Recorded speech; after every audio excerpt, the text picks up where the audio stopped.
Yes. Well, that's not very, it's no explanatory power at all. It's not meant to be. It's not meant to have explanatory power. Like I don't.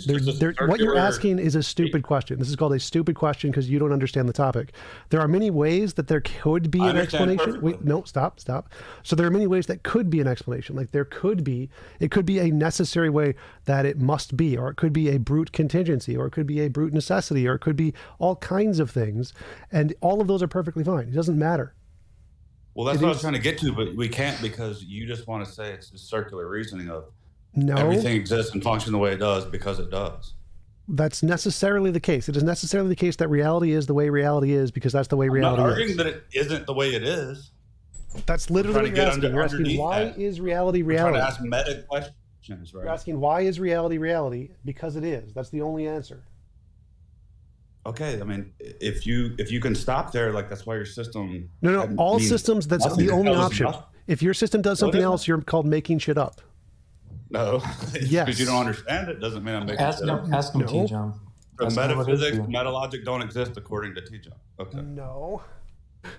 Metalogic is a language made up by humans. So it does exist, so you made can up by only humans. reason backwards to things exist because they exist. What a wonderful worldview paradigm. Again, what you're saying is that you don't understand basic logic. So you're ignorant of basic logic. No, you don't. You don't even. No. I'm going to mute you. I'm going to mute you. So your ignorance of basic logic is just palpable here. If God has a nature, if anything fundamental to reality has a nature, the reason it is the way it is either one, because it's necessary, it's a brute contingency, a brute fact, whatever. And all of those things are just the fact that reality exists, the way reality exists, because it does. That's it. Necessarily, there's no way to go around that. That's going to be the way it ends in all possible ways. I know he left. I was just talking about my audience, my YouTube audience. TJump, that guy is he's kind of like a diorite, but he's like a level D. A very low level. That's fine. I'm fine. So I have a question for you. That's right. I don't mind talking to trolls.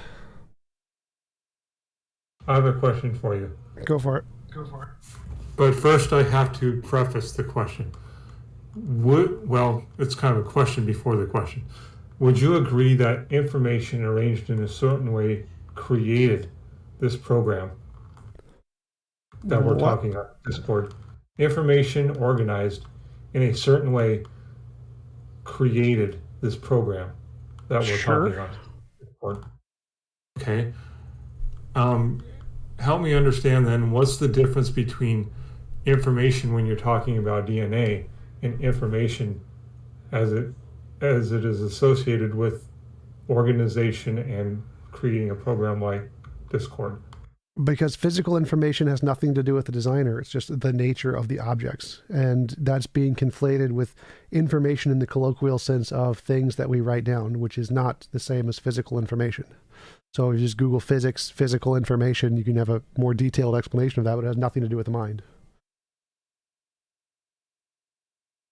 So are you saying that nature can control information placed in the pattern of DNA? Sort of. I mean, yes, nature controls all of the physical information. It's physics. Like gravity controls the physical information of gravity.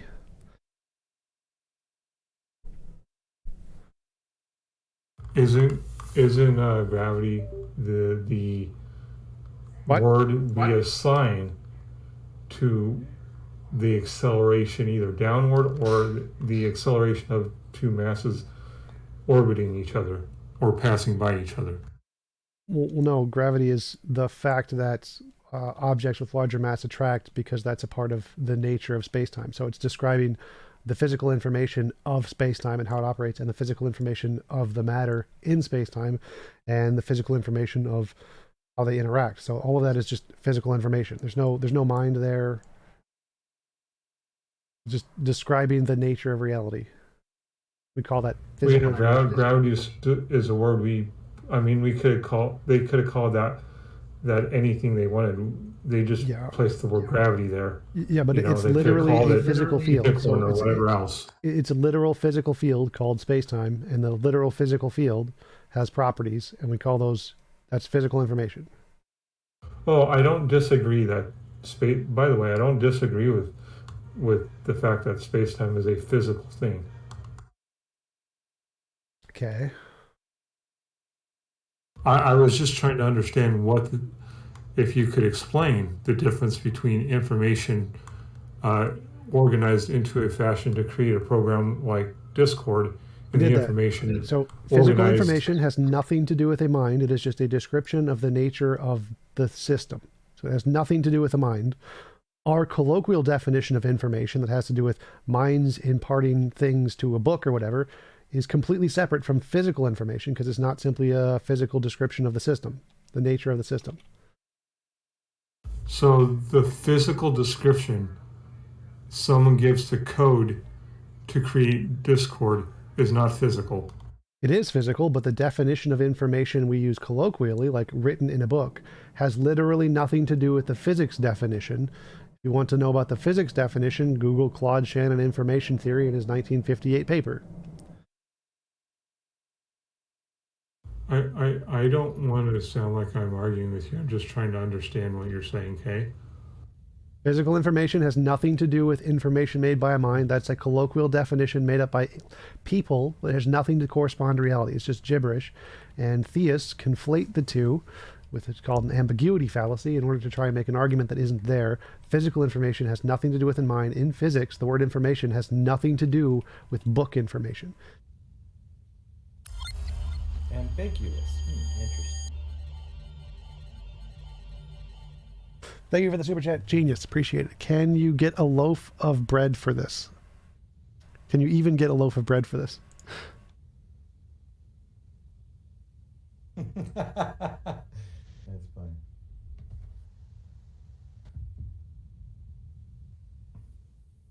What are we talking about? God and philosophy and stuff. Yeah, T-Jump, why are you trying to adopt objective morality without an objective moral lawgiver? Because you don't need one? Yeah, and how is it that all things came to be?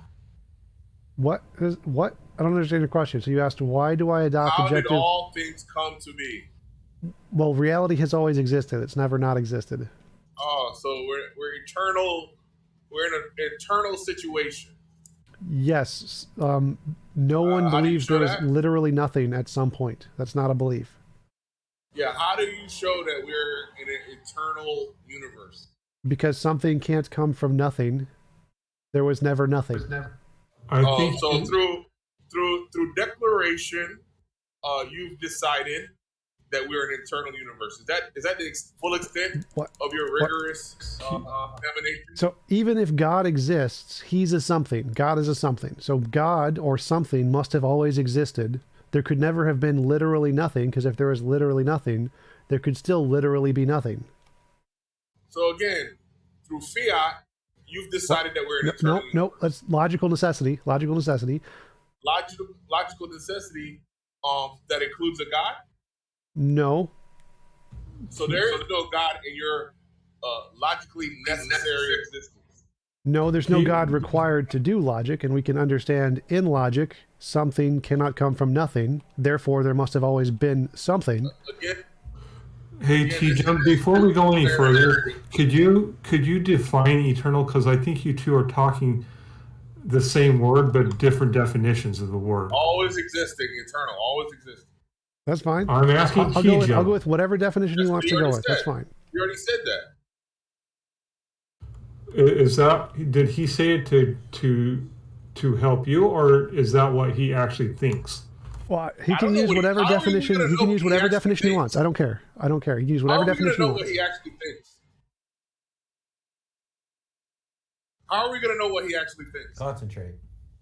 That's why I asked the question. Let's get back to the argument, because I don't care about the definition. So you anyway.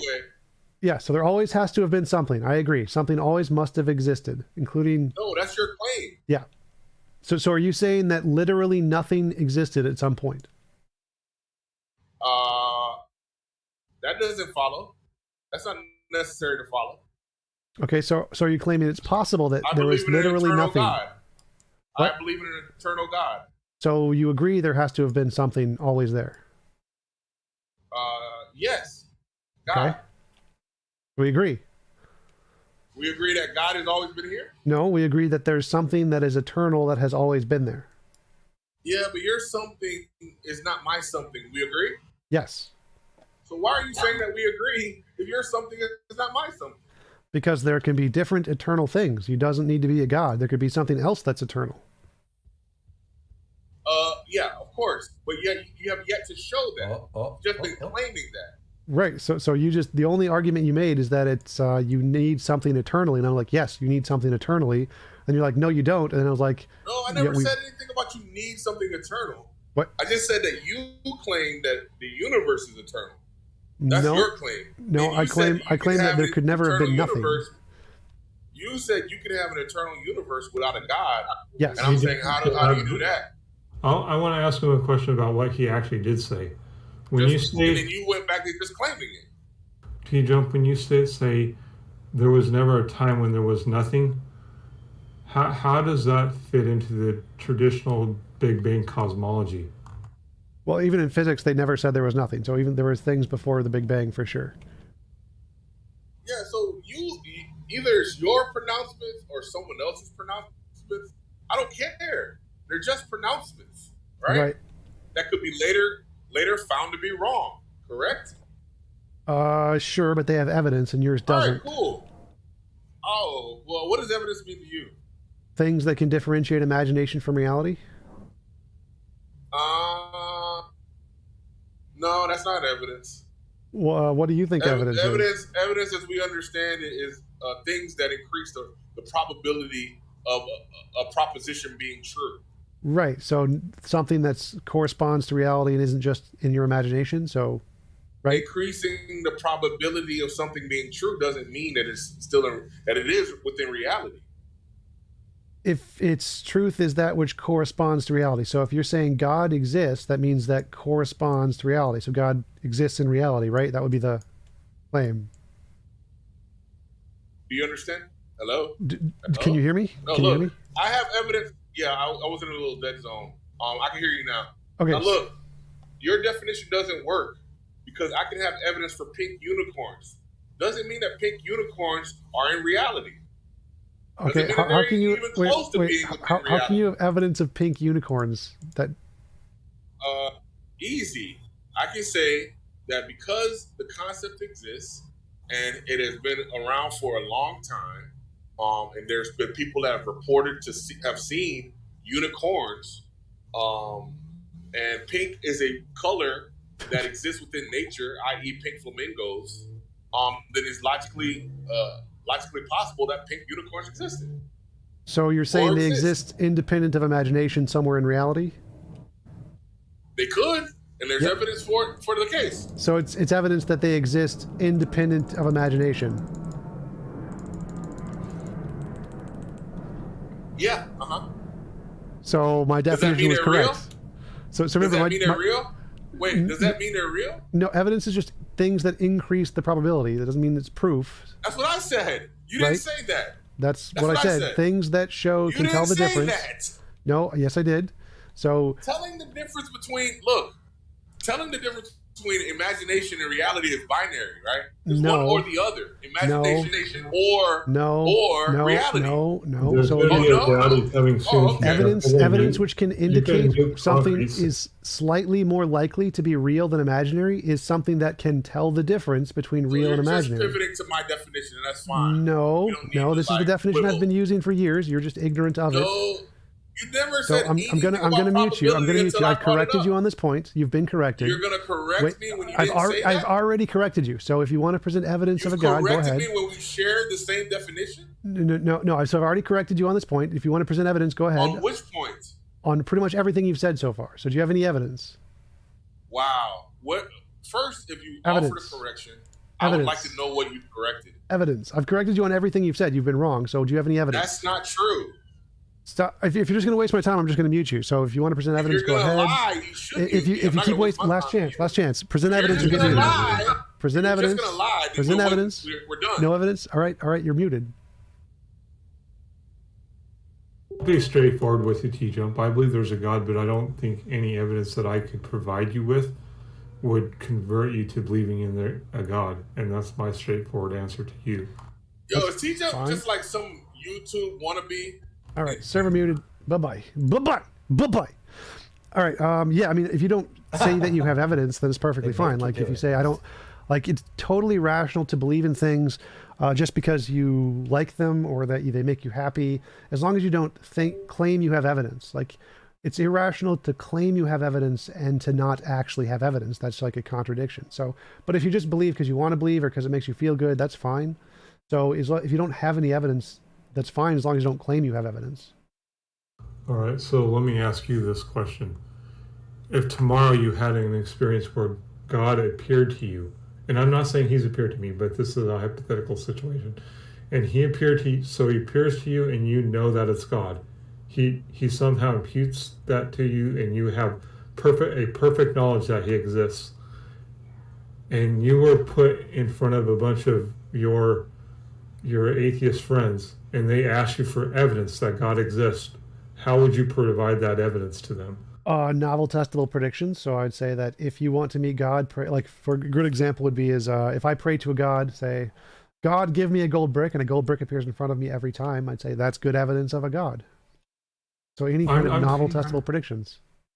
Well, I'm just saying randomly he appears to you tomorrow. Well, that wouldn't be evidence. I wouldn't believe that. How would you provide evidence to your atheist friends that he exists? That wouldn't be evidence for me. So that wouldn't be a reason for me to believe in God. That would just be a delusion, most likely.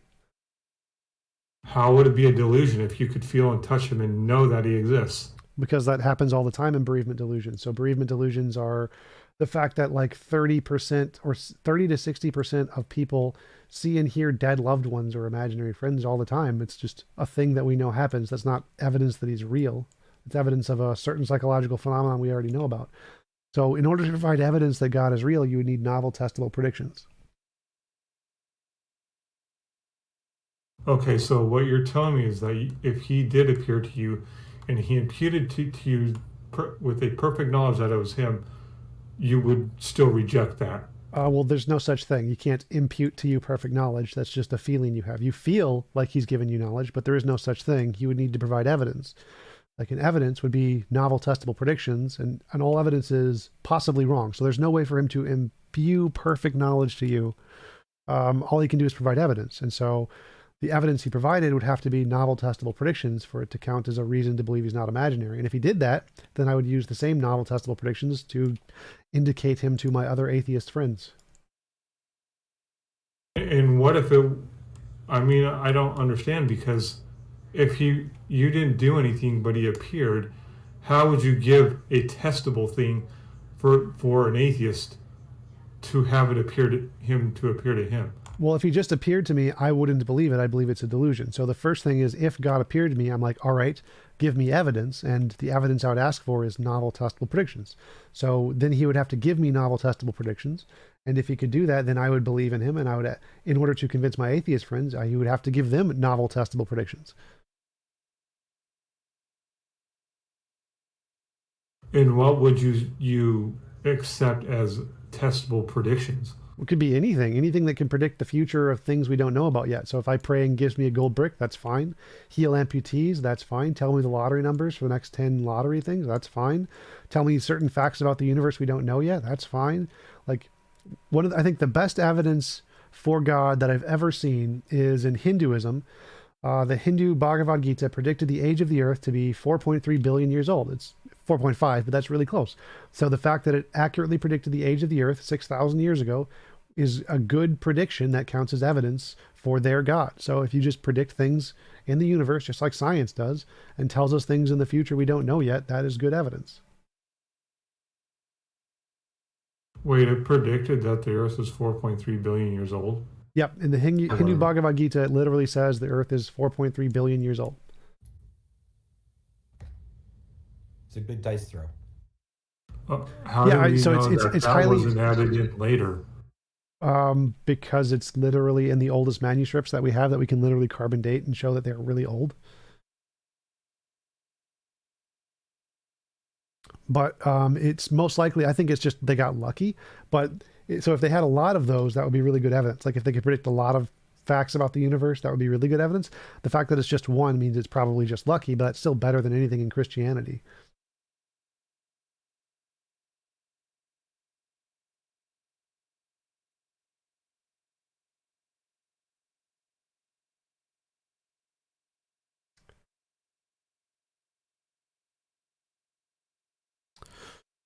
Any other questions? Can you explain the reality is reality in terms of not needing to explain everything? I know you've been challenged on that before, and you say, I don't know what well, that I means. don't have to explain that. I only have to.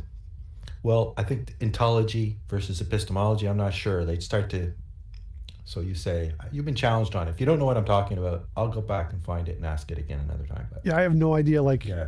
Reality is reality, and is just all existing things. I don't know what the question is, and what part of that is not making sense.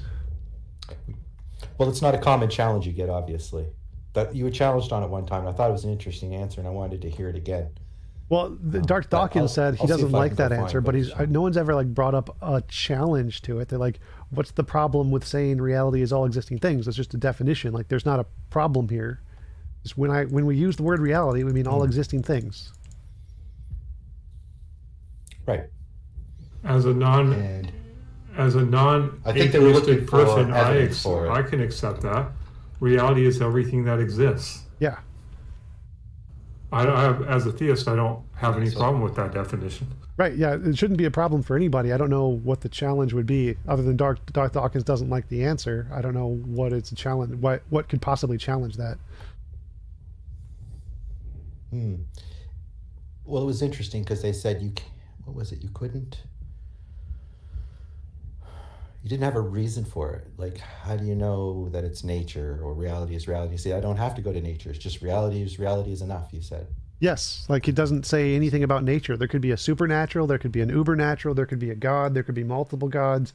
Doesn't matter what exists. Anything could exist, and reality is still going to be reality. Like, the only way for reality to not be reality is if, like, there's a logical contradiction in reality or something, or things are actually non-existing, which doesn't make any sense. So there's not really a way to challenge that. Would you agree, Jump, that reality is reality, but people's perception of reality is different than each other because we're not all the same person? Sure, like we could all of our perceptions could essentially be wrong, like cogito ergo sum, like all of our things could be wrong except the belief that you exist. That can't be wrong. But yeah, like what we think of as reality may not be, but this is just a question of ontology. It has nothing to do with what we know or what we believe. It's just literally just saying whatever exists exists. Right. Yeah. That was it. That was the objection, that you couldn't ground it in anything. You said it didn't have to ground it. Reality is enough, I think was the answer. Yes. It's that just, it exists is all that it needs. Yeah, you don't need to ground existence. Yeah. Like the fact that you exist shows that something exists, and you can just give a category for all equally existing things. We're going to call it reality. So you don't need to ground that with anything.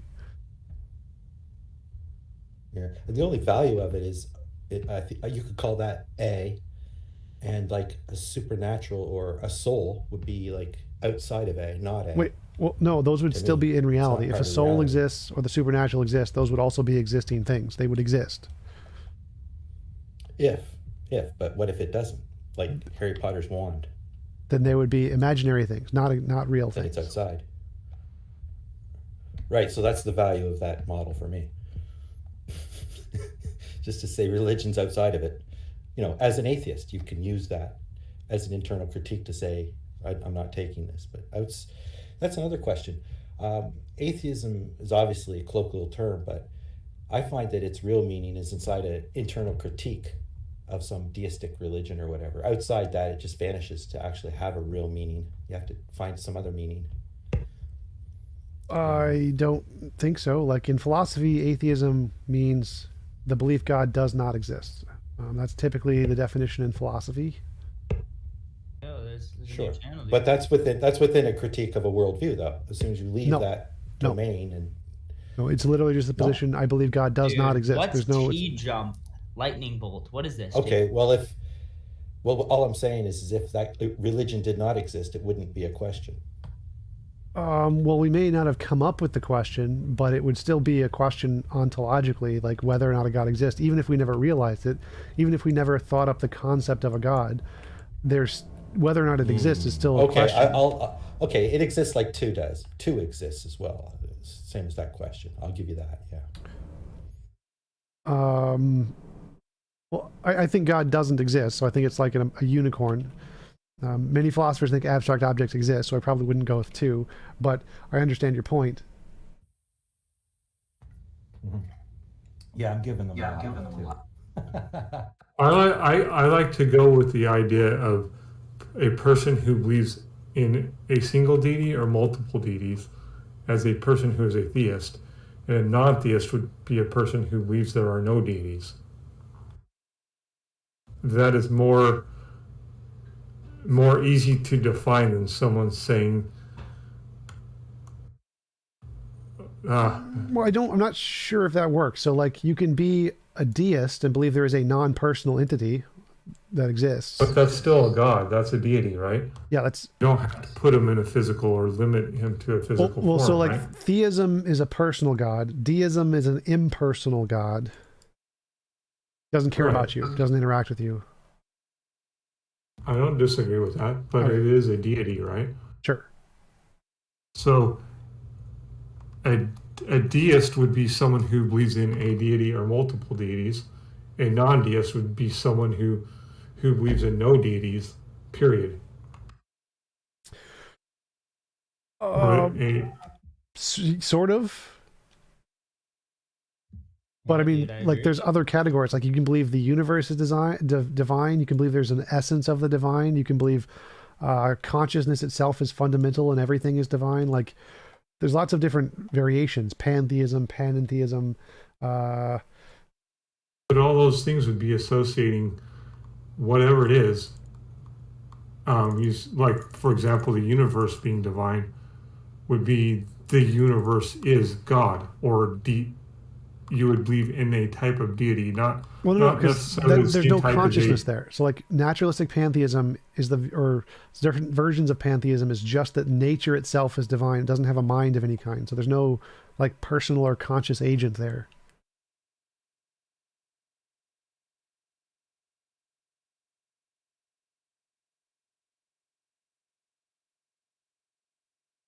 So like many Native American religions believe nature is divine, or that Buddhism believes that the Dharma field is divine. It's not a mind.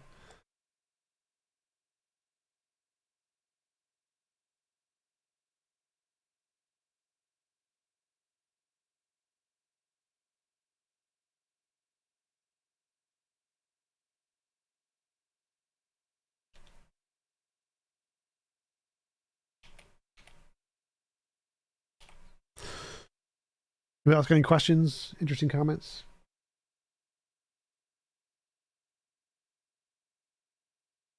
Do you accept the definition of pantheism that Wikipedia, the source of all truth, gives? No, I prefer the one on the Stanford Encyclopedia of Philosophy. I was just being sarcastic there. I hope you know. Oh, could have been a legit question. So on the Stanford Encyclopedia of Philosophy, they have a section on pantheism specifically, and my preferred version is naturalistic pantheism. It's the 6th section on that website page, and it says naturalistic pantheism is the view that there are no greater ontological commitments than that described by science, and so it's just essentially a naturalistic universe kind of a pantheism.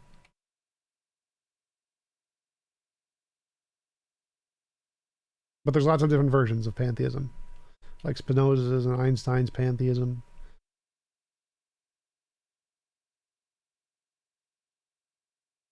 Oh, sure.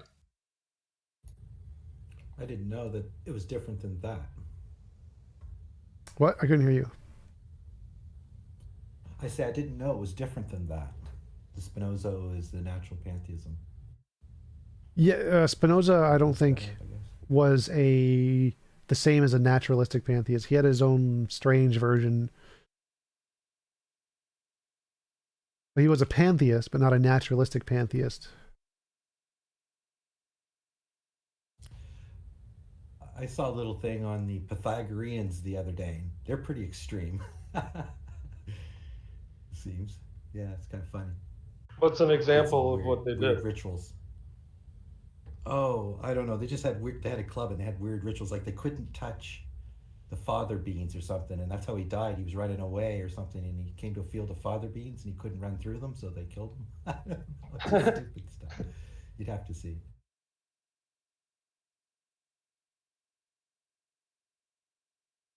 Weren't they vegetarian? It was recent.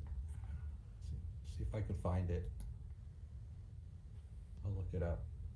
It's not far back in my history. I can search. Maybe.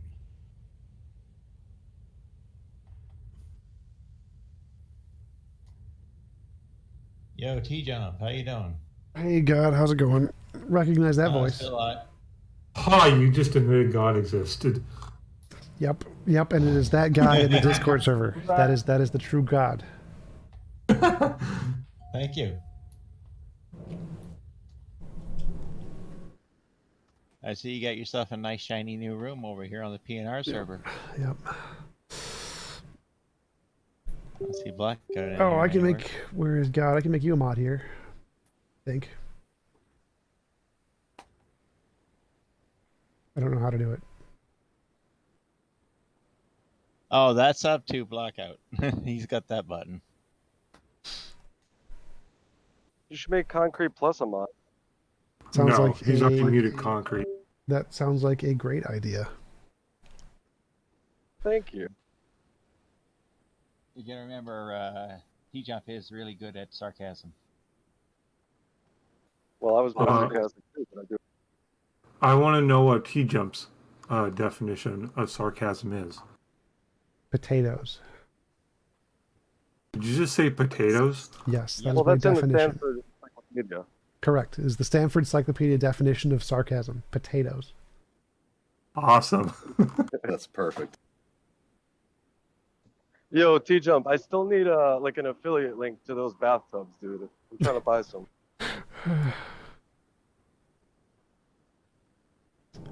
Wait, you have an affiliate link to bathtubs? Yes, I only sell bathtubs to my YouTube subscribers, so you have to either join my Patreon or join my YouTube, and then you get a secret link to buy bathtubs on my OnlyFans.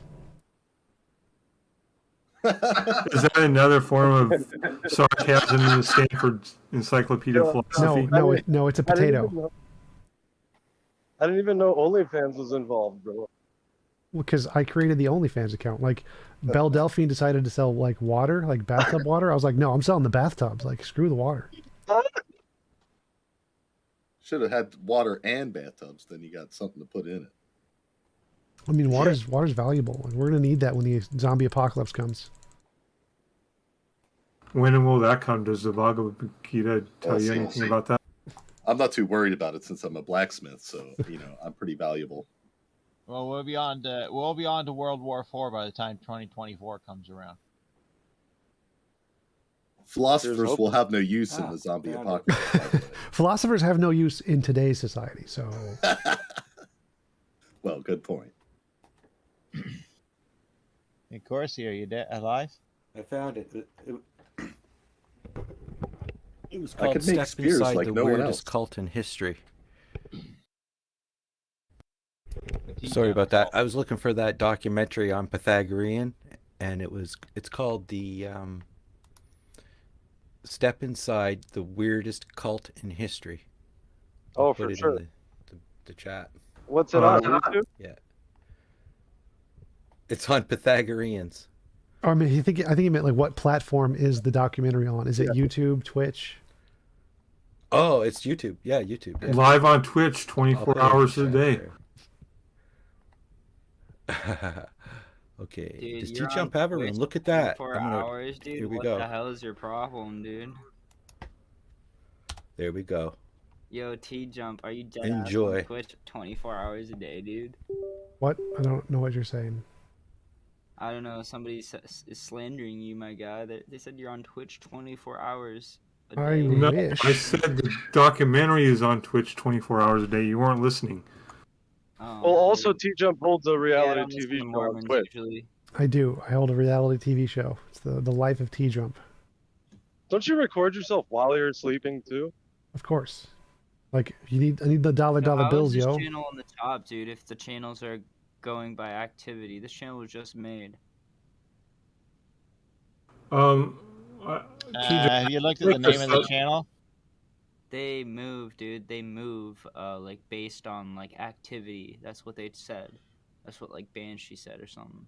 Yes, but this is a public figure, and it's T-Jump. Of course, it's going to make it drop really quick. Instant. So T-Jump, can you put a sub-channel for text in here, or do you not have that ability? I don't know how to use Discord. The mods There here is a did it. text channel. Oh yeah, somebody said they did that, so there should be one. I don't know. I didn't do it. Yeah, I just posted it. I put that YouTube video in there. Awesome. You want to be a president called of the United T-Jump. States? Yes. Is that just a meme, or do you actually want to be like a Complete legit. want to be a president? Complete legit. Yes. Oh my gosh, you want to join the Freemasons? Oh, another Iron Raw. What a Freemason puppet we got right here, guys. Freemason. T-Jump, you're all watching, right? He wants to become literally a part of the pyramid, dude. But you're not He'd even be better on the at top. it than Trump was. You're not even gonna be on the top. The pyramid dude? What's the pyramid dude? Yeah, The Trump pyramid? did great Okay, at so being basically part all of of us the Goyim are on the bottom of the pyramid, and basically they all look at us as like drones and slaves and useless, like trash holes. And Alright, I want to bring evidence to T-Jump. T-Jump, if you look at your channel, I have evidence there that I am subscribed. I want your free tub subscription thingy. dude, okay, I'm just saying, dude, like Wait, they're not free. The tubs aren't free. Like I sell them. You have to buy them. Don't have any power, Yeah, dude. I never They're said the tubs are free, guys. I'm willing to pay big money for T-Jump tub. It's okay. You gotta send me a message on my Patreon. That's how it works. You just said if I was subscribed to your YouTube, are you changing it because I have it? It's like come on, Leo, join. You have follow to, the rules. You know, there's a difference between the join and subscribe on YouTube and Patreon. So you have to like join. You did say join and subscribe, so I chose the subscribe part, and I've been subscribed for a little I said while. join to YouTube or subscribe Why to would I Patreon. subscribe to an atheist? That's like the worst investment. I don't know. I think Sounds like Jump in the Tub would be a good campaign. I did it because what? Jump in the If you tub. pay a little extra, if you pay a little extra, you might get T-Jump's bathwater with the tub. I would like to point out that Damon's in here. I would like to point out that Damon's in here, and he is the idiot. Hey, T-Jump, can I give you a suggestion for a slogan for your bathtubs? Go for it. Rub-a-dub-dub, T-Jump's tubs. Sounds good to me. That's ass. Okay, anyways, dude. Holy shit, my me mind and is Mole, you know, dude, Thank we're you, known guys. on the server for being bath babies, dude. We're in the bath all the time. Is there a bathtub emoji? Can we make that the server emoji instead of the lightning You bolt? can probably get your own like sticker or whatever. There's a lot of people on this server that have their own stickers, like It doesn't allow like custom Mom stickers. T, You just have to pick one of the ones that are already there. and like people have their own emojis. Just look at the emojis. There's a bunch of people. I think those are the ones that are allowed by My own Discord. I don't emoji, think those dude. are. I'm a legend, dude. Don't think those are custom. So do you support Ukraine? Yes. All right, good, dude. Down with Russia. Yeah, down with garbage Russia, dude. They don't support gays, and we should support homosexuality all across across the world because it's actually regenerate, not degenerate. Did you know this? Yeah, homosexuality is definitely degenerate. No, it's regenerate, dude. It makes you feel so good. It helps out society. Okay, next topic. Next topic. Get muted. Don't care. No sex talk. No sex talk, please. You gotta save that for the speakeasy. What do you think about the popes? Okay, there's like a pope, and did you see like the dance, like the dancing, like naked guys dancing by the pope? TJ. I'm gonna mute you, dude.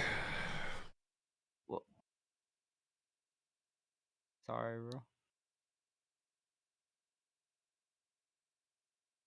It's not gay or anything. Jeez. Thought everybody talk at once. It ain't gay or anything. It's just a dance Oh, party. for Christ's sakes, dude. Shut up. Hey, T-Jump, don't feel too scared of the mute button because it only affects this channel. Yeah, so I if you just, mute him in I here, have they can to. still talk in the other part of dude. the server. Thanks that means, for warning me. I appreciate you. what's Dude. his You're name? Good. You're a good guy. The So 1D it's guy. not You as guys wanted potent a as it's definition on the of other sarcasm, servers. right? That's safe to use. Yep. How do I make God a mod here? I want you to do all of the work, so I don't have to do any of the You work. mute any member at any time for any reason. Yes, but how do I make you like a mod or give you the role of mod? Tart Vader. Ask him.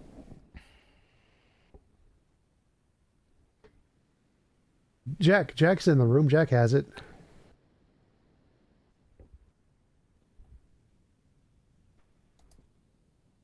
If it's not Angstrom, it's not. Yeah.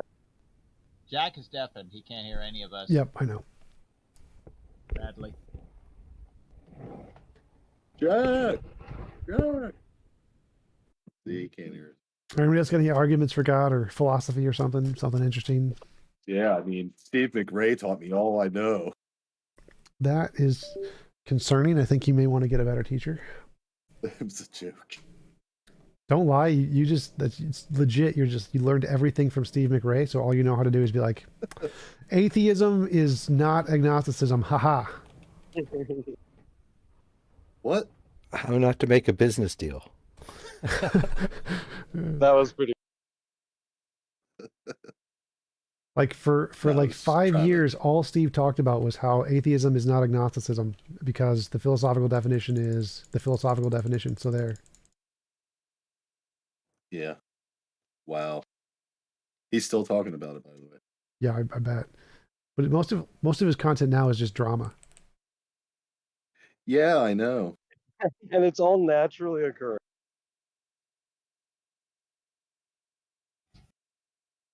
What a waste of time.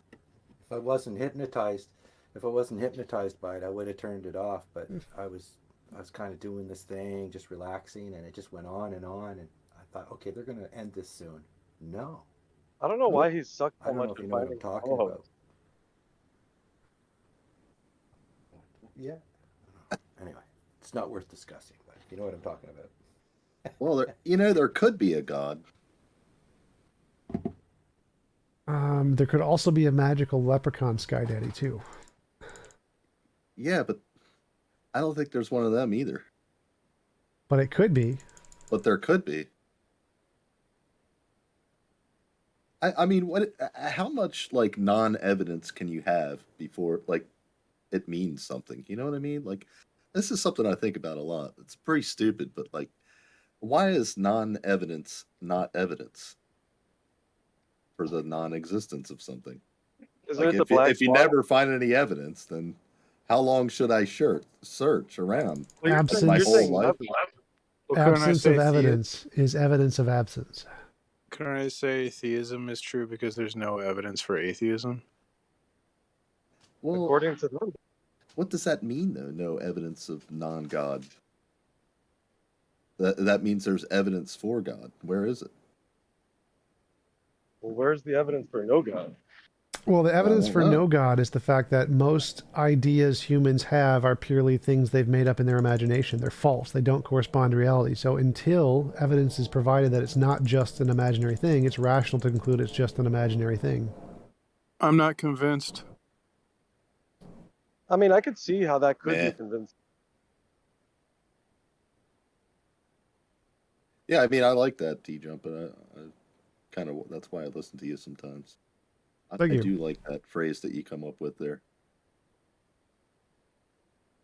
At the same time, like, you know, some imaginary things end up being real. Yep, but it's not reasonable to believe that they're real until independent evidence is found. All hypotheses start off as imaginary. Everything in science starts off as imaginary. But wouldn't it be safe to say, Tom, that like until it's proven like for 100% that there is no God, that it's always going to be on trial up till then? Well, nothing's ever proven with 100% certainty. Like, so. Yeah, I feel it. So, like, we can believe that the world is round and not flat, even though it hasn't been proven with 100% certainty. Is it? Well, hasn't it? No, I guess not. We could be we could be in the Matrix, and if we're in the Matrix, the world could actually be flat. So there's a 0.00 something. No, the world that's in the Matrix, right, isn't flat though. Right, but when they say that, they mean literally the actual existing planet, not necessarily just a representation of the planet. Well, so what makes you think there's an actual planet? Exactly. There may not actually be a planet at all. But if there was, and it was flat, then the flat earthers would be correct. And that would be a strange world. But this is just the problem of solipsism all over Yes, exactly. Is there really, like, there's no, in philosophical papers and stuff, I mean, people that are doing the work in philosophy these days, have they really, I mean, since really you can't get rid of the problem of induction, I mean, what's the fucking point?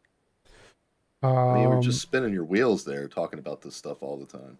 Well, the fact that there are problems doesn't mean that you can't do things at all. So, like, no, I mean, the thing of the sort of fundamental existence, like what is reality? Like nobody's ever going to know because, well, we're just sort of stuck with our senses. It doesn't follow. Like, we might actually discover some kind of new metaphysical evidence that we haven't discovered yet that can tell us about the fundamental nature of reality. But then once we find the fundamental nature of reality, wouldn't it just sort of be turtles all the way down? What's the fundamental nature of that? Well, once kind of metaphysical evidence would be evidence that can tell us this is the final fundamental thingy. So it'd be like a new kind of evidence that can answer that question and be like, there's nothing below this, and like prove it. Yeah. I just don't know what that would be. So yeah, it's Me very neither. disconcerting in that sense. But it seems like it just seems futile is what it does. It just really does. I don't think so. Like, we can definitely make progress towards things. Like, science works. We definitely make progress all the time. The fact that we don't have the ultimate answer doesn't mean it's futile to make progress. Yeah, but science, right? Like, yeah, that's worth it. But like, philosophy is just sort of talking about ideas. Without the science, right? Philosophy is nothing. Sort of, yeah. I'd say that science is philosophy plus a way to differentiate imagination from reality, where it's just pure philosophy is just thinking about thinking. Yeah. Somebody else had a question? All right, I'm done. I got it all figured out now. Thanks. Yep. So you're saying science is part philosophy? Sure. I guess. Yeah. Hypothesis. Yes. Well, science is built on philosophy. So philosophy is just any kind of thinking and producing methodologies, epistemologies, anything like that. Science is just that plus a very specific methodology that we have confirmed works. So all, like, religion is a philosophy. Voodoo is a philosophy. Science is just a philosophy plus a reliable method that's been demonstrated. Isn't science just an epistemology? Right, but epistemology is philosophy, so that's a philosophy. Yeah. There's different kinds of philosophical domains, though, and so I think the science one would be the math logic domain of philosophy, logic. And maybe, I don't know, science doesn't do morality, right? Yeah. I suppose it can, if it was doing soft sciences. It could, yeah. I'm just thinking, what would be a metaphysical discovery that wouldn't become physical once you discovered it? Christianity is not a philosophy. They try to turn it into a philosophy. Well, it is a philosophy, but so hello, metaphysics. God haters. How's the God haters? One sec. So metaphysics. Stop. I'm going to mute you. Stop. So metaphysics. You're about to get muted. Shut up, grog pill. All right. So, metaphysics is just the study of the fundamental nature of reality. It doesn't mean that's a claim, sir. Can you justify that claim, sir? I hate having to do all the muting myself. It's such a pain. I wish that. Well. So metaphysics is the study of the fundamental nature of reality. It doesn't need to be beyond physics. It can still be physical. Like, the fundamental nature of reality could be quantum fields or something. And then once we understand that and understand those relations, that would be metaphysics. So metaphysics doesn't necessarily mean beyond physics. That was just like the original usage of the word back in Plato's time. Yeah, gotcha. I hear you say that you wanted God 420 to be a room mod. Yes, because he's a mod in my Discord, so he's relatively trustworthy. All right, then I'm going to go ahead and make a mod. If Blackout wants to change that, then he can do that later. Thanks, appreciate it. Yep.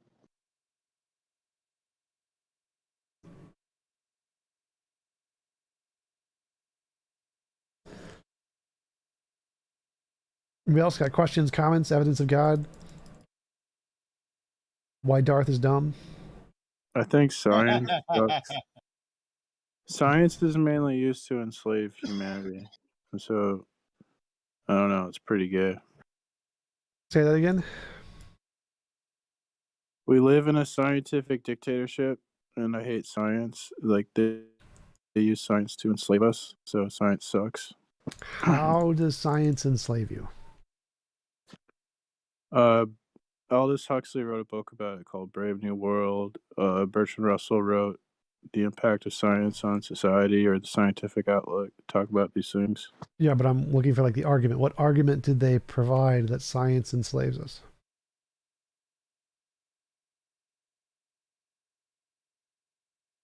I don't know about an argument. Aldous Huxley, he just thought that the trend was towards scientific. He thought that the future would be scientific dictatorships, right? That's what he wrote. Brave New World. What is it? What is a scientific dictatorship? Is this like a technocracy kind of a thing?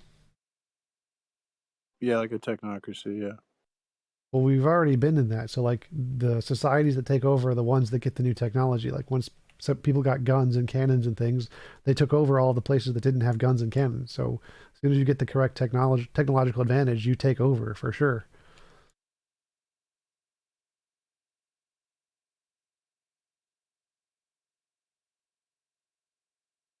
Yeah, science sucks. We should have abandoned science. Well, it's not a bad thing. Like having new technology saves lives, which is good. But it's overall bad. How is it overall bad? Because it seems overall good. Well, because it's mainly technology is being used to enslave us. Well, mainly it's being used to save our lives. So like the life expectancy is triple what it used to be. Our freedoms are significantly greater than what they used to be. People don't have to work. People can make YouTube videos, play video games. You're not being controlled by science. Really? You're given freedom. Yes. You should read Between Two Ages, America's Role in the Technotronic Era by Zbigniew Brzezinski. I've read lots of books. They don't change anything. What's the argument that you think will change what something? You said is horseshit and wrong. Okay, but how is it wrong? Like, do you have an argument? Because people like Zbigniew Brzezinski, like he said, and Aldous Huxley, they said like technology was the biggest threat to our liberty. And you're saying technology is giving us liberty. That's the total opposite. Yeah, so they're wrong. Reality. I'm right. So what you're saying? No, they're not wrong. You're an idiot. Okay, prove that they're not wrong. You're telling me you read those books. They're that's fucking intellectuals, and that's you're a jackass. Pathetic. Well, yes, I am a jackass, but I'm still right. Yeah. Yes, I'm a jackass, but I am right. You're not right. Okay, how am I not right? Because people who are better than you disagree with you. Well, no one's better than me, so that's not true. You don't understand the books is the problem. No. Well, I mean, it's clearly this guy doesn't understand much, but that's obvious. Yeah. Brzezinski, they're better than you in every criteria and metric that there is. J.R.R. Tolkien is better than you, should and probably, he said that elves talk, therefore you're wrong. And not you.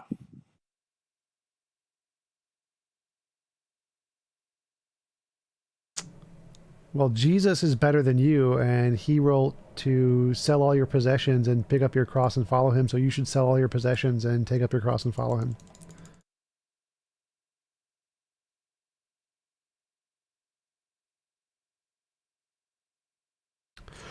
Anybody else got anything?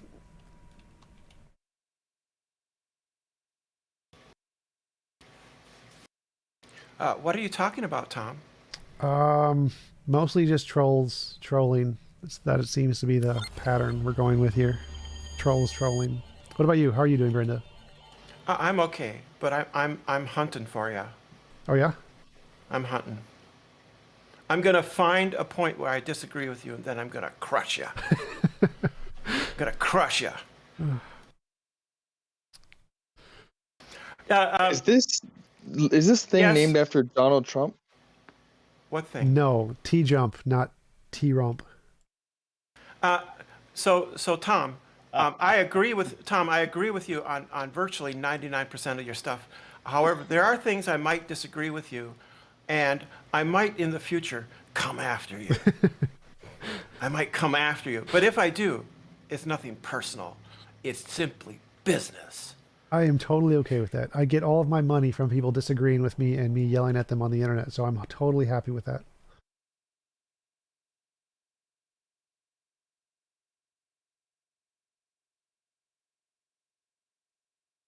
So can any of these people prove disembodied minds are what created the universe?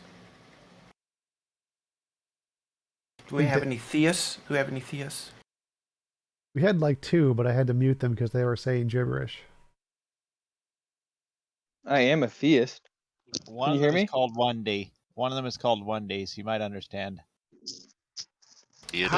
How can we have disembodied minds?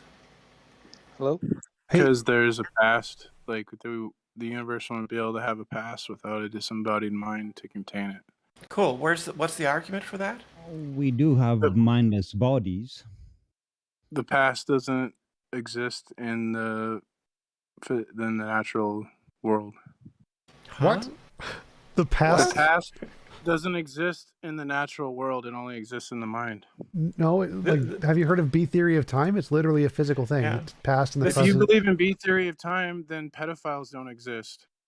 Oh, prompt to Nephilim Free is here, Mr. Jump. Hey, If you're going to argue B theory of time, then pedophiles don't exist, and like we can all just have sex with children.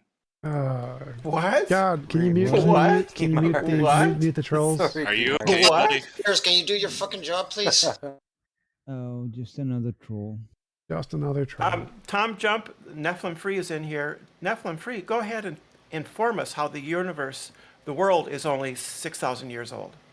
Sure, the Earth is covered with 1,800 meters from the average of sedimentary strata, which have fine, distinct You boundaries. fell right into his trap. And which are have particle size Bent distribution, rocks. and that can't be produced by long-term deposition. Oh, yeah, it cannot. Yeah, you're right. God made it.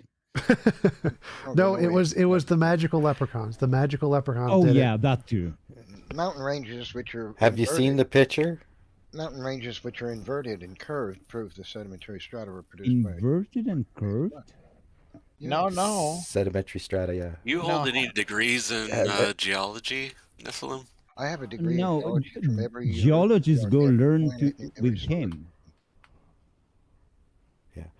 Actually, Nephilim, he's the can you post a dispenser of picture? Geology. Sure, be happy to. Yeah, can you post a picture of the bent rocks? Yeah. And maybe a little bit of information. Actually, Just put it in the chat. There's put a a little few blurb other below words it or you can whatever. use instead of bent. They use the word bent because it has a certain implication to it. But if you put anything like that under enough heat and pressure, you will get a malleability out of it. But it has to be 10 to 20 kilometers down inside the Earth for that to happen. So, wouldn't matter. Doesn't matter. It What's does the big matter deal? because many mountains weren't formed from deep inside the Earth. They were the surface of the Earth that was uplifted. And guess what? If you're down a kilometer, you're plenty far enough down. But they can't have started from a mile down. More than far enough down. Why not? But the mountains I'm speaking of weren't a mile. Did they form in a global flood, Neff? Is that how the mountains formed? They were formed by pressure in the continent as the continents were moving. They must have moved pretty fast. They did. Wow. He's showing them, aka folding rock formations that are formed when continents collide, I'll literally. show you a picture that proves my point. Something that cannot be produced by long deposition. If they move so fast, wouldn't the Earth be molten for a very long time? Millimeters a year don't count as high speed there, Nephilim Free. The Earth is covered with water, which is a coolant. Why would there be so much heat? It was The mountains you're kilometers a looking at day. right now is You're underestimating how hot it would be. No, you're overestimating a ridiculous amount of heat that just wouldn't be generated No. by sediments. And Nephilim, if I send 3,000 horsepower into our dyno unit, it gets hot very quickly.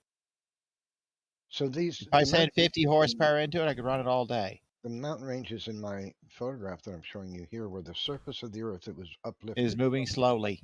Very, very, very And slowly. all the strata Millimeters a year at max. When you stop talking over other people. That's a fact. Are you done? Okay. So you can see the sedimentary strata going deep into the Earth from the surface of the Earth, which is now a mountain. Now, rock doesn't bend at surface temperature. It has to be 10 to 20 kilometers down for that to happen by heat and pressure. It won't deform. It's called ductile deformity, right? So this mountain range was the surface of the Earth, which was pushed up on both sides of the valley. Now, rock doesn't bend, so the curvature of these mountains, which is solid rock now, had to be moist in sediments all the way through when they were uplifted. And if all of those geologic strata were once soft and moist, you could reach down and make a mud cloud out of them all the way through. Soft and moist. That means Actually, most minerals, when heated, can turn plastic, aka move or flow. That means Almost all minerals. Years that made them are imaginary. So that's how those rocks are in the shape. Heat and but pressure. then they would be No, they igneous. weren't They down. wouldn't be sedimentary. They're not sedimentary though.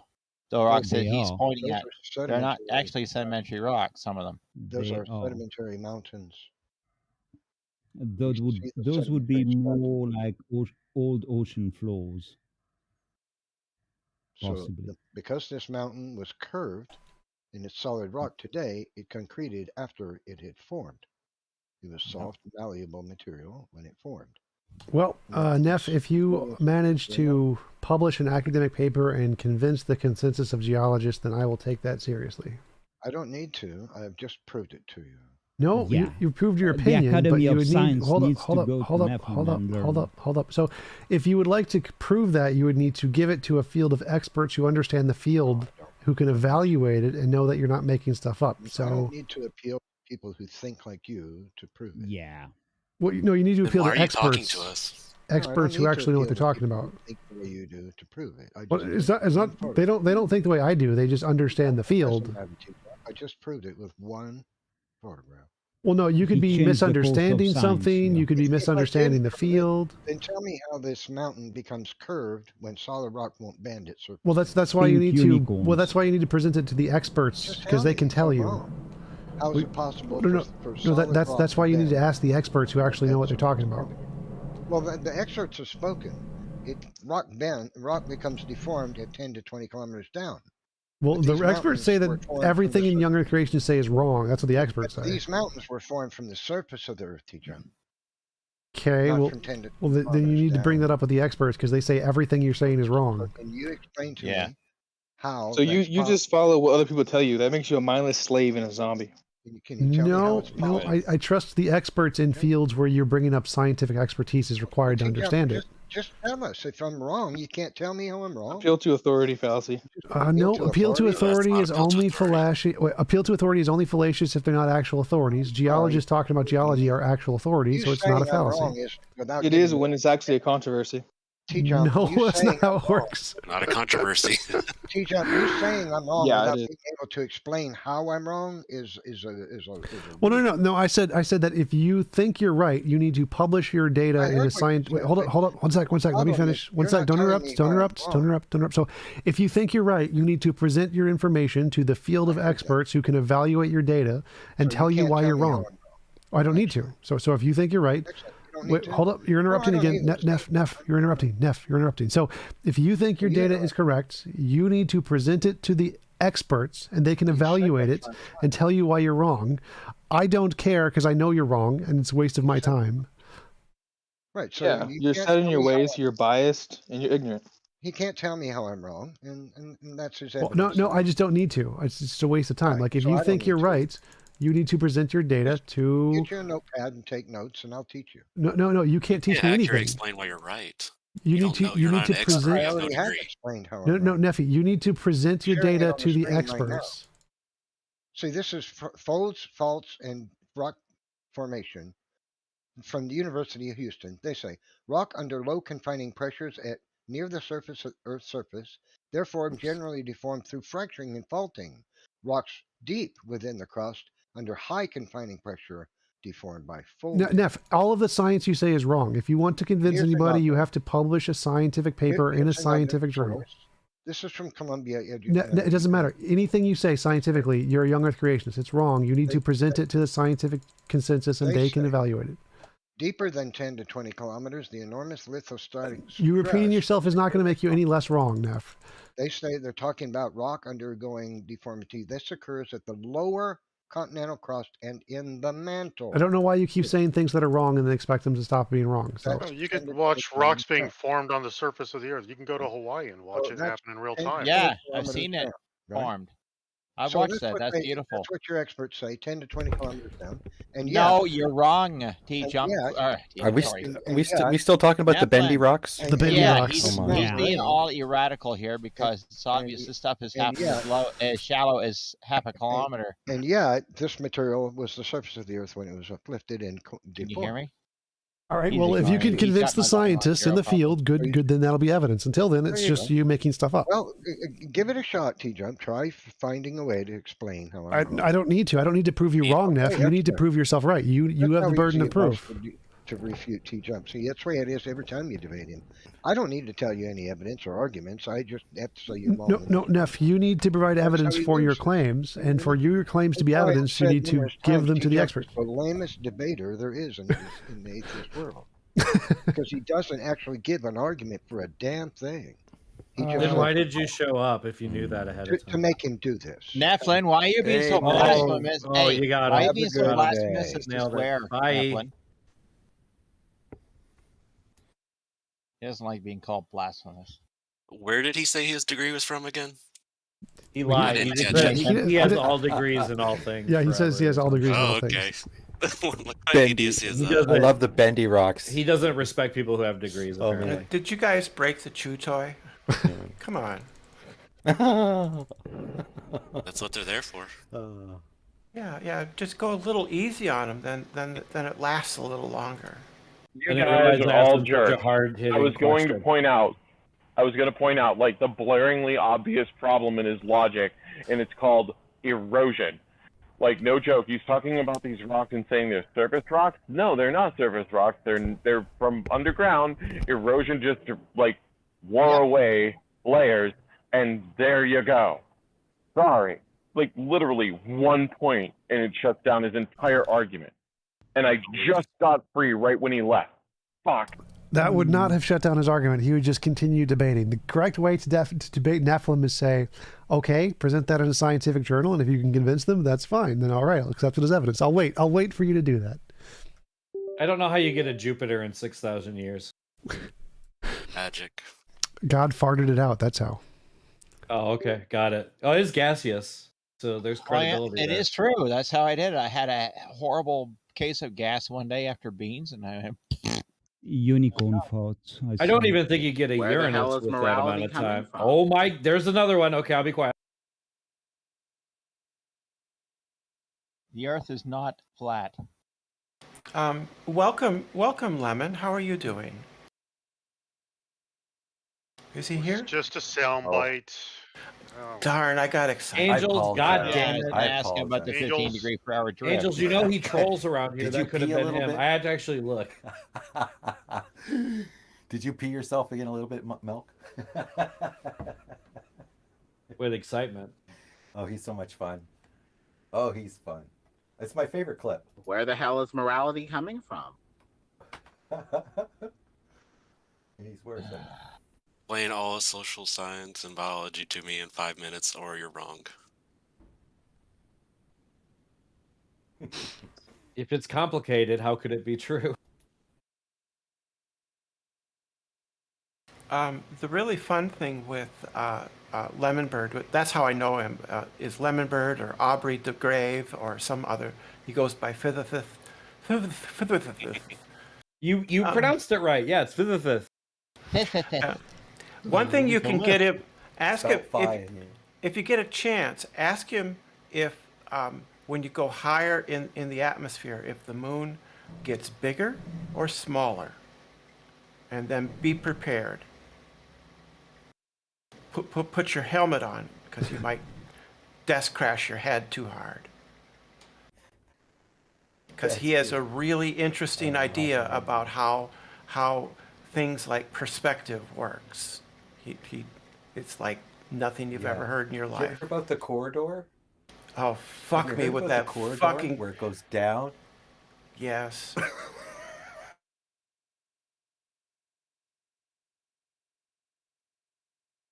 I believe I debated him once. That's got to be a physical sort of maybe congenital thing, right? Because if you look at a corridor and you can't figure it out, there's something really wrong with your wiring, right? I think he's just artistically using it for a jumping off point as a frame because it gets really strange because the floor comes and meets the ground and then it kind of twists around and the point and comes back and then you come around the other side of the earth. I don't know. It's complicated. Okay, so either he's just being trolling or he's like got some sort of visual dyslexia of some kind. Because I could almost feel sorry for people if they have something wrong with how their visual cortex actually works, and they can't see things in a way that is fundamentally different from everybody else. I could be sympathetic towards that. No. But if they're just no, I think even a blind no, a blind person would understand a corridor better than that. Okay. The way to think is everybody has some kind of issue that's preventing them from accepting the truth. Look, I posted a picture in TJump's text chat. Next time you talk to physicists, just ask them, what the fuck's lighting the bottom of those clouds? What? What the hell's lighting the bottom of those truth clouds? Of what? Look in the TJump text channel, TJump. I'm playing a video game. Talk to physicists about flat Earth. You just gotta ask. Do we have another flat earther besides physicists in here right now? Is flat earther in here? No.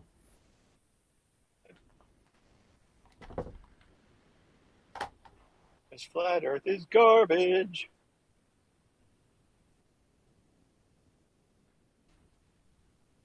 Where the hell is new T-jump room? This is a new development.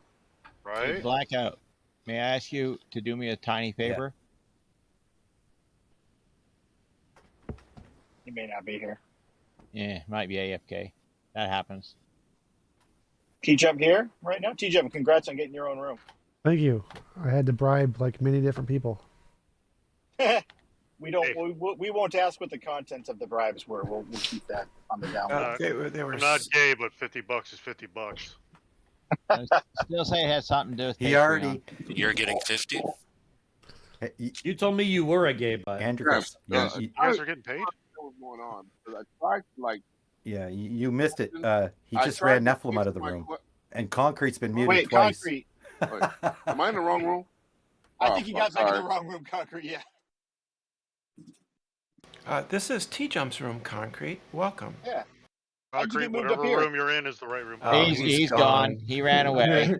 No, he didn't run away. He's just getting torn apart down in the Truth Seeker. So I guess he wanted to go back there and keep getting ripped in here. Oh, I see him down there now. I got Christians that can do this for me.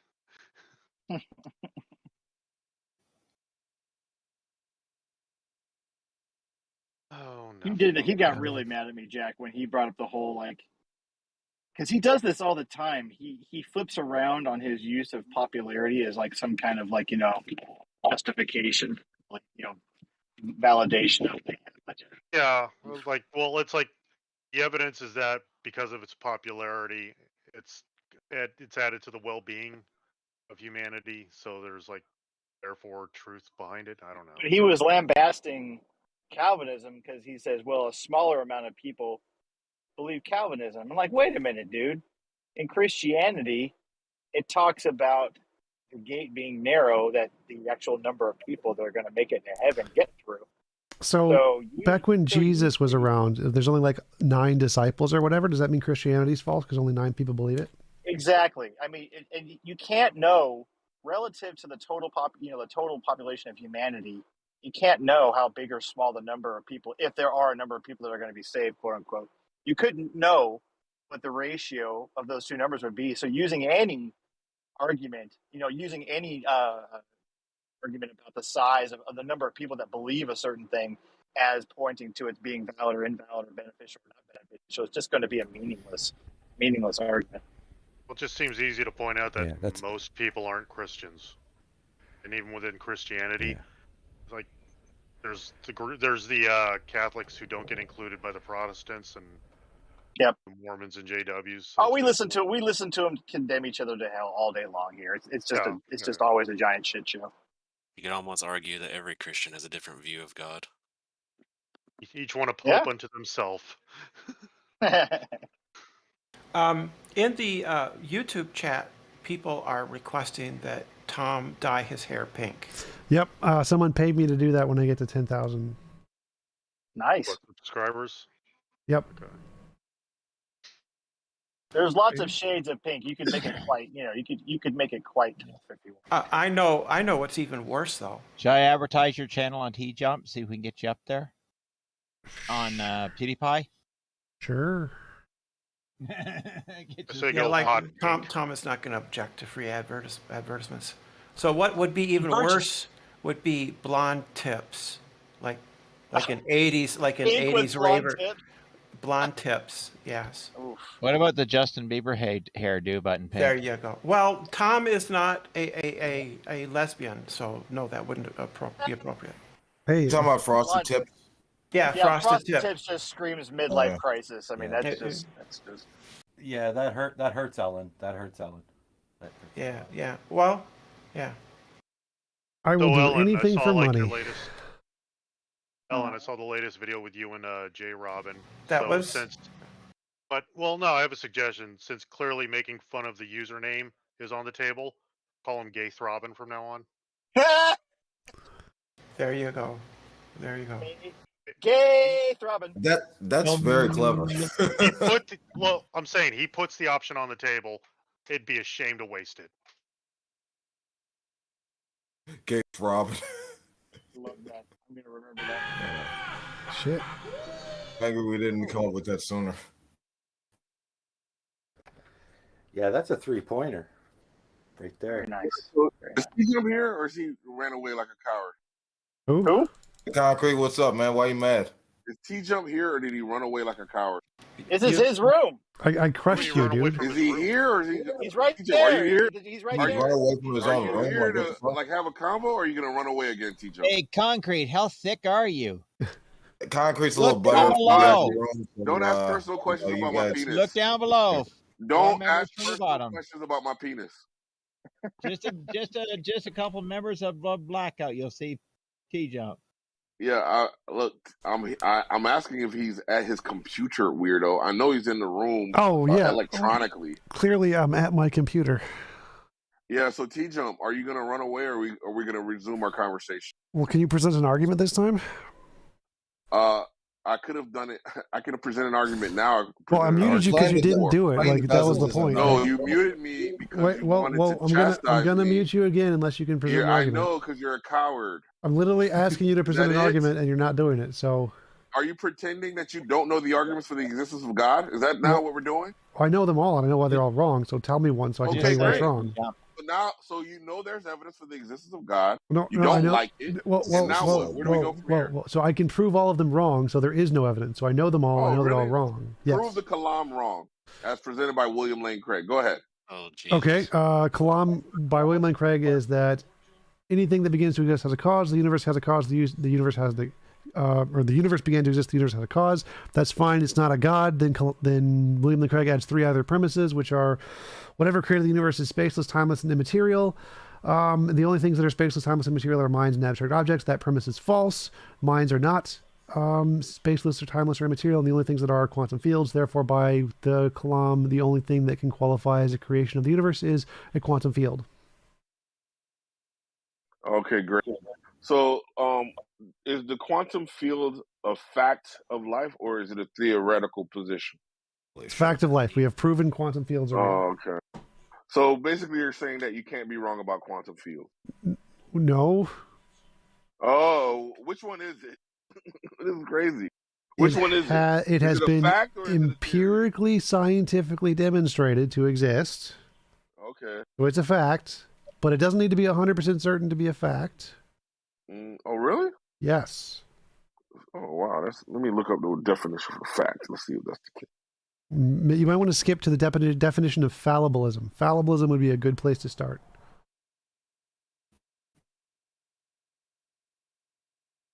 I found that theists really love a thing that is known a thing that is known or proved to be true. Yes. So if you prove something to be true, no, wait, you're known. also Wait, gonna go back. say that it could also Whoa, go back. be later Hold up, proven. bro. Why are you over talking, bro? Because you skipped. You're gonna part. mute me because you're mad. Hold up. I can arrange for that. Read the definition again. Read the definition again. His minion? Read the definition again. Are you his minion? Bro, definition. Read the definition of fact again. Why? Because you skipped over the first 3 words. Wait, how do you know which definition I'm reading? What are you talking about? Because you read it. You literally read it, and then you ignored the first part of what you read. How do you know that? Because you literally just read it 5 minutes ago. How do you know what I'm referencing right now? Stop running, Concrete. Stop How do you know I'm not? Why are you running, bro? Why are you running? Are you scared? Are you scared, bro? How do you know I am not offering it from recollection? That's fine. That's fine. Round and round the bush. Offer it from recollection. Round the bush. I'm gonna go find the definition. Yeah, I read the definition. Go for and it. then I committed it to memory, and then I. Okay, that's fine. I don't care. Give it the definition again. You don't have to read it. Just give it again. Why? Just tell me why. Because the first part of your definition was to know something or to have proved something. The to know something, we know quantum fields exist because knowledge does not require certainty. Knowledge does not require certainty. Look, bro.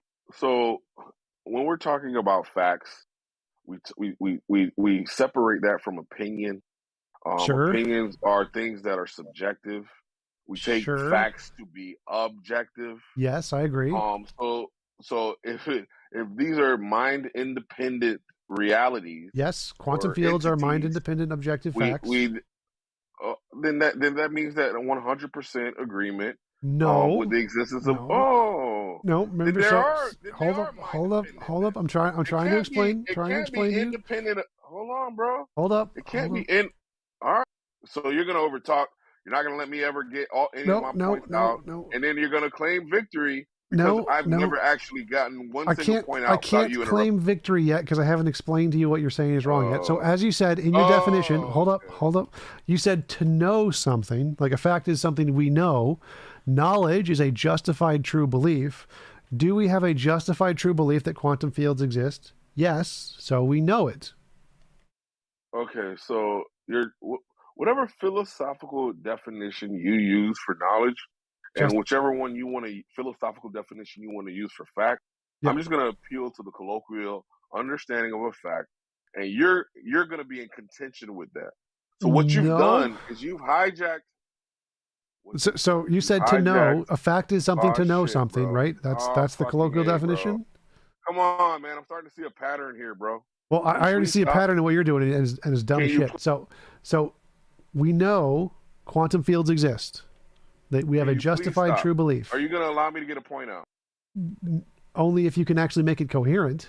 I don't care. Look, when you take your philosophical understanding or your definition for knowledge, and then you superimpose it on our colloquial understanding of facts, that is you, like I would say, commingling and conflating two different concepts for your benefit. You guys don't even talk about the argument anymore. You guys are talking equivalent. This is what he does. He's just a troll, but yeah. Why are you over talking me, bro?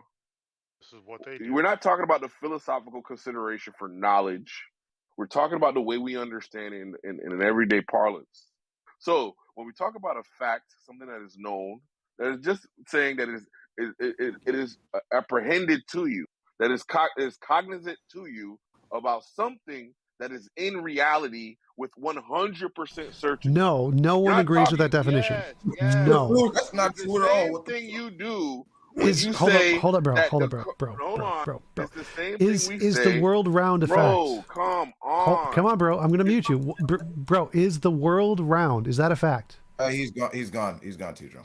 Oh no, I'm so sad. Yeah, Concrete's a gish galloper.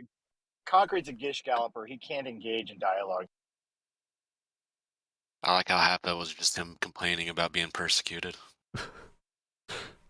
He was doing the same thing in the other threads. Like he just waits until he's muted and then he just dips.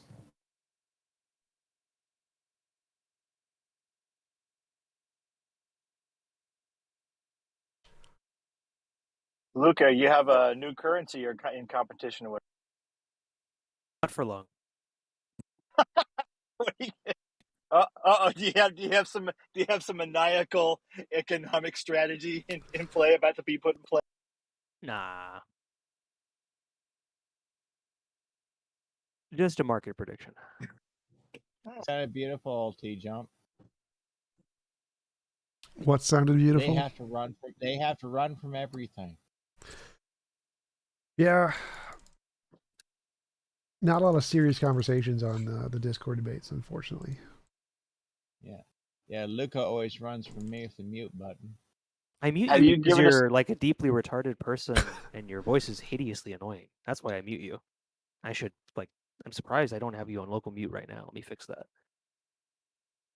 So you're gonna start muting people. That's better. Breaking the rules. Well, Blackout is in the server room with you. Hey, Luca, do we have a graphic representation of what a Stanford coin would look like? Yeah, Stanford what? Yeah, it's the logo for the channel. Oh, gotcha. It's pretty expensive printing colored coins, isn't it? Yeah. Whoa, Valuable whoa, whoa. coin. Coins of color, please. Come on. Coins of color. Sorry, my racist bad. Enricus is a racist. We have the colored coin delegation. T-Jump, if you could help me out. When I first saw your name just now, with the channel, I was like, oh, that kind of sounds familiar. I was trying to think of the theist, because a long time ago I watched one of your videos. I think it was just one of them. You may have debated a couple times, but it's the father and son. You and the other guy, what's his name? Stuart and Cliff Knuckle. Stuart, that's right, Cliff. Yeah, Stuart and Cliff, that's right. Yeah, I was just having a hard time remembering what their name was. Oh, okay, that's right. How many times did you debate them? So there's two brothers and the father, and I've debated each of them a total of like 4 times, I think. Yeah, I would need to check out the other ones. I saw one with you and Aaron. Is that his name? One guy. RN, like the letter RN, like prescription RN.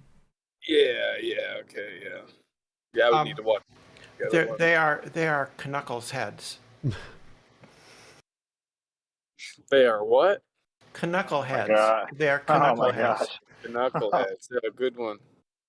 The video to really watch is his debate with Nomad. Curtis Page. For a real shot of insanity. Yeah, I would need to look at him again. It's been a while.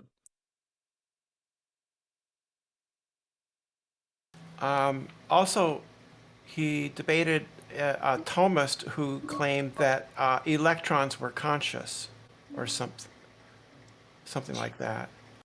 Sounds like a David Chalmers disciple. Not that good.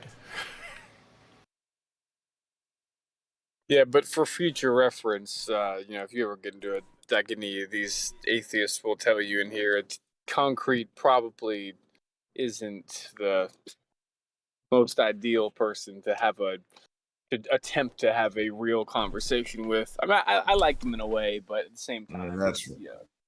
He doesn't really come in the debate. He just likes to play the dozens. So Yeah. No, he's just like a cheese. If you're not into talking shit, it's not going to last very long. No, he's just a vocal cheese grater, man. He's got like one of those voices that after a while your ears just start to bleed. I don't know why. Hey, T-Jump, you want to have your conversation with him? Her body. It's more ear person than that. This is her body, something like that. T-Jump, you're not familiar with the lore of a lot of the old community that's represented here, are you? Probably a lot of it's going to be new. No, I don't do that kind of stuff. I have no interest in lore.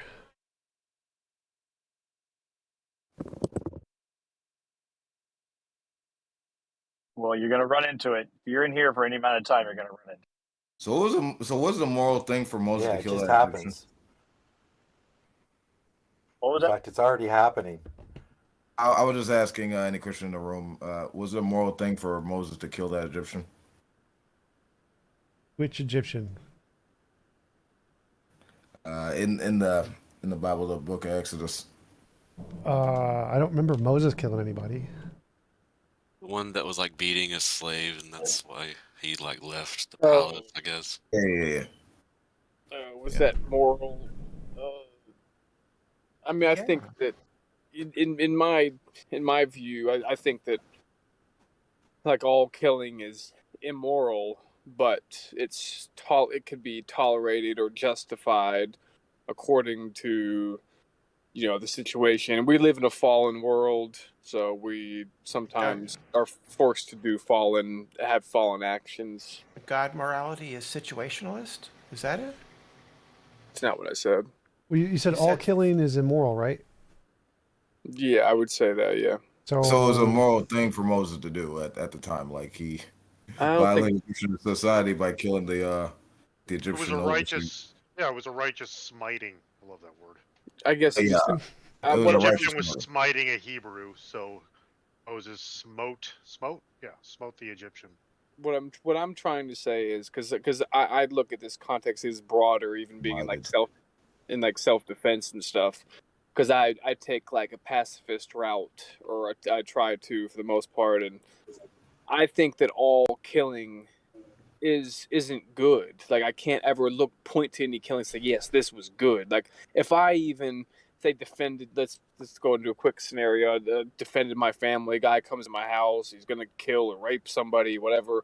And if I knock him out and his head bounces off the linoleum floor and he dies, I wouldn't want like a pat on the back, like, oh, that's a good thing. It was good. You should get a pat on the back for that, for defending your family.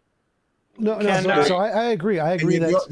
Hold on one sec. So I agree that killing is immoral. Any death that is non-consensual is immoral, but that would include like if a god drowned millions of babies or sent bears to kill children. Those are also immoral. So anytime God kills anybody, that's also immoral. Would you agree to that? Well, that's what I'm saying. I think that throughout history, obviously, there's going to be things like you're saying, and things about what Moses would be. That example, as humans, we live in a fallen world and are forced at times to make fallen actions. And I'll never say that it's good, like it's a good thing. Well, I'm asking, like, if God kills someone, God is immoral. That's bad for God to kill anyone. No, because even like, we look at the Canaanites, a lot of different examples. You can look at the flood or whatever.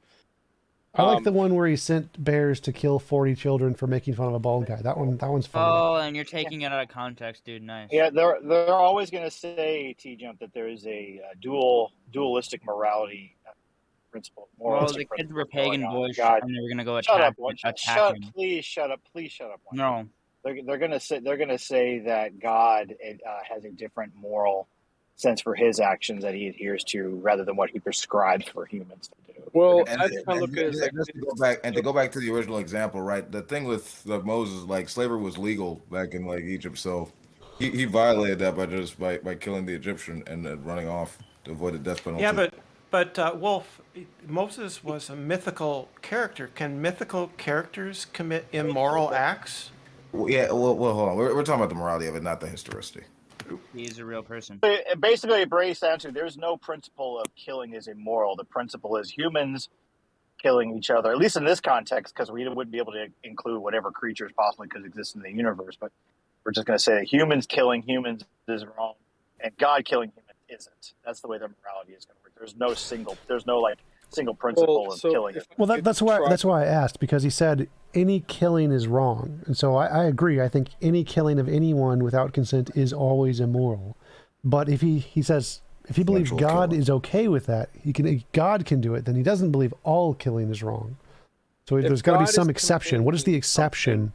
Okay, so if God is commanding something to happen, now I believe, just to kind of throw a lot of things in, to quickly understand like where I'm coming from. I wouldn't say I'm full blown out Calvinist, but I take a lot of Calvinist, ideologies, whatever. So in order for us to understand good, we have to be able to differentiate from good and evil. I believe God has created evil in some sense. I know it might sound in a certain type of way, but Isaiah 45:7 says, "I form light and create darkness." I make peace and create evil. I, the Lord, do all these things. The Lord, I believe God does everything for a purpose. And at times throughout his revelation, there's been times where evil has got to a point where he wanted to cut it down. He needed to break it off in order to build up. That's what, the Ecclesiastes we see, a time for this, time for that, time to break, a time to build up. So at times God is, and he's completely just in doing so. It's his own creation. So whatever he does is just. That makes sense. Wouldn't it have been a better idea just to not allow it to get that evil? Well, not necessarily. Well, obviously, then I would say that I think that everything God does is perfect, and then his creation itself is exactly as he wants it in order for his people to see his goodness. Is there really a distinction between good and evil then? Well, it's necessary for us to That's not what I asked. What do you ask? Is there a distinction between good and evil if both of them are required? Well, of course, there's a distinction. We see this distinction in our everyday lives. I mean, we have love. We have families that we feel this love that we can't compare to anything else, and we've experienced hate and we've experienced wrath. So there's a clear distinction between the two, and God wants us to draw close to what's true and what's loving. Well, the way I see it is that if there was a perfectly moral God, the world he would have created would be a world where it's impossible for any being to force any other being to do anything they don't consent to doing, including God. God would never be able to force anyone else in doing something they don't consent to doing. That would be a moral world. And so since God did not create that, he's not moral. No, yeah, that's where I kind of would go back and say, like, I would say everything is necessary. Everything creation has known is necessary for us to come to understand his goodness, and therefore we have to endure certain persecutions and sufferings, because these sufferings is ultimately what builds us up. Again, it's what builds us up. Is the Holocaust necessary for God's plan? I mean, I look at everything as being necessary, even if it's hard for us to understand. Just like in Job, they talk about the same things. They wrestle with these things. Why is this happening? Why is this? Why is these things happening? God comes down, lays down the law, and says, "My ways are higher than your ways. You can't even set up dominions on earth, and you're asking me what I'm." So basically, like, we're not gonna. We're little pea-bearing humans. We all know that there's a thin line between arrogance and stupidity, and I think we all are on that borderline to some extent or another, and we're not going to understand God, the creator of all things, and his sovereignty and his plan and purpose entirely, but we can understand it to some extent through what he's given us. So in the world I described, where it's impossible to force anyone to do anything they don't consent to doing, all of our realizations we can have today in this world are the same. There's nothing we lose. We get everything we have now with one different law of physics. So how is that not more moral? So, like, what is the U.S. basically like? Sorry, maybe I'm like mishearing you. Like, why didn't he make it a different way? No, I'm saying here's a different way he could have made it that is more moral. He didn't do it, therefore God is immoral. And you said, well, because we need to experience some things to come to some realization of God. Well, no, we don't. We can come to a realization of God without the suffering. Suffering's unnecessary. I mean, I can prove that. How would you know that, though, necessarily? Because we can come to a realization of God in the world I described that's impossible to force anyone to do anything they don't consent. Because in that world, everything in this world is possible. So in the world where I described that it's impossible to force anyone to do anything they don't consent to doing, they could consent to live in this exact world. So they can choose to come live in this exact world. And so everything in this world is possible in the world I'm describing. The only difference is that it's optional. I just don't I'm sorry, I'm just not understanding. Like, this world is some imaginary world or something that you're thinking that could have been this way, but it isn't. So we can't even understand what that quote unquote, this hypothetical world would be. Yes, we can. It's pretty easy. So it's everything is consensual. You would have to consent to coming to this world. Like, God couldn't force you to come to this world if you didn't want to. You'd have to consent. And if you consented, you could still get all of the benefits, all of the things, the coming to know God, whatever. The only difference is that you couldn't be forced to be here without consenting. I'm sorry. I'm just not really sure how to respond to like the hypothetical world that you're talking about. I'm having a hard time understanding. Well, so it's an obviously more moral way the world could have been that God didn't make it, proving that if there was a God, he wouldn't be moral.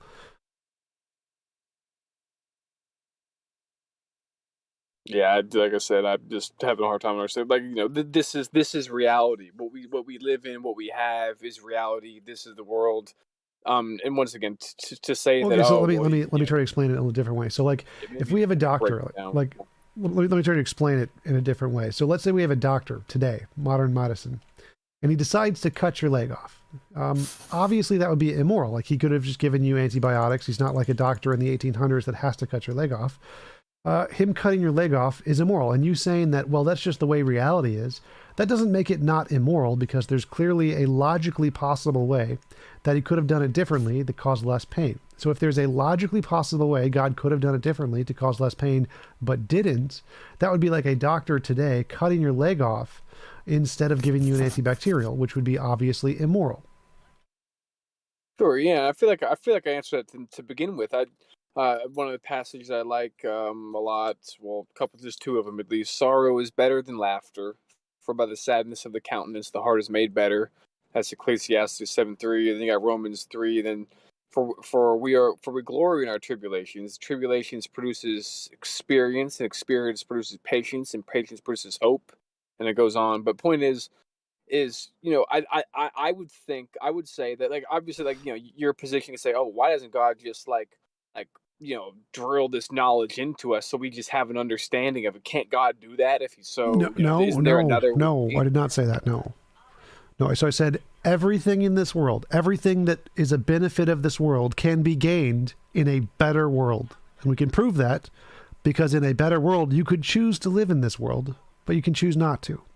So that means in this better world where it's just an option to be here, you could learn everything in the exact same way you learn things here. Everything about this world is exactly the same, except you could choose to not be here if you didn't want to. So everything about the world, every benefit, everything you learn, everything that you said about suffering being greater, blah, blah, blah, getting to know God, all of that is the same. But there's one difference, is that you can choose to be here, or you could choose not to be here. So you have an option. So I'll try to entertain. So you're saying that it'd be better to have an option to live in this world. So what would be the other option? To go to your own world of your own design, go to a different world, just to not be here. Lots of different things.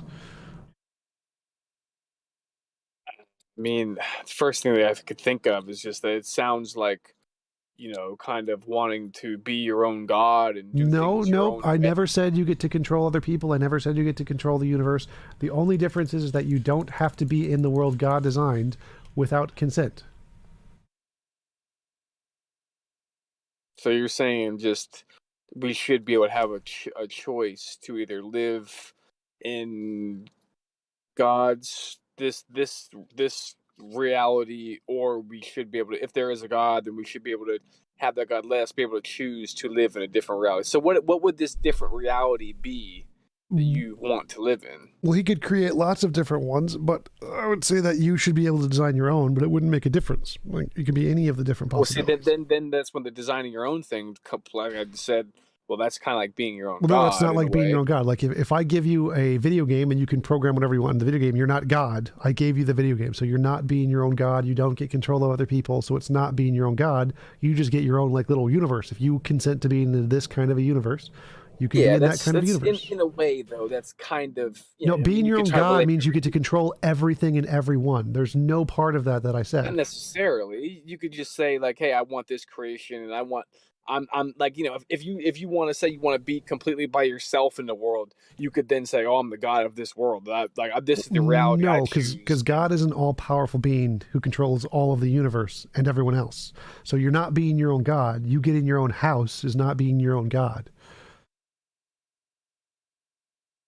I don't know. It's kind of I don't really like It just seems kind of silly to me. Like you don't get all. You're not omnipotent. You're not omniscient. You're not eternal. You're not omnibenevolent. You don't have any of the properties of God here. You having your own universe that you can do whatever you want with is none of you having none of the properties of God. You are not your own God. I think here's the issue. I think at least, man, you probably won't accept it, but whatever. I think that God wants to have a relationship with us. That's fine. He wants us to. That's fine. You can have that. I already agreed to that. So I agreed to that. And in this alter, state that you're talking about, you can't come to know him that way. Wrong. So I can prove that. I can prove that wrong. So in this world I'm describing, one of the options is to be a part of this earth that God designed. So it is literally possible to have all of those things you just listed in the world I described. So it's possible to have this reality in your reality. Yes, you could literally choose to come to this exact planet as God designed it, or you could be like, nah. Well, then that's where God's just not. Well, the thing is okay. So creation, this world, as Christians, we believe is as far as I believe is what I would say. Everything is planned accordingly to his purpose, for his glory, for us to come to understand his love. So it's not about what we want necessarily. It's about his glory and understanding his truth, and that truth that is in love, that he is love. So it's not about again, we can have all of that in a more moral world. So we can make the world more moral and still have all of that. Moral by your standards, though, which I don't understand where you ground morality, and I don't really care to get into all that, I guess, right now. But I'm sure you got a whole bunch of answers for that. But yeah. So God not forcing people to be slaves in his planet and giving them the option to not be here would be more moral. That's objectively, obviously the case. Like you saying God making people slaves and forcing them to be here is more moral just proves your God's immoral. No, he's making objectively, obviously the case. He makes creation. He's made creation once again, like I said, for his purpose. So we're slaves, which is obviously immoral. So you're proving he's immoral. What do you mean slaves? What do you mean, well, like slaves to God? If we are forced to be in his world with his rules without consent, that's the definition of slavery for his purposes. Well, I think that in our lives, and obviously there's much people that are much more unfortunate circumstances than we are. But I think that we should be thankful to have life the way that we do. And slaves, God does give being us, thankful to be slaves. You're just proving your God's immoral. You're just proving, God made us slaves and we should be thankful for him making us slaves. That's how you view it. Well, it's objective. So objectively, the criterion of slavery is being forced to do what some other being wants for their purposes in their way, and you don't have an option to leave. That's literally just the definition of slavery. So literally by the definition of slavery... I don't completely disagree, because I believe that I am a slave to God. Yes, and I have no problem saying that. That's fine, but the problem is if he forces other people who are not okay with that, that's by definition immoral. By your standards. By the objective standard. The objective morality, if you force someone into slavery against their consent, that's objectively immoral. No, once again, that you can't. I don't see how you could say that anything's objective in your worldview. I don't get how you could say that. Most philosophers are moral realists, and they don't believe in a God. So you can have objective morality without a God, but that's a different topic. The point is, if your God endorses slavery and says it's okay, your God is objectively immoral. Like, it's just that simple. I don't need to give a meta ethics. If your God says slavery is immoral, here's the thing is, because you say slavery, right? Like, yes, it's not that I would say I'm a slave to God, but I enjoy that being his slave. That's fine. That's fine. So if someone, hold on, one sec, I just want to clarify. So if someone chooses to be a slave, if I voluntarily agree to be your slave, that's not immoral. That's perfectly fine. But if you force me into slavery, that is immoral. So if you choose to be a slave to God, there's nothing wrong with that. But God forcing everyone who does not choose to be a slave, that is objectively immoral. Quick question. So for believers, especially the guy who was just speaking there, if you did, hypothetically, I know you love God, you would never leave God, but hypothetically, if you said, I don't want a relationship with God, I want to leave, would this God afford for you any punishment? Sorry, say it one more time. I'm asking it hypothetically. I know you love God, you wouldn't want to leave him, but suppose you decided, I don't want to have a relationship with God, and you wanted to leave God, would God say good on you, or would there be punishment for you in the future? I mean, in this hypothetical, I mean, of course there would be punishment. Yeah. I mean, if I'm going to reject God, if I'm going to reject my creator who created me and who gave me life, yeah, if I'm going to reject that, then I would deserve to be punished. I have a question for T-Jump. T-Jump, real quick. Do you think owning a dog is immoral? Sort of. So like if dogs had the same level of intellectual ability to be like humans did and could consent, then, and they didn't want to be owned, then it would be immoral to own them. But right now dogs have like the intellectual ability of like a 4-year-old, so they don't have the ability to consent and they have to be taken care of in a lot of ways. So not as much. I mean, according to you, very quickly, according to you, I mean, someone having intellect is no more than just someone having a brain with neurons in it that allows them to have higher cognition. No, I never said any of that. That's not in any way a representation of my position. I have no idea what you're talking about. I mean, you believe in evolution, correct? That's what evolution states. No, it doesn't say that. It doesn't say that having a brain is the same. States that your brain is no more than a 3-pound compound of chemicals that allow for that had expanded through evolution that gives us our high cognition. No, that's not at all what it says. So that's wrong. So it says that your tell me what evolution. Stop interrupting. So evolution says that your brain is a 3-pound matter, but the process in it, the consciousness, has moral significance. So it doesn't matter if what you're made of, if it's 3 pounds of matter or 3 pounds of soul stuff, it's equally as morally significant either way. Evolution doesn't make a significant statement either way on what the morality is. It doesn't tell you. It makes no statement at all. All right, so to respond to that, so do you believe, I have a question, where do you think consciousness comes from? So I'm just curious, because everything is governed by, I'm just curious, where do you think consciousness comes from? The brain.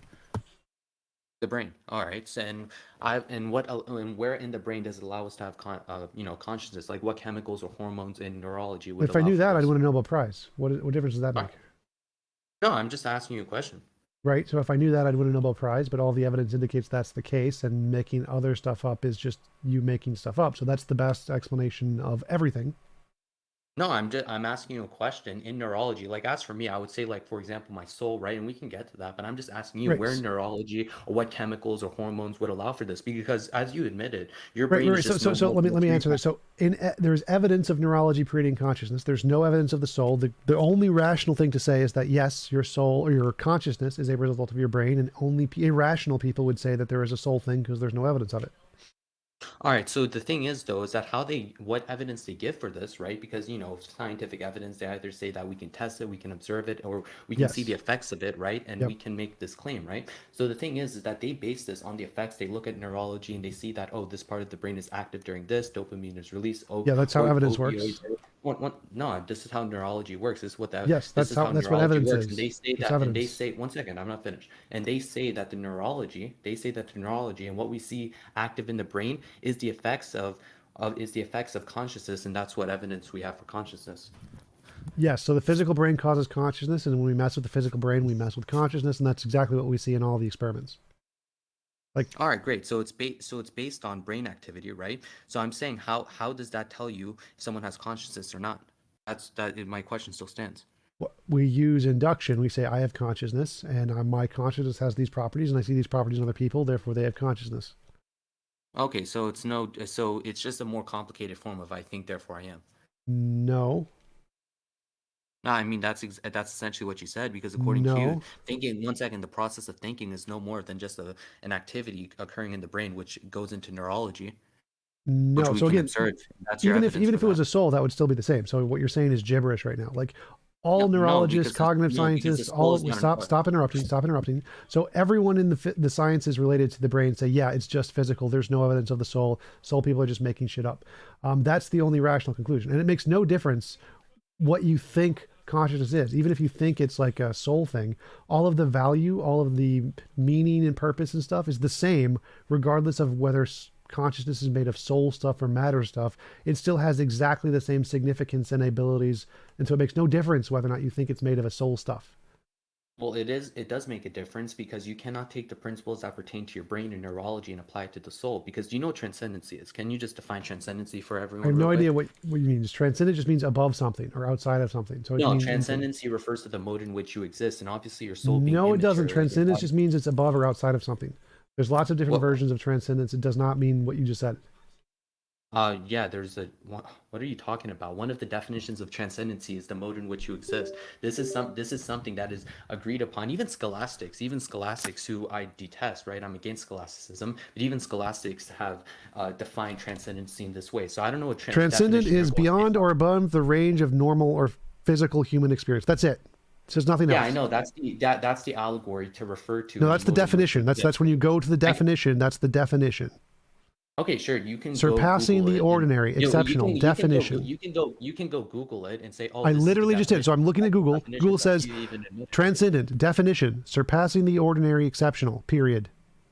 Okay, great. And I have a question. That's how I understand it too. One second. So if you want to argue about definitions, that's fine. You admitted yourself. You said, do you know what the definition of based on transcendence is? Google. I'm going to One mute second, you. I'm going to real mute you. quick. Stop. I'm Complain going to about mute you. people over-talking. I'm going to mute you.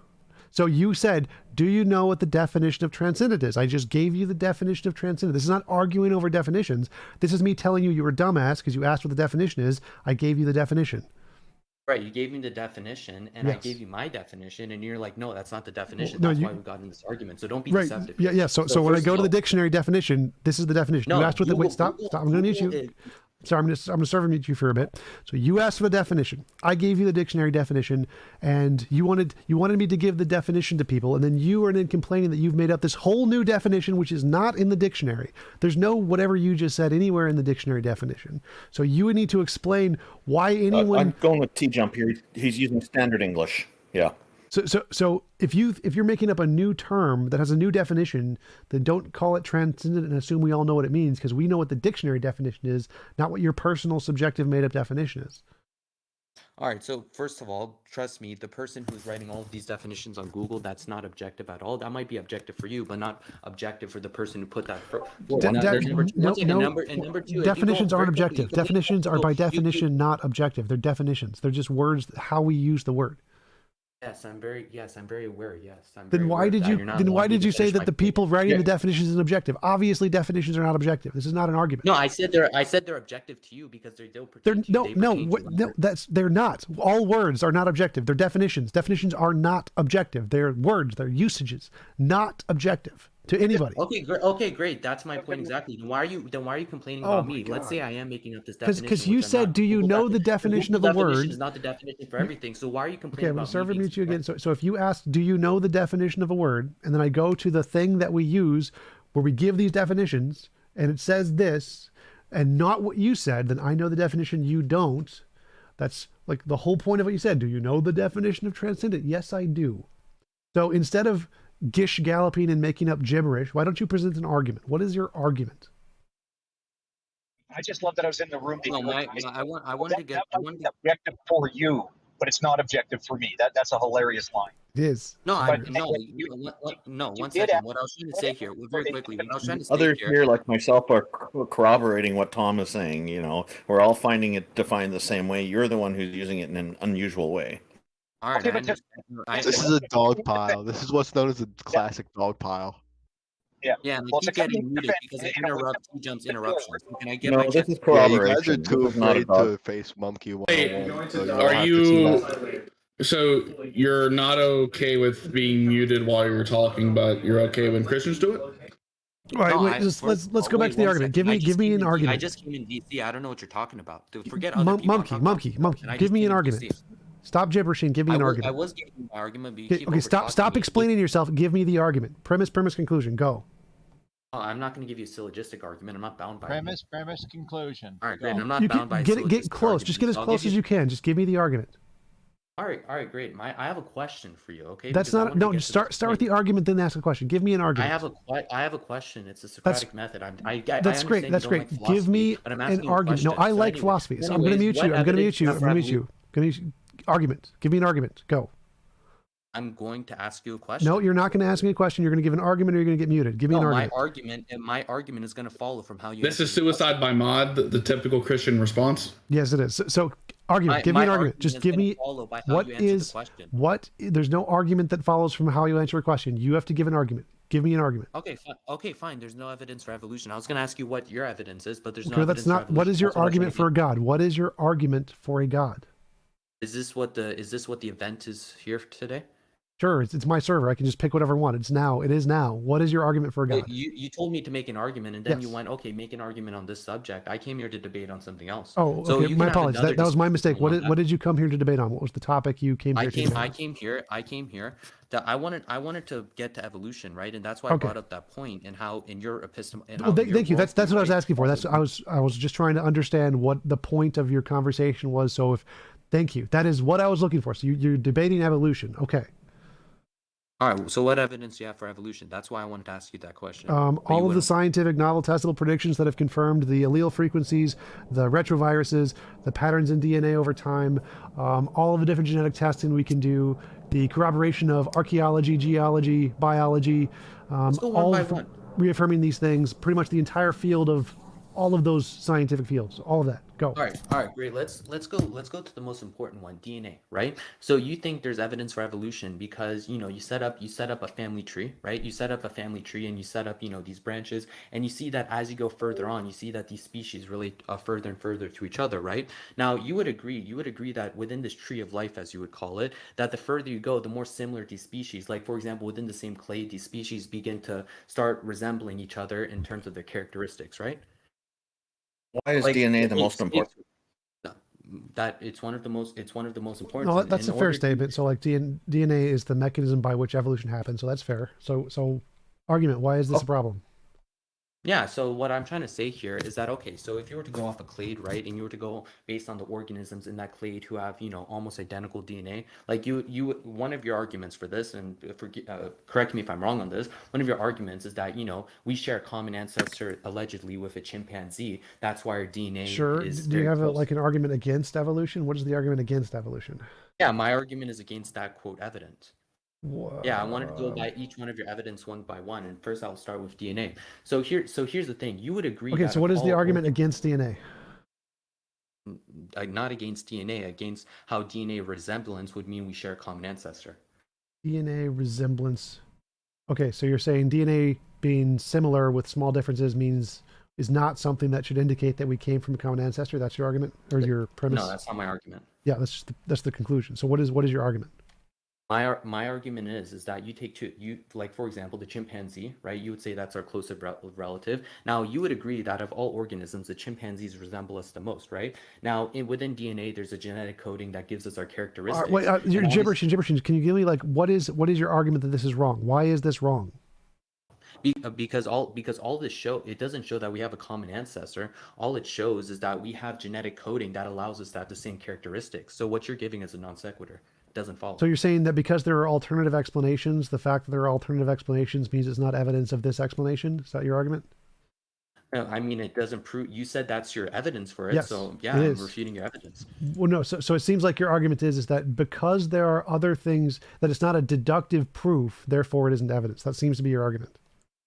Well, no, I can actually show my evidence, right? We can actually test my evidence, whereas you just make an assumption. No. I'm trying to understand what your argument is. So it seemed like your argument is that the fact that there is similarities in genetic patterns doesn't prove that there is a common ancestor, because there could be other things that could explain that without it being a common ancestor. That seems to be your argument, right? Something like that?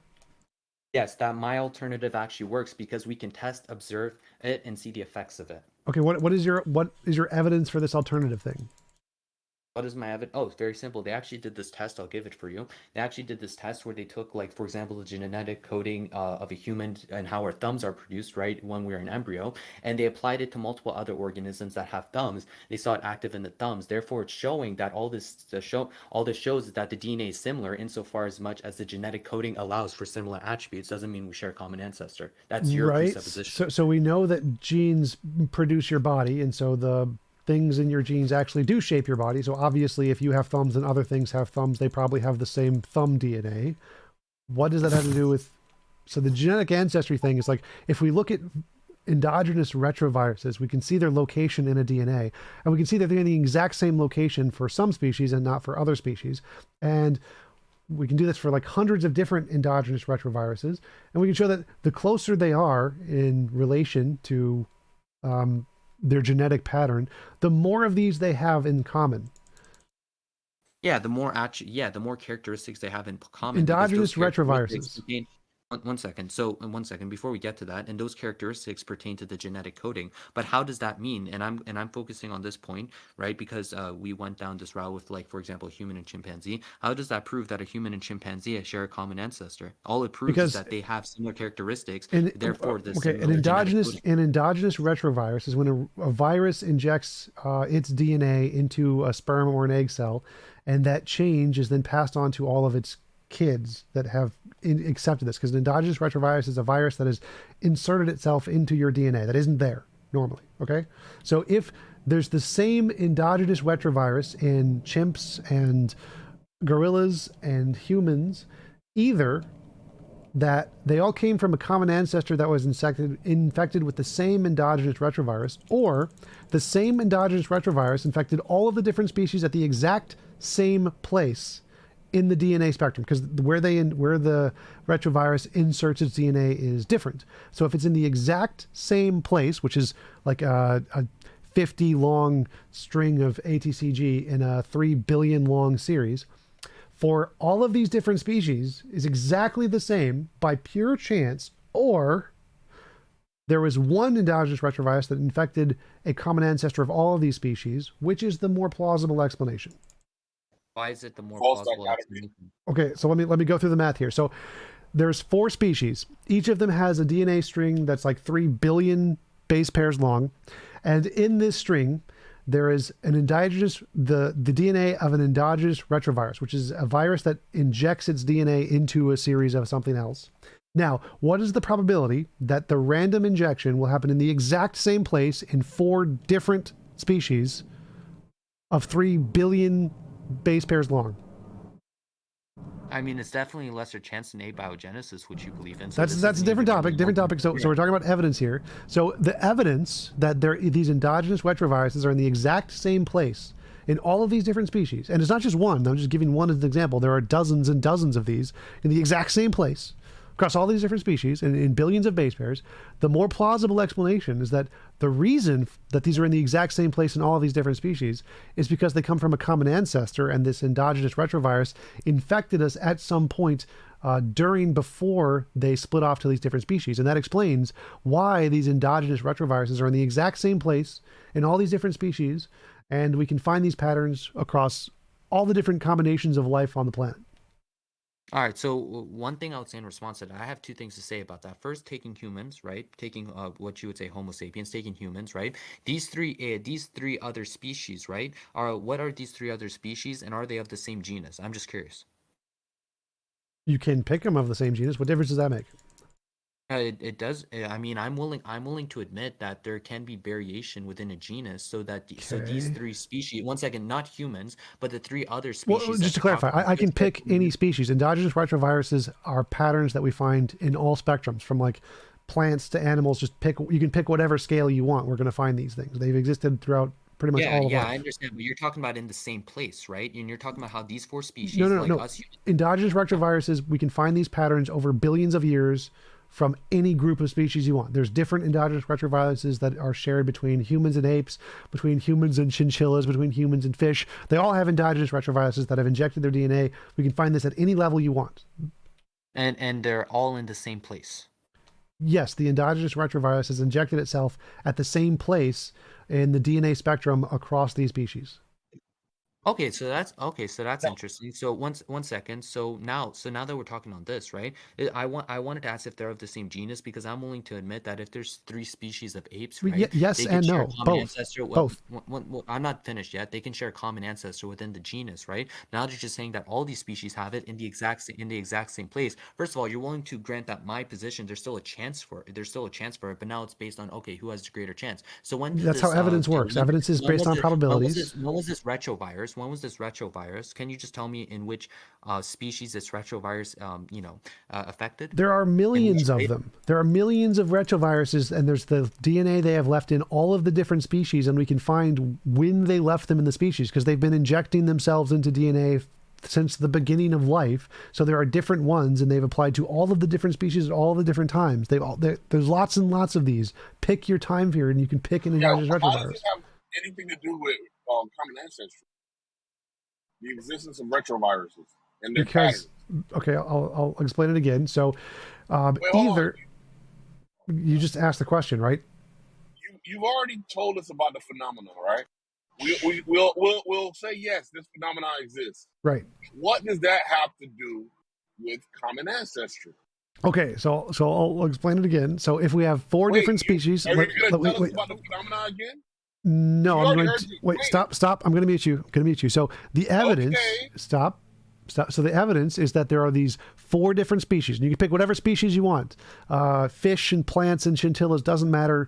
Apes and gorillas, doesn't matter. Just pick any four species anywhere on the planet, and they have a endogenous retrovirus that is in the same place in their DNA, the same place that's injected, the same pattern, in a 3 billion base pair long series. There is this one 50 long thing of base pairs that is specifically from one endogenous retrovirus, and it's in the exact same place in the DNA of all of these different species. Now, there's two ways that could happen. One is that they all had a common ancestor, and the endogenous retrovirus had injected itself into the common ancestor before it had split off and evolved into these different species. Or the same endogenous retrovirus injected all of these different species in the exact same location, even though it's completely random where it's going to inject its DNA. And it just happened to be the case that it did this. So your presumption is this retrovirus acts in random ways all across all species, right? Yes. So the retrovirus injects itself into DNA randomly. Yeah. Why do you presume that? Because we can see it. We can see how endogenous retroviruses work. They don't inject themselves into the exact same location in DNA ever. It's not a thing. Except when they do. They don't. That's the thing. It's doesn't happen. Right. So you said that you found them in the same exact position. Yes. And all across different species. Yes. Right? Okay. So there you have an instance of them behaving in this same exact manner. No. Why are you now saying, I'm sorry? Oh my God. No, we don't find the virus itself into the DNA. The virus injects a part of its DNA into your DNA. Okay? So if it injects itself into your sperm, then your sperm, you won't have it, but your kids will have this, and their kids will have this, and their kids will have this, because when their cells reproduce, they will reproduce the DNA in the same order, and that part that the endogenous retrovirus injected into your DNA will be the same in all of your kids, but you won't have it. Now, it's possible that somebody else's kids, somebody else's sperm cell was injected with the endogenous retrovirus, but the probability that their DNA hits the exact same part of the DNA is 1 in 300 billion or something. It's very big. It's a very small chance. Not going to happen. And it has to be in the sperm cell, in the egg cell, and in that one that is reproduced. So the probability of this happening it doesn't happen. So we can conclude that it's more likely, significantly more likely, you have to be an idiot to think it's not the most likely explanation, that they share a common ancestor. That's a great argument. That's a great argument. It is. It is a phenomenal argument. Yes. If you think otherwise, you're an idiot. That's how good the evidence is. Yes. It makes no difference. Basically what you're doing, is that Darth or is that a recording? Anyway, what you're doing is you're hitching your wagon to a phenomenon which I can rest assured that you don't fully understand. And your understanding of it is... which phenomenon do we fully understand? Which ones? Oh, so you agree?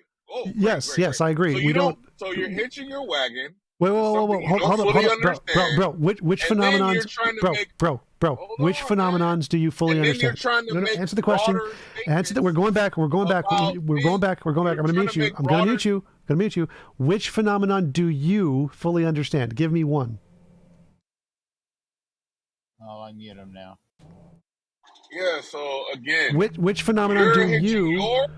Which phenomenon do you fully understand? Yeah, so you're hitching your wagon. No, you got to answer the question or you're going to get muted. So answer the question, which phenomenon do you fully understand? Because if you don't, if you can't name which phenomenon you fully understand, then you're a hypocrite because you're hitching your wagon to phenomenon you don't fully understand. So we're going to need to know which phenomenon you fully understand. Oh, okay, great. So, yeah, we all hitch our wagons to phenomenon we don't fully understand. So since it's the case that we're all in agreement, we can easily... You're cutting out. You're cutting out. I can't hear you. Your mic is cutting out. Literally, just can't hear you. And I haven't muted you. You're just literally not. Mic not working. Well, when I get a chance, can I continue with my argument? Because Concrete kind of interrupted me. That's true. That's true. We'll let you go ahead. You can continue. Nothing. So, nothing. So, can you explain to everyone? Just explain to everybody what was the original function of this of what the retrovirus left in DNA. What was the original function of that? It doesn't have a function. It's just present there. It doesn't do anything. Okay, so it does absolutely nothing. Right. It's in the junk DNA. It doesn't have an effect. I believe I read one second. I believe I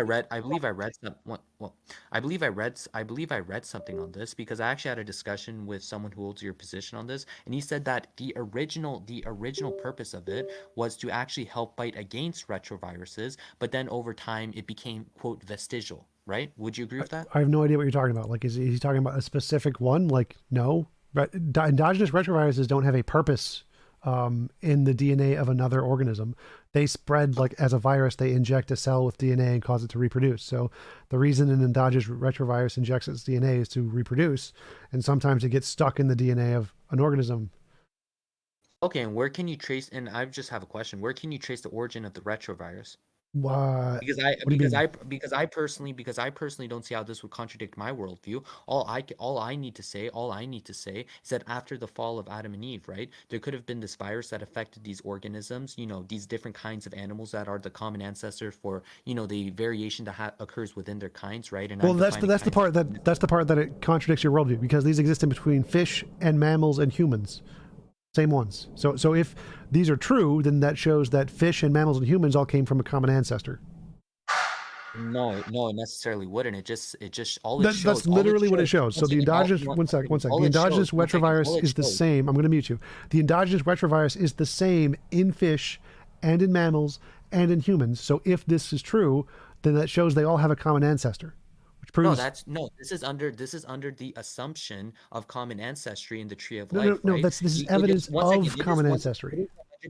Very quickly, it is 100% possible. It is 100% possible, right? You even admitted that there's a chance to this, just a lesser chance of this, that all of these organisms could have been infected by this in the same manner, right? Yes. In the same manner, but to take this and say, okay, they all have this, therefore they all share a common ancestor, that's your presupposition. No, that's how evidence works. If there is something that's more probable, then that's the more reasonable thing to believe. It's not a presupposition. It's literally the more reasonable thing to believe. It's possible that the gold brick on my table was created by a magical leprechaun. That's not impossible, but the probability is much lower than me having bought a gold brick. So the rational thing to say is I probably bought a gold brick, and anybody who believes a magic leprechaun created it, even though it's not impossible, is an idiot. Okay, how about this? It's more possible. I'm not saying we can observe this, but if you want to just go on, okay, what's more possible, right? It's more possible that someone could have just gotten a time machine and then infect a bunch of organisms with this, and likewise their offspring had this. I'm just saying it's your worldview. You can just give any hypothetical and say this is more possible. That's your travel. Come on, damn it. How is like? Do you think time travel is more possible? That's interesting. Why do you think time travel is more possible? I'm not saying it's. I'm just saying someone can argue for that. You can argue that any hypothetical. So more possible is something that has an empirical evidence. So if it has empirical evidence, then it's more possible. So we have empirical evidence of endogenous retroviruses, so that's more possible. Time travel we have no evidence for, so that's more like a leprechaun. God we have no evidence for, that's like a leprechaun. Creationism, no evidence, that's like a leprechaun. Those are all not most possible. So empirical evidence of endogenous retroviruses is very possible. Time travel and leprechauns and invisible sky daddy God, not more possible, because there's no evidence of those things. All right. So one thing I would say in response to that is very simple. That maybe right now there's no evidence for that. But how about this? This is under the presupposition of time travel, because you're arguing from the presupposition. No, I have no presuppositions. There are zero presuppositions in my worldview. 1 second. Allow me to finish. Just give me 30 seconds. No, so if you strawman my position, hold up. Common ancestry, right? So I'm gonna have to mute you. So you can't strawman my position. If you strawman my position, I'm gonna have to mute you. I have no presuppositions. There are no presuppositions I've presented. I presented empirical evidence, which is not a presupposition.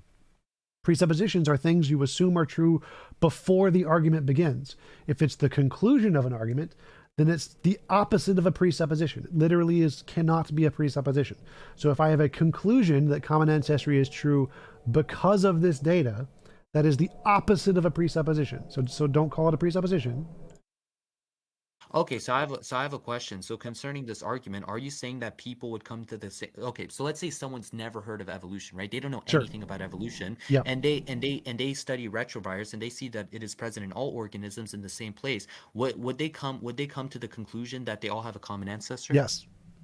Okay, how do you know that?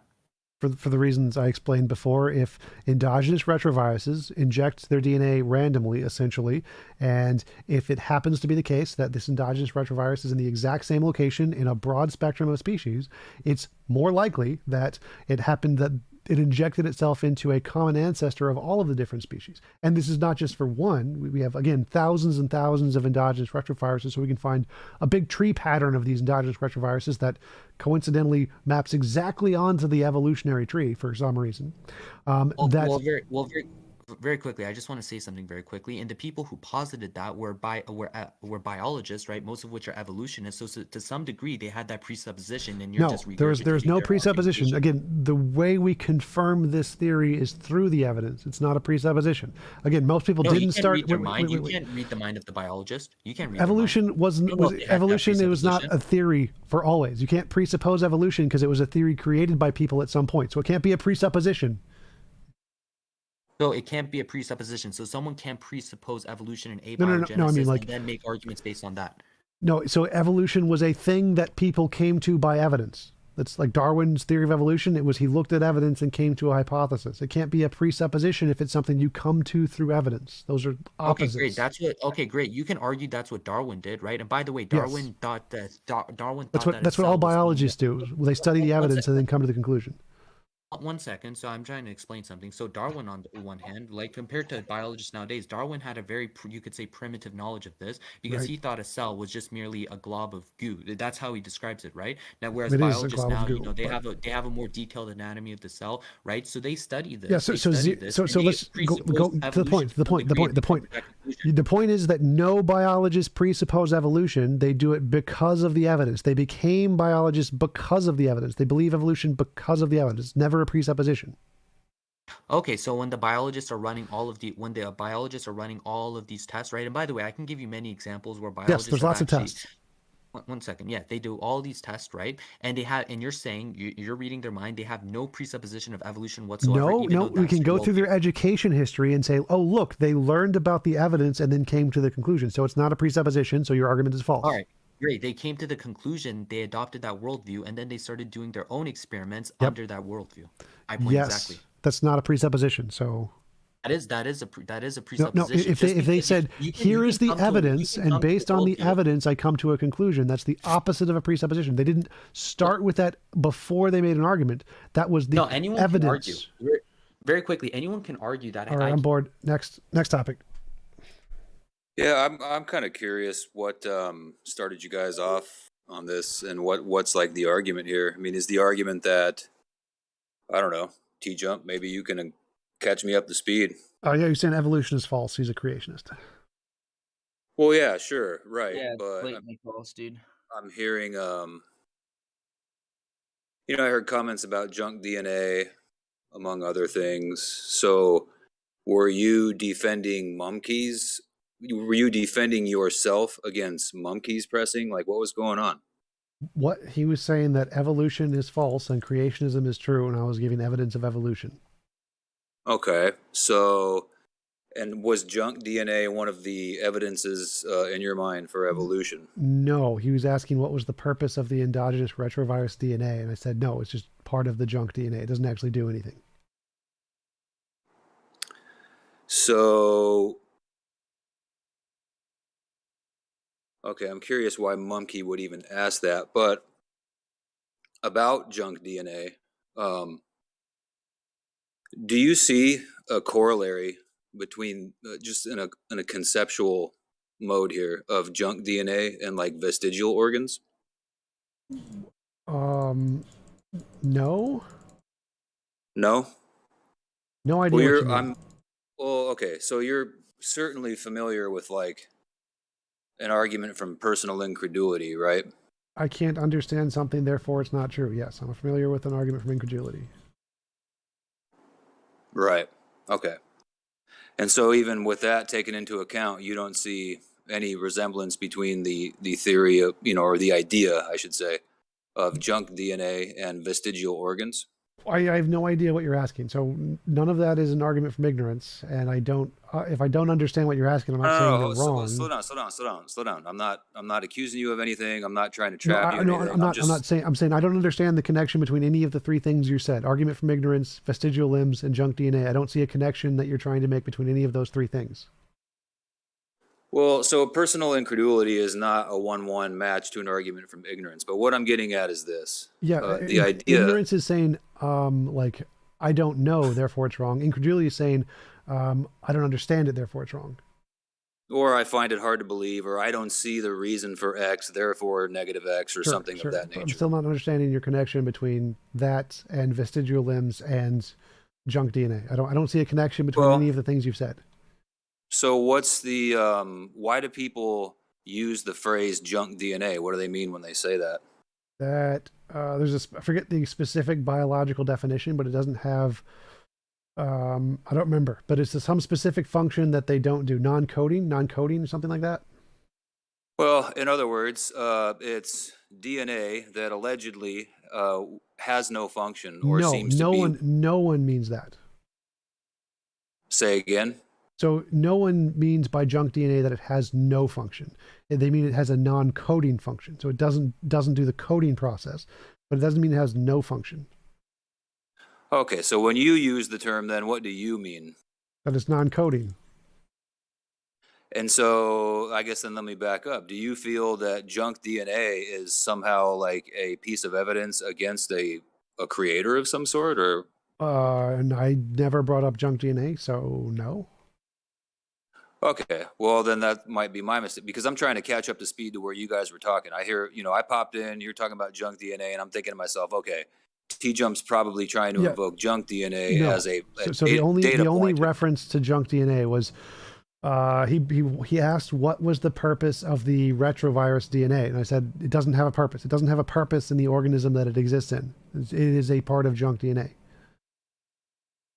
That was it. There was no argument there about junk DNA. It was just a description of the purpose of the endogenous retrovirus DNA in another organism. We're talking about evolution? Yep. Well, so that's the point of that's the corollary right there. There's no purpose, like you just said yourself, no purpose, and so the DNA of the endogenous retrovirus. Right. Exactly.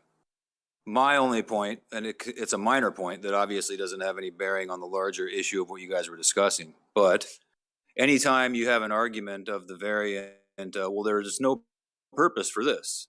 It's just not strong ground to stand on, right? Because that was the whole reasoning behind vestigial organs, the list of which has shrinking considerably in the last century. As we discover through new discoveries and further scientific inquiry, hey, wait a minute, the appendix actually has a purpose and a function. It actually does something. It's not just this remnant that's unuseful. Right. So junk DNA isn't like an argument against God in that way. Okay. Fair enough. Clarified. So, all right. Because God could just be an idiot or something, and he put it in there because he wanted to be stupid. Like the fact that there's junk DNA isn't an argument against a God. Yeah, I would agree with you. So here's a question then. Would you say, because I hear you and I hear atheists all the time make statements to the effect of there's no evidence for God or whatever, right? So let me ask you, You know, when you look back at the work of somebody like Jules Plucker and his associates or whatever, would you say that there was ever any evidence for cathode rays?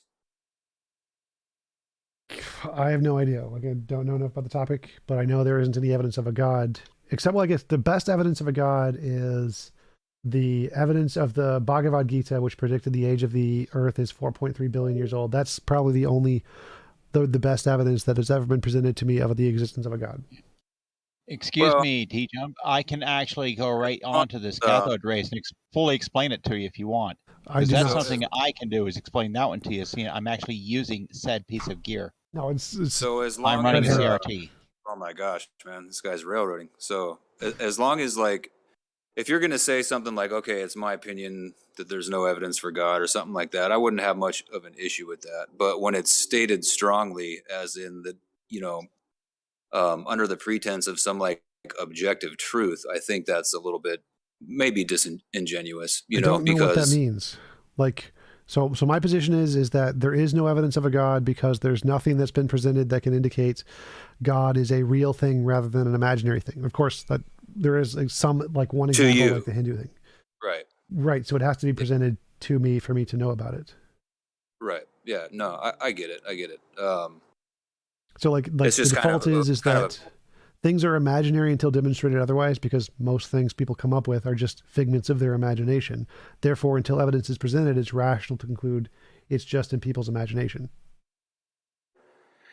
Okay, maybe. I mean, the flip side of that coin is that there are plenty of things that people accept and that are actually true, completely devoid of what you might call empirical evidence or anything like that. Wait, what? So, I mean, I get what you're saying. Wait, like what? People accept as true, devoid of empirical evidence. Yeah, like unicorns, homeopathy, astrology. Well, no, so for example, that the T-jump of today is the T-jump of yesterday and is also the T-jump of a year ago.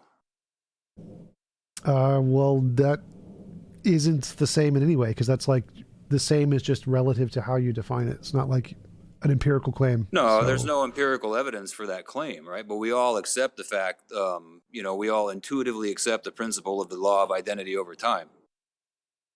But there's no empirical evidence. There's no empirical evidence for it, right? Sure, there now, is. you can say the T-jump of yesterday likes chocolate ice cream, and the T-jump of today likes ice cream. Therefore, we can inductively conclude the T-jump of today is the same as the T-jump of yesterday. Yeah, that's not empirical evidence. That's literally empirical evidence. So that's your sense experience of T-jump likes ice cream was seen previously and seen today. That's empirical evidence. That's just induction. So there is empirical evidence of that. Well, it could just as easily be the case that you're misled, or that the T-jump of yesterday that liked the chocolate ice cream was some kind of phantom, like by empirical evidence. So I don't. That doesn't matter. The fact that hold up. Stop. I'm going to mute you. The fact that there are other explanations does not mean it's not evidence. So that what you just said is irrelevant. Even if it could be a delusion, it's still evidence that the T-jump of yesterday is the same as the T-jump of today. So there is empirical evidence that statement is true, which is not analogous to a God.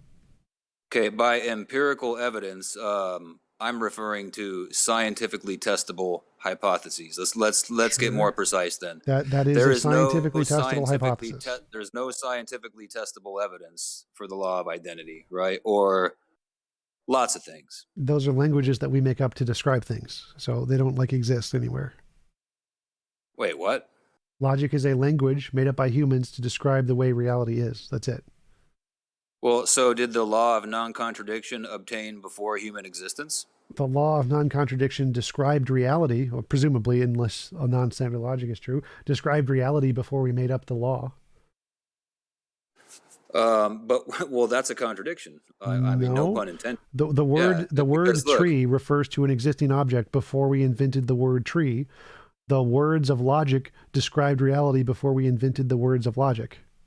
You said we made up the law of non-contradiction. Yes, it is a human principle to describe reality, just like we made up the E equals MC squared. It's a human principle that didn't exist anywhere. It just describes existing things.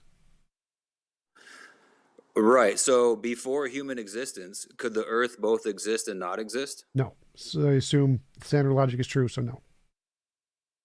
Say again? I'm granting because if there's a non-standard logic, then it could, like quantum logic or something.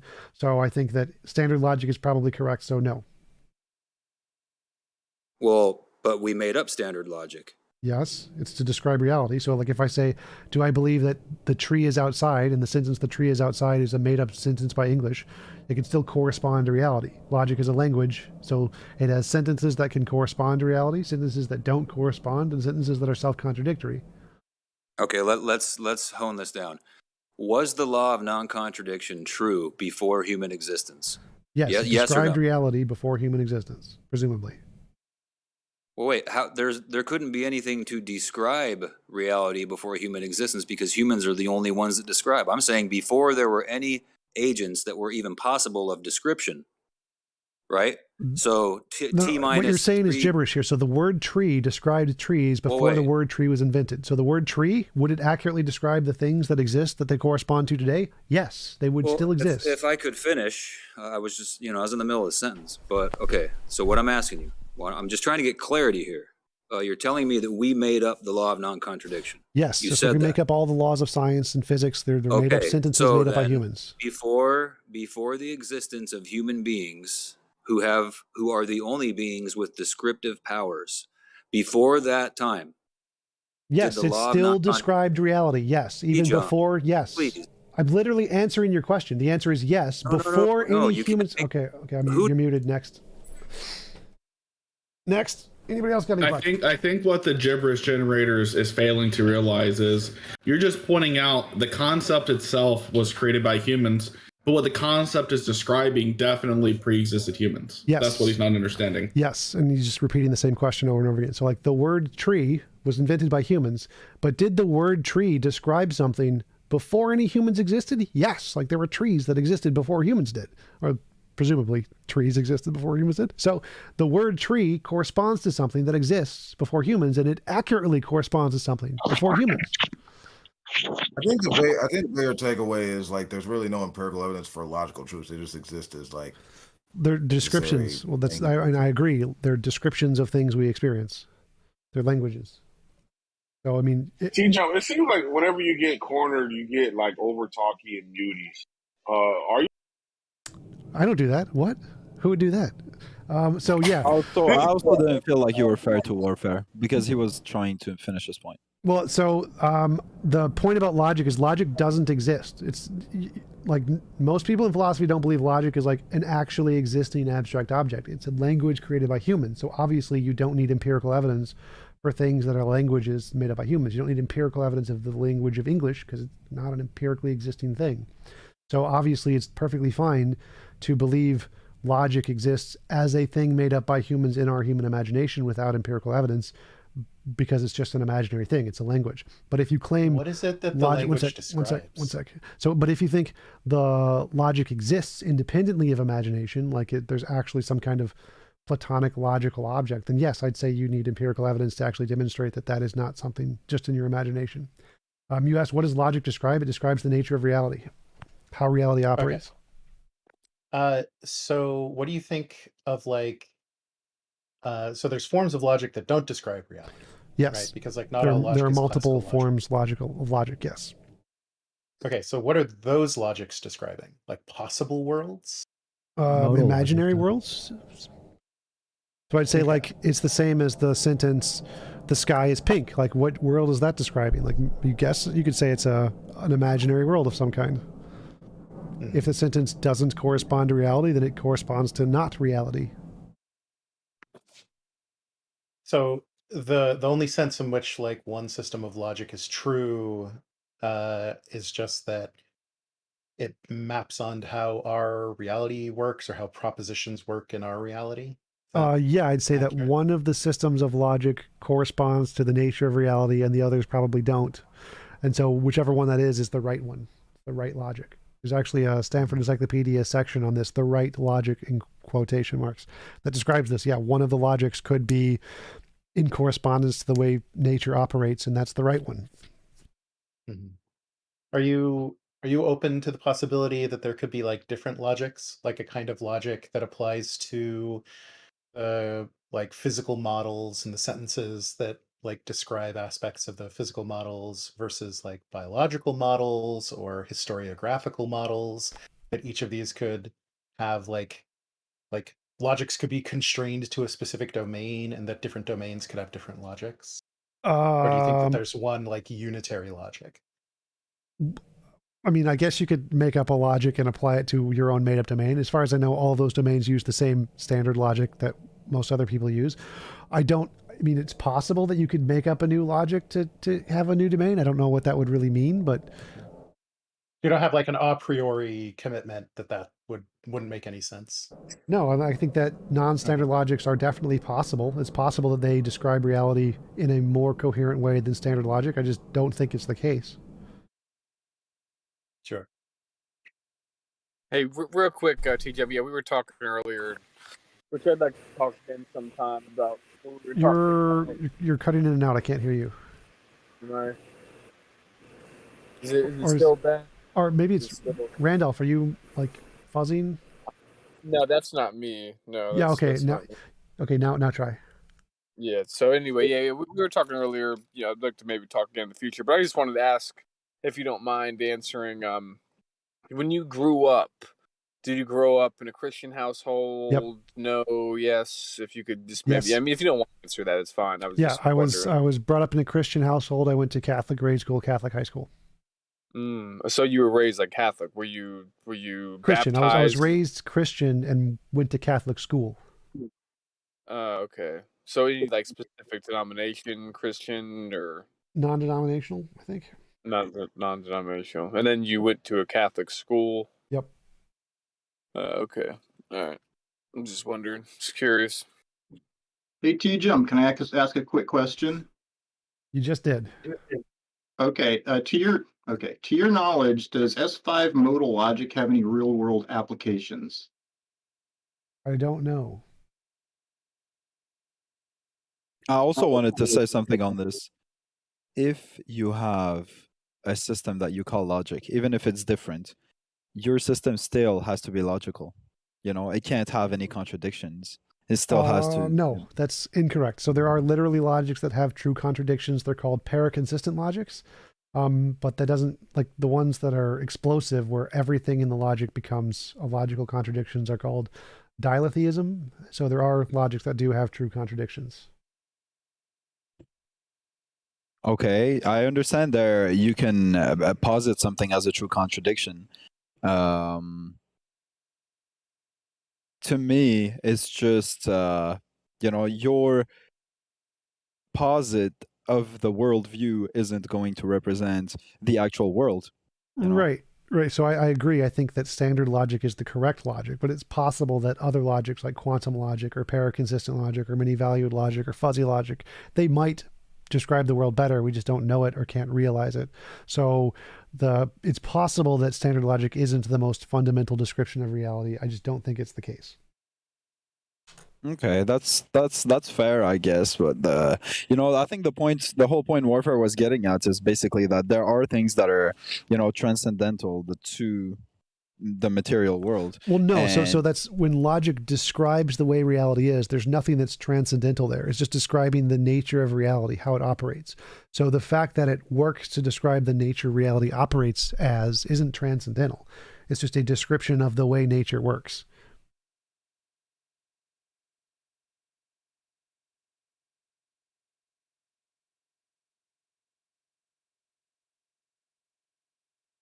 I mean, you can say that, but factually speaking,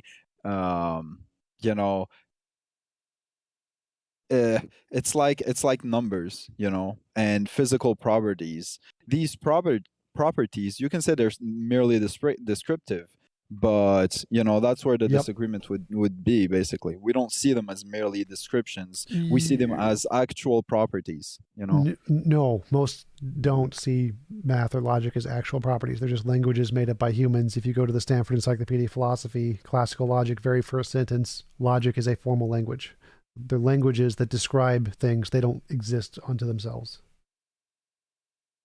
Well, we would disagree on that because even if nobody was there to talk that language, to speak that language, the world would still have to operate with the same laws of logic. So you can say it's just our language. So if I make up a law of logic, A does not equal A, that law would not correspond to reality. Now, if I make up a law A does equal A, that law does correspond to reality. So I can make up different laws, and some of them will correspond and some of them won't correspond. Like if I make up a different sentence, that tree is big, or if I say that tree is a dog or whatever, some sentences do correspond to reality and some sentences don't. But the fact that the sentence is made up by humans is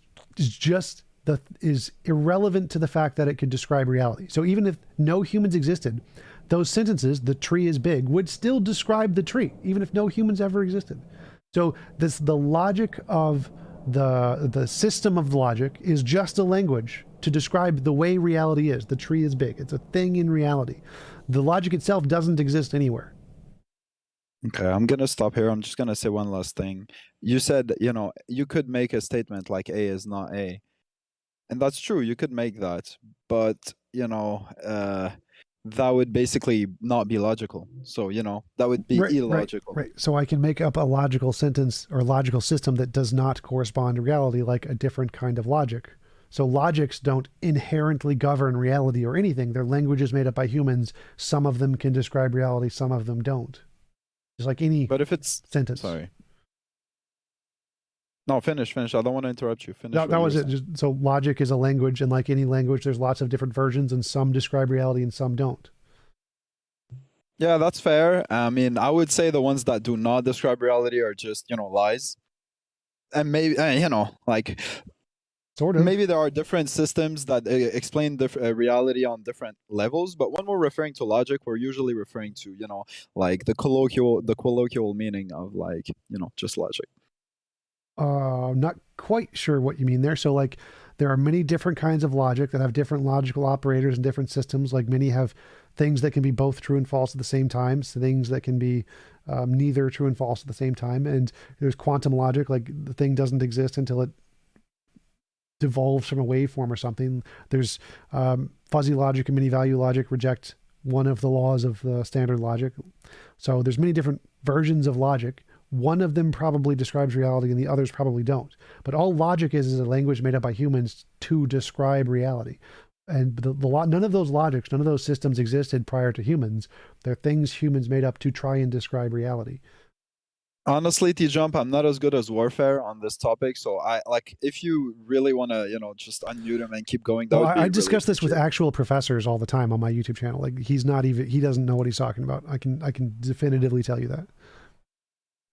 Well, give him a chance to, finish his statement or at least respond. I gave him multiple chances and he wasn't able to actually answer the question. But yeah, if you want an actual conversation on this topic, I talk with actual philosophers of logic, professors from different colleges all over the planet on this topic on my YouTube channel. And you can see people who do actually know what they're talking about.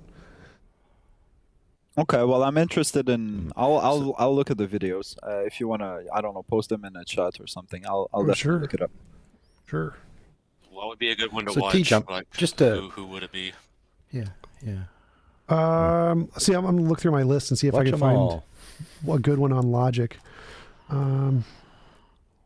And I'm still not convinced logic is just, a construct. I think any logical system still has to follow the laws, like the laws of the material world.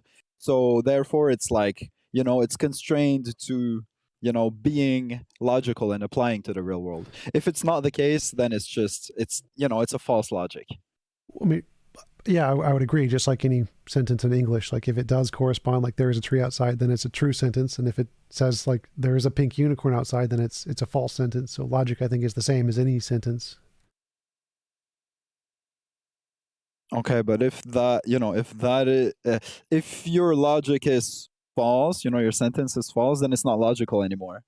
You see what I mean? So it lost the property of being logical. No, I would say that's probably wrong because there are non-standard logics like quantum logic and fuzzy logic, and those are perfectly logical given the way their logic works, even if they don't necessarily correspond to reality. So they're false, but they're still logical given their system of logic. And they're supposed to represent reality, right? On the framework of which they apply. Yes. But they don't apply to our framework of the cuff conversation, you know? Like they apply to the framework of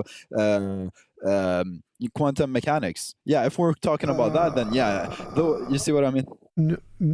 Not exactly. So they're meant to be able to describe everything in reality. They just do it in a way that is harder to understand. So they can still describe the truth value of the sentences or whatever.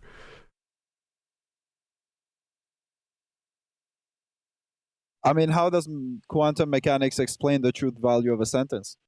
Quantum logic. Quantum logic is a system of logic that could explain the truth value of sentences. Because it still has true sentences and false sentences. Some just can be both true and false or neither true and false. So quantum logic is not the same as quantum mechanics. I've never heard about quantum logic, actually. If you like, you know, like get me some resources, I'll look it up. How is it different? Yeah, I'll Google it. Okay. I don't agree with non-standard logic, so I'm not the person to ask about what is the best way to explain non-standard logics. A good example is fuzzy logic. Right. It's just a logic where you have your truth values are continuous, so they lie in the interval 0, 1, rather than just being binary equal to 0 or equal to 1. So you can still define truth functionality, and you can still have truth preservation. Your functions are like truth monotonic, where your truth value doesn't decline when you do modus ponens. So you can still have like mathematical treatments of like logical deductive systems without being in like a classical system where you have like, you know, only true and false, 0 and 1 are your only truth values.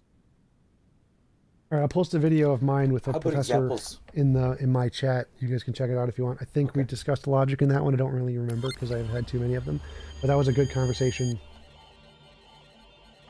in the T-Jump chat. There you go. Cones. So with the paraconsistent logic, maybe you or Levinsky, or I was just talking, could come up with an example. And I'm just wondering if it could be possible when you're trying to actually hold two separate worldviews together for some kind of an overlap of commonality. So you're asking for an example of a paraconsistent logic? And if that could be an example where you hold two different worldviews where they actually intersect. Well, I mean, whatever sure model of proposition... So I could be way off. Well, so the thing that separates paraconsistent logics from consistent logics are just that you exclude certain deductive forms. So like a typical move in a paraconsistent logic, we say, okay, we have propositions, all of them are either true or false, and there's at least some pair of there's at least one proposition such that P and not P is true. But then you also add in that you can't do disjunctive syllogism. So like if you have A or B and you don't have A, it's not valid to infer that B. So like whatever, like if you're going to say, okay, our propositions are like beliefs or sets of beliefs, and some of our beliefs contradict each other. So then I'd like, if I believe A and I believe B, then I'd have to believe A and B. So then I'd believe at least like one, there'd have to be some belief B such that I believe B and not B. For that to be paraconsistent, you just need to reject disjunctive syllogism somewhere when you're like deciding how truth functional your belief operator is, because it's technically a modal logic. Yeah, very interesting. Not sure if I...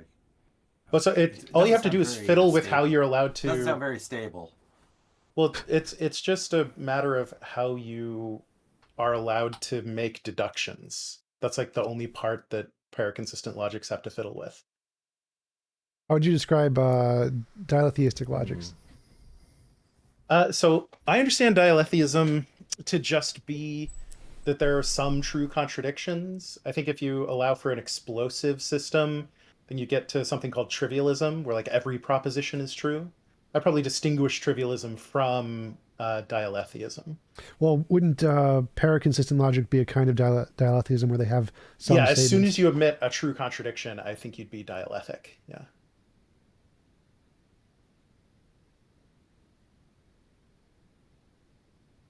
I think Graham Priest is like the go-to reference for dialetheism. Yeah.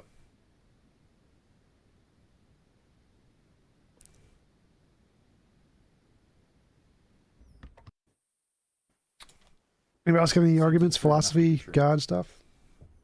That idea just seems like a problem with the terms used, and again, it's not really reflective of reality, or we have no evidence to think that it is what it seems like to me. Like just it only occurs because of the terms used, really. Yeah, metaphysical gymnastics, I guess. I do wonder, T-Jump, what's your account of normativity? Like, do you reduce normativity to something else? Natural like facts. reasons? No. So I would say that I'm a moral naturalist. I think that normativity and morality just are some descriptive fact, correspond to some descriptive fact in the universe. So it's just an is statement. And you get normativity from is statements. Okay, so what is the natural fact that corresponds to like murder is wrong? I take that to be uncontroversial normative truth. Right.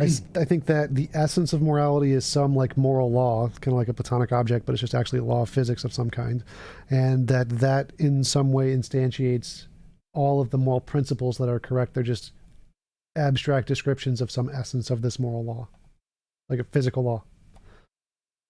But so do you think that, so what it is for murder to be wrong is do you think that there's like a physical fact that makes that true? So if that physical fact failed to obtain, then then murder wouldn't be wrong? It would change the moral value? Yep.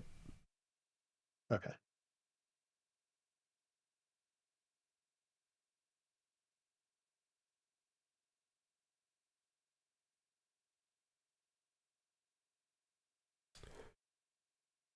Really? No other theists in the server to give an argument for God?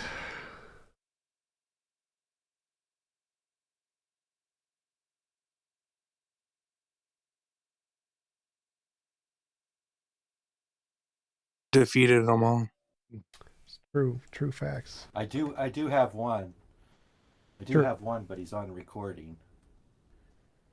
What is recording? I don't know if you know this gentleman. Yeah. They're not really fond of talking outside of the rooms where they don't have mods. Oh, gotcha. That's normal, T-Jump. That's just how they are. Okay. Yeah, T-Jump, I got a question. Here's a famous one. How do you Oh yeah, go ahead. Well, my question is, how do you defeat God? How do you defeat people like Darth Dawkins, who are like God presuppositionalists, saying? Yeah, Precept is really, really interesting. I like Precept a lot. So, because Precept, I think it's really fun to go down the logic tree. But the Precept argument is that God is the only thing that can ground. Let's do it. Yeah. So God is the only thing that can ground the preconditions of intelligibility. And then the first thing you ask is, what are the preconditions of intelligibility? And then they are going to give, the good ones will actually give you a list of what they think the preconditions of intelligibility are. Most of them have no idea. They're just making a statement and have no idea what the content is supposed to be. But like I've debated 3 or 4 like actual professor precepts that are actually qualified in the field, like Eli Elia, Tyler Vela. They're not really professors, but they're a lot better than Darth Dawkins. And those guys you can actually have a conversation with about what qualifies as a precondition of intelligibility. Is it possible without a God? And it's pretty easy to show that all the things they think God is required for can be done without a God. And so just whatever they think are preconditions of intelligibility, you just show that they can exist and be grounded in things that don't require a consciousness. And then you've defeated their argument. Okay. Thank you. Yep. Yeah.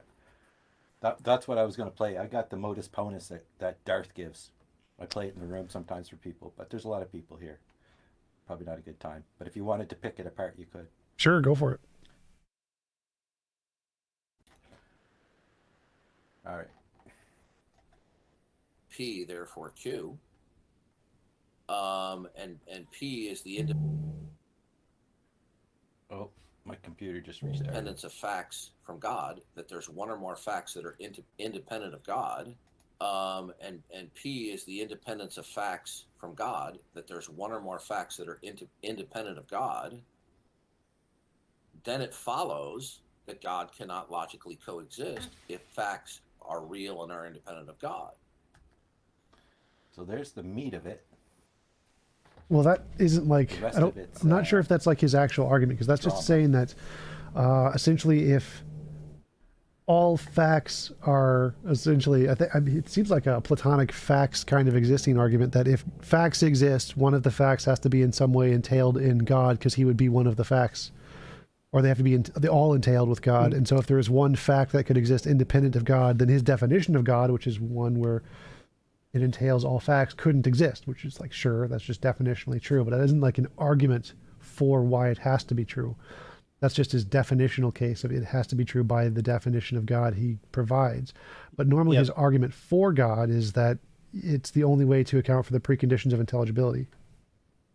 Yeah, the argument that you just heard is what he says when atheists say that they like withhold belief. So he basically says, like, if you're committed to the idea that there is at least one fact independent of God, then you're actually committed to the non-existence of God. So you're not withholding belief. Yeah. But it's not his argument for God. Yeah. So his definition of a God is that there are no facts independent of his God. And so if you believe it's even possible for there to be a fact independent of a God, he's making a modal claim there that it's necessarily not existing. So like in modal logic, if something is possibly necessary, it's necessarily the case and it's true. And so if you think it's possibly not the case, then you think it's necessarily not the case. So we're just making some silly gibberish argument with modal logic.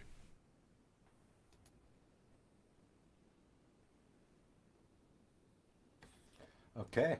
Well, then he just goes on and does his little rant, which is kind of funny. I'll spare it for you. Well, yeah, I actually like his arguments when you can get him to actually explain the arguments, which is hard because he interrupts a lot.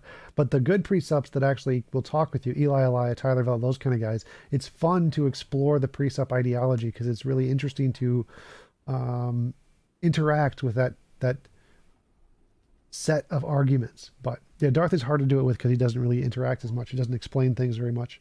But the other precepts, there's a lot of fun precepts to talk to. I mean, you cry about over talking, but you do it all the time. That's weird. I'm not over talking you, am I? No. Not in the moment. Yeah, like I interrupt a lot to ask for clarification, and if you don't give clarification and you go off on different points, then yeah, definitely I'm going to overtalk you to try to bring you back to explaining the thing that you didn't explain. I do that a lot for sure. Oh yeah, so you're like the righteous over talker. I am. That is You true. get that chip off your shoulder every time you come in here complaining about it instead of actual discussion. You're just whining. Right. You are Right. whining. No, you, buddy. Right? Oh, me? What? What? Me? Oh, Right. That was a plot twist. Oh. Yeah, I know you were crying about me because you have no original thoughts. Yeah, but T-Jump, let's just get back to the eternal universe. Hey, Semantic, you're whining about it. There's another channel. No, don't interrupt. He's making an argument. Don't interrupt. This is what we want. We want an argument. Wow. Eternal. He said saying something about eternal. Yeah, so go ahead and show us that the universe is eternal. Go ahead and show us that the universe is eternal? Well, I don't think our universe is eternal. I think our universe had a beginning at the Big Bang, but all of the evidence indicates that our universe is created by more fundamental quantum fields, and there is no reason to think that those quantum fields are not eternal because they created space-time. So, because there's a theory on the table, with evidence, it seems to support your worldview. Yes, with evidence. Therefore, your worldview is true. Yes, if my worldview has evidence and other worldviews don't have evidence, it's more rational to conclude my worldview is true and the other ones are false. Yes. What if they both have evidence, which they do, which you're failing to, which you? Here's what you do. You asked a question. We already started. Well, you asked, what if they both? Hold up. You asked what if? Hold up. I'm gonna mute you. You asked what if they both have evidence? Hold up. You asked a good question. You asked a good question. Go ahead, bro. So you asked what if they both have evidence? If there are two theories that both have equal evidence, both are rational. Great, bro. So I never said anything about equal. I said they both have evidence. You said that there is no evidence for God, right? And you contradict yourself when you realize that you there are arguments which are evidence for the existence of God. No, there aren't. Not only are there arguments which are evidence for the existence of God. What? Can you give me an example? Personal testimony. Oh, come on. Can you give me an example? Give me an example of an evidence of a God. Can you give me an example? This tactic is like, all right, cool.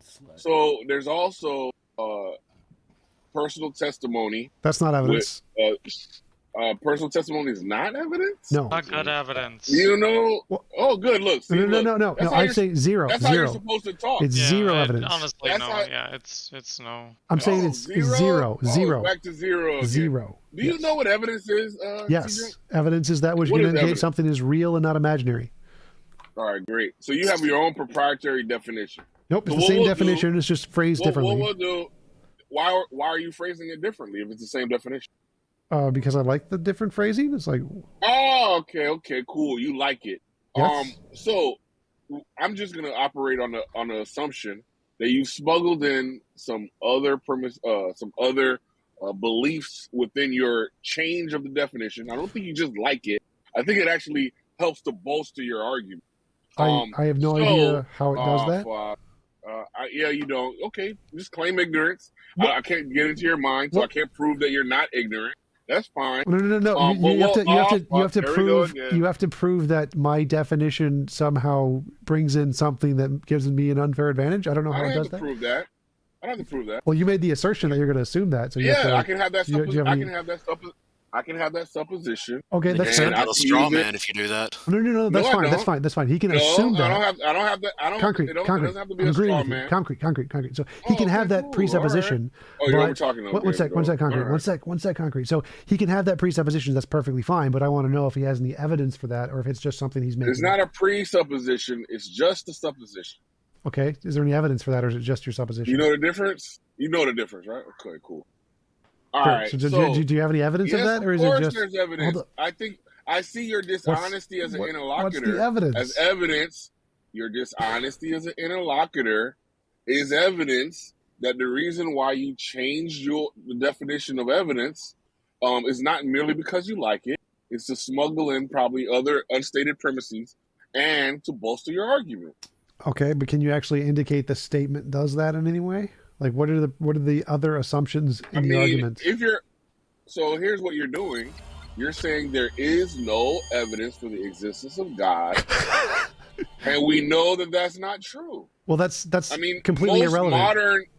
Most modern apologists, atheistic apologists, say what Morgan said, which is there's no good evidence. Okay. In which case, it's just going to be a subjective claim about good and bad, and no one can argue a subjective position.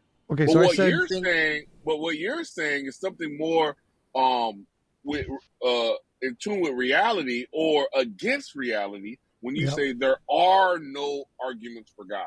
I didn't say there are no arguments. You're basically saying or evidence. Sorry, evidence. No evidence for existence of God. Yes. Which is that you are basically flying in the face of reality.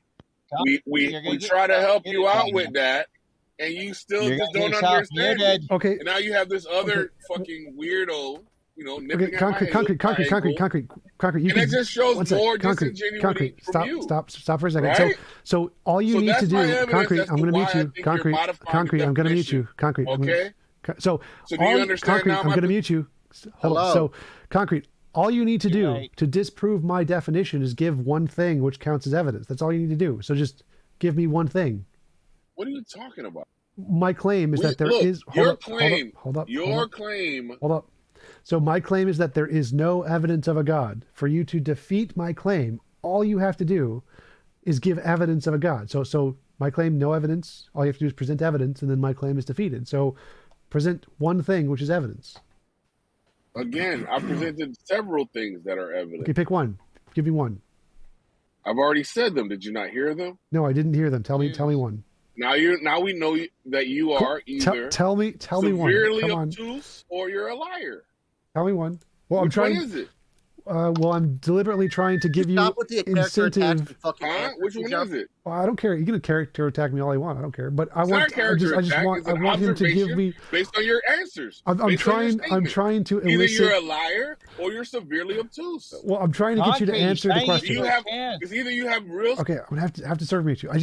I'm doing everything I can to try to give you the opportunity to present evidence, and I'm waiting, and you haven't done it. I just want to hear the evidence. Just tell me one thing of evidence, and so I'm just waiting patiently. What is the evidence? Yes, I've already said it, and I'll say it again. Say it again. Personal testimony. Personal testimony is not evidence. Personal testimony is an Where do anecdotal you fallacy. get that from? Because personal testimony it's both. It's evidence and it's anecdotal. Wait. So what are you talking about? Stop. So I'm. What's wrong with you, bro? Hey! I'm trying to explain it. So I'll serve you so I can explain this. Personal testimony is not evidence of the existence of a God. Personal testimony is evidence that some people have a psychological feeling of a God, and that thing is more likely explained by a type 1 and type 2 fallacy.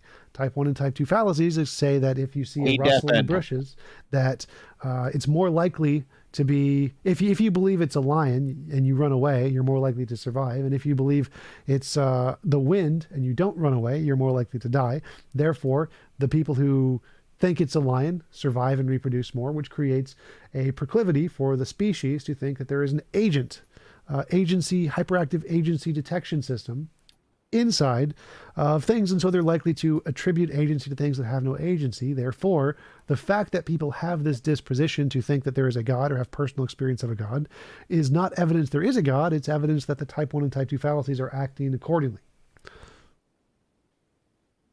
He deafened himself. I know. I noticed. That's why I'm not going to unmute him. So, anybody else have any questions? Hey, Scotty. Scotty's in here. He got unbanned for some magical reason. How do you make Scotty a mod for this room? Oh, yeah, he is good. Yep. You're already welcome. got him hooked up. Thank you. Appreciate it. Albedo took care of me. Nice. Appreciate it. Yeah, you bet. Anybody else got evidence, arguments, things they want to talk about? Potatoes? I'm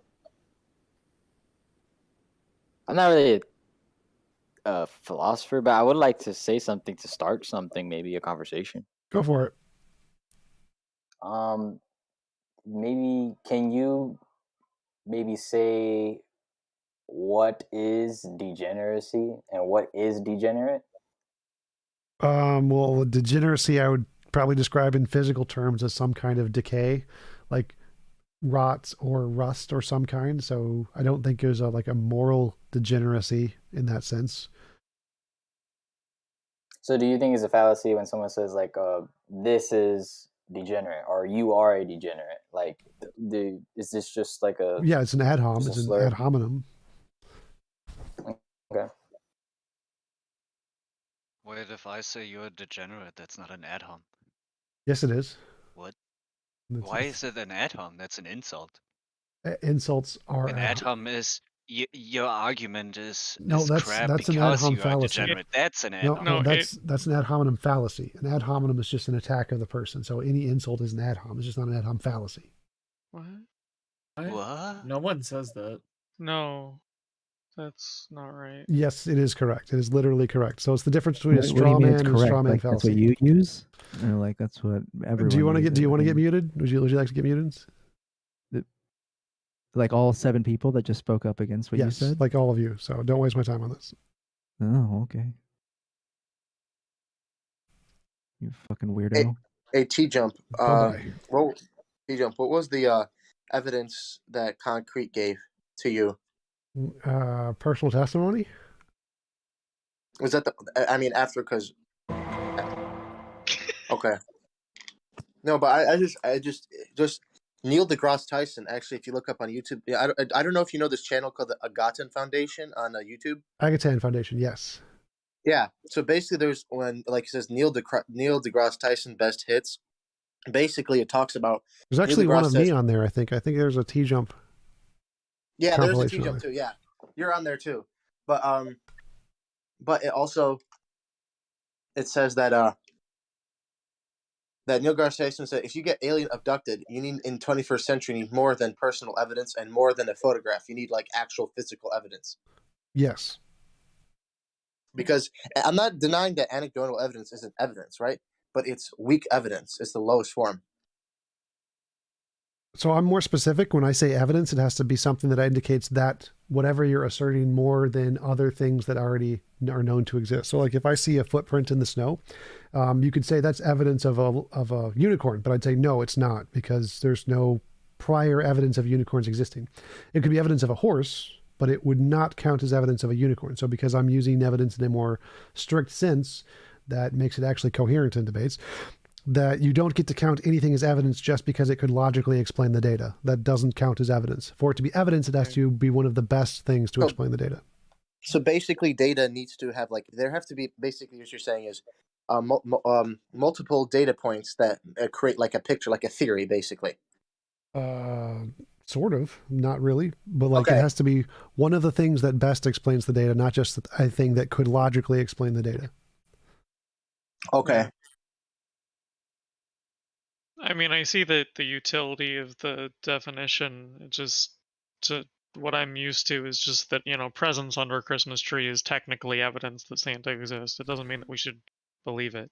Right, because I typically, understand that when you're talking to someone like concrete, it's probably better to just go with the simpler thing. well, it's more specific. Like theists in general, they use this ambiguity of the term evidence to say, well, look, there's a gold brick on the table. That's evidence of leprechauns. And by evidence, what we mean is that the hypothesis can explain the data. And literally, there's infinitely many things that can do that. And so if that's the definition of evidence you're using, evidence just means I can imagine it did that. And that's all it means. And so I don't. So basically, the data, it's not saying that the hypothesis explains the data, but multiple data points have to create a hypothesis. That's what you're saying. Sort of. Like I'm saying that if there's prior evidence that the thing already has like a high prior, like if there's already empirical evidence that horses exist, then if there's a footprint in the snow, that can be counted as evidence of a horse, but it could not be counted as evidence of a unicorn because there's no prior empirical evidence of unicorns. So if there's no prior data, no prior things that indicate that this hypothesis is true, then no, just the fact that it can post hoc explain some data point is not evidence of the hypothesis being true. Okay. I have another question. It's about morality. Go for it. Yeah. Go for it. What's your question? Oh, sorry. My question is this: is the foundation for secular morality like well-being? Can it Typically, be no. objective or subjective? Well, well-being is one view. It's like Sam Harris's view. It's not really a common view in philosophy. Most philosophers don't like Sam Harris's model at all. They usually ground it in other things, but it's one view. There are many objective naturalists, moral realists who are not believe in a God. So it's called moral naturalism, and they believe in morality is objectively true, that the sentences are true independent of opinion, and it's purely natural phenomenon in the world. Okay, because I would explain my morality as basically that to be a moral agent in the world, I'm an atheist by the way, but to be a moral agent, you have to be living. So so life is the fundamental objective moral value, because without it you cannot even be a moral agent. So everything stems from that. I don't know if I would agree with that. So like, I think it's possible, logically possible, that you could have a soul, and that even if you die and your soul is still there, or if you're a zombie or whatever, and so like life is defined as some kind of like metabolism-based process. So even if you don't have any metabolism-based process and you're literally just a zombie, but you have consciousness, I'd say you're still probably morally significant. So I would define morality as having anything that has consciousness is morally significant, not necessarily living though. Okay. Sorry, my consciousness, I mean like a living conscious person. That living conscious, in order to have express morality, you have to be conscious. So I would agree with consciousness for sure. Yeah, but would you say your moral grounding is subjective or objective? Objective. What about just being an agent? Agency is like a synonym with consciousness. I don't know. I don't think you can be an agent without being conscious. But I'm a moral realist, so I believe morality is objective. Okay. Cool. Thank you.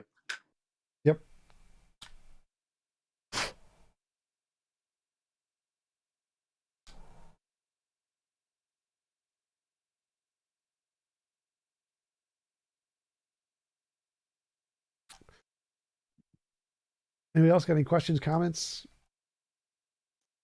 T-Jump, you still a predeterminist? A what? Do you still believe in predeterminism? I Or don't- did you ever? Maybe I don't I'm know getting what this completely wrong. is predeterminism different than determinism. Well, you believe that things were predetermined or determined. It doesn't matter. Okay, yeah. So yeah, I'm a determinist. Wasn't sure what you meant by predeterminism there. So I'm a determinist. Yes. Yeah, sorry. Okay. What do you mean by determinism? That our choices are determined by prior existing states in the universe, that we don't actually have any kind of ability to do otherwise. Or maybe the physics kind of determinism. I'm more of a mix there. I'm totally happy with randomness and determinism being factors in the universe, but there's no free will. Okay.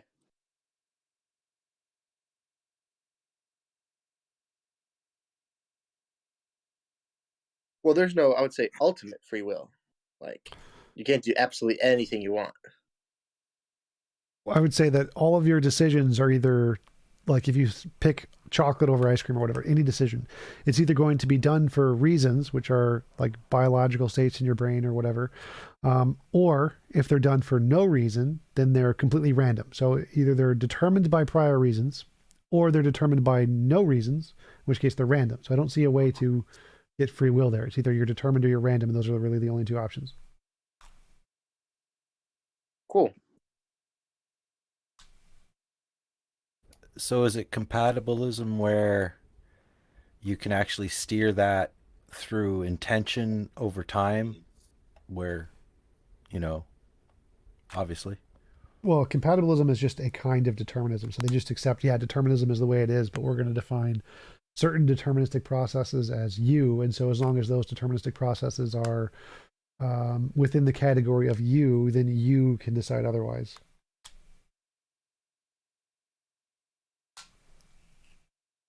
I don't see how they make the distinction of what is you or not. Usually it's brain states, your brain acting as essentially without... Aren't those influenced by like environment and genes that are out of your control? Yep. So they just say, here is at some point there is the you-ness, which is even though all of you is determined by prior states, there's still the you-ness, and as long as the you-ness is making a decision, it's fine. It doesn't matter if it's priorly determined. So yeah, I think determinism, or I think compatibilism is just determinists who are in denial. That's all I think. Yeah, I think so too. I don't see how that makes sense. Well, what about steering the fact that you play a musical instrument? You're interested over time, you practice, and then eventually you see a really nice instrument and you obtain it. You probably never would have obtained it if you wouldn't have had the prior events of being interested, which it could have been something else. Like, that's what I mean. Sure, it piles up at the moment. Everything is what happened before, but somehow we steer it through intention. We must. Well, I don't think so, because I think the intention is also determined by prior states of your brain and evolution. And so all of your intention and the fact that you came across a guitar or that you came across music and really liked it, all of those things are determined by prior states. And so you really didn't choose anything, and your intentions themselves are a result of evolution. So they're all just prior determined states of physics. So just fractal ants. Kind of. Yeah. Going everywhere. I don't know. I guess I listen to Dan Dennett, but not a lot of people give him a lot of respect in these parts. So I don't know what your opinion is of him. I don't know if I've asked you before. Yeah, Dan Dennett he's idea. a pretty well-respected philosopher of, I think, cognition in general. People don't agree with his view, but they do respect him as a serious philosopher. Yeah, sure. He's respected as a person, but his conclusions, like, of limitativism and evolutionary explanation for the consciousness mechanism. He thinks China can become conscious. I think it could too, potentially. Like if you had like the example that idealists mostly use is like if you had a big enough set of pipes, could that become conscious? And I think it possibly could. I think that consciousness is a result of some patterns in physical states. And so if you could replicate the patterns in a brain in such a way with pipes or whatever, I don't know if it be some really complicated pipes, but I think you could potentially create a system that is conscious within pipes or China. just really weird. That's all. Yep. But I think the biggest objection to Dan Dennett is his reductive consciousness view, which is mostly misunderstood, but most people disagree with him on that. Yeah, that's where they corner me too. Reductive consciousness. Yeah. Well, because he's quoted as saying consciousness is an illusion, and that quote is just like, wait, what? No, that's misquoted. It's the importance. Yep, exactly. We put on it is the illusion. Yeah, exactly. And doesn't he deny intentionality? I do not know his view on intentionality. I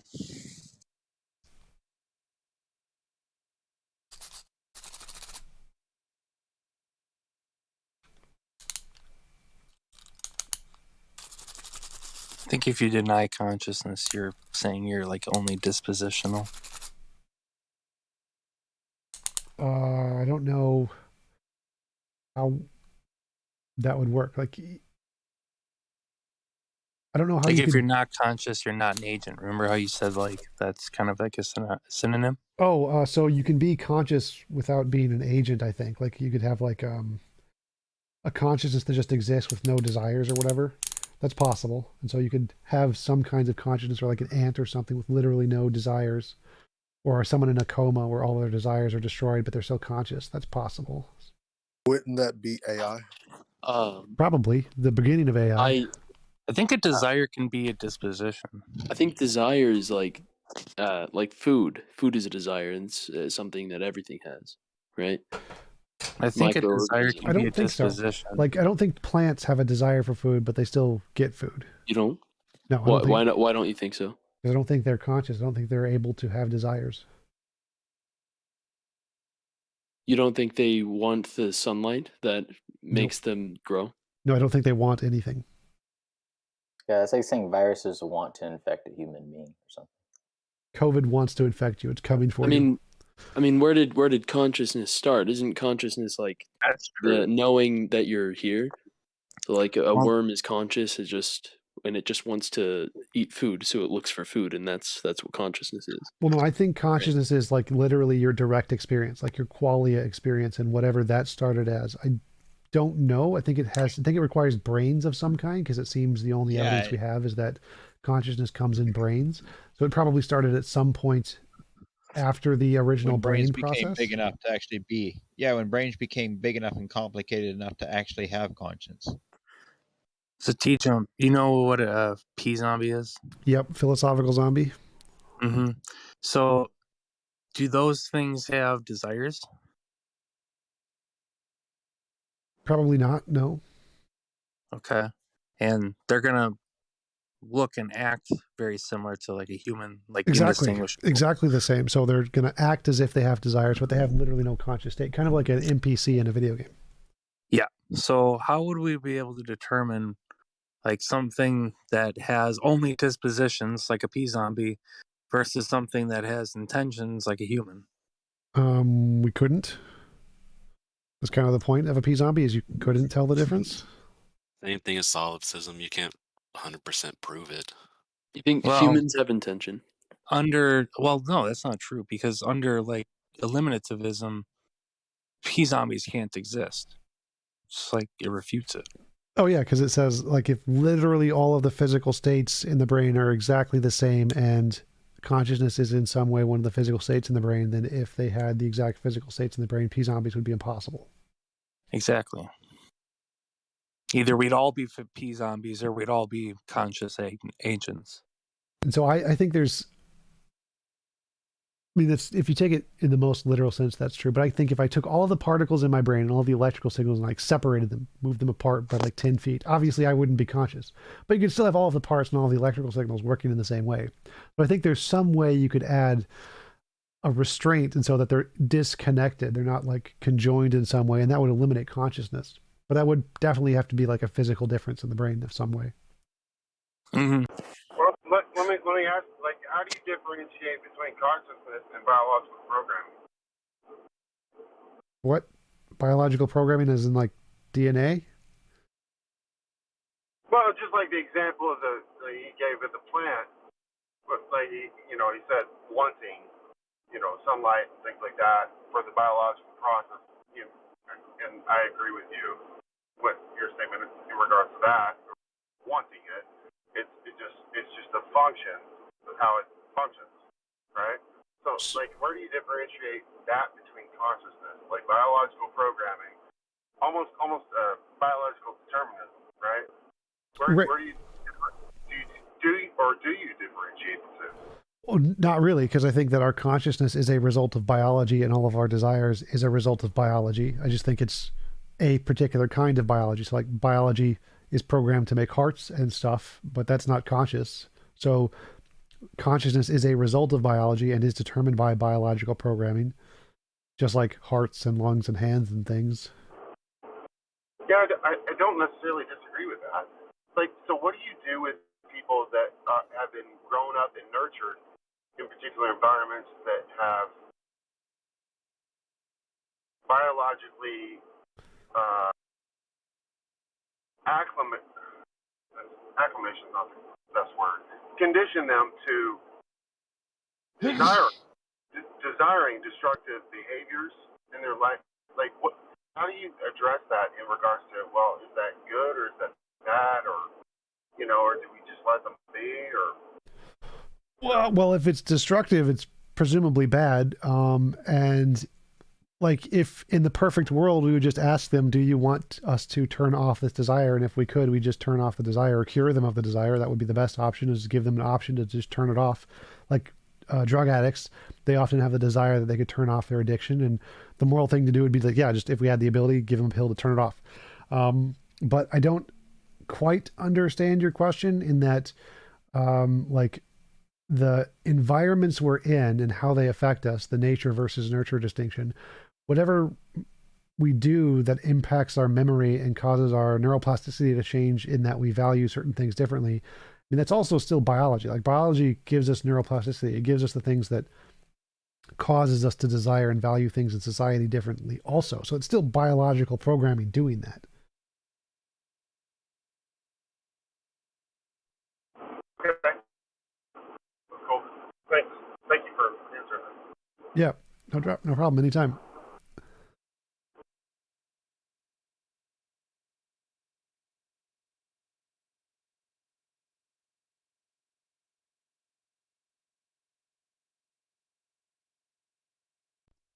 Yo, T-Jump. Hey, how's it going? How is it that God doesn't exist? All things that humans come up with in their imagination are mostly do not correspond to reality. Therefore, anything that we come up with that has not been provided evidence is most rational to conclude is just the thing in human imagination. Therefore, it's rational to conclude God is a figment of human imagination.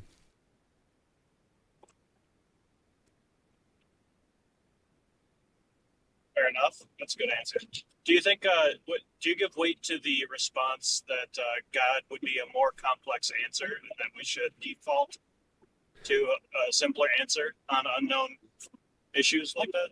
Yeah, absolutely. So I think an infinitely powerful, infinitely perfect, infinitely knowledgeable being is probably the opposite of the simplest possible thing. And I think it's really weird that many philosophers like Plantinga or think that it's perfectly simple. I think that's gibberish. It's only one thing, though. Yeah, it's made of one thing, but has infinite power and infinite knowledge. Yeah, exactly. It's all things, but you're calling it one thing, so it's just one thing. Yep. I think that to assess simplicity, it has to be all the different things it can do, not necessarily the properties it's made of.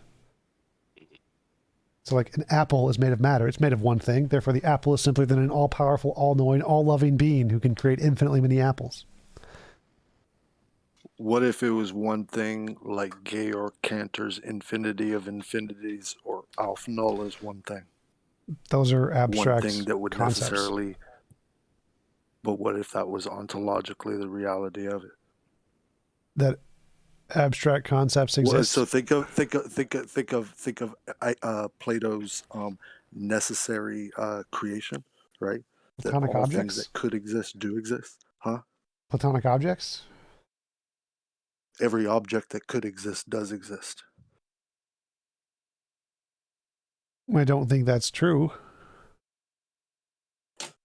Because let's say there's an object, there is a me, I am an object, and there is a me in this exact location, in this exact time, who likes blueberry ice cream. Now that's possible, but it's false, because I don't like blueberry ice cream.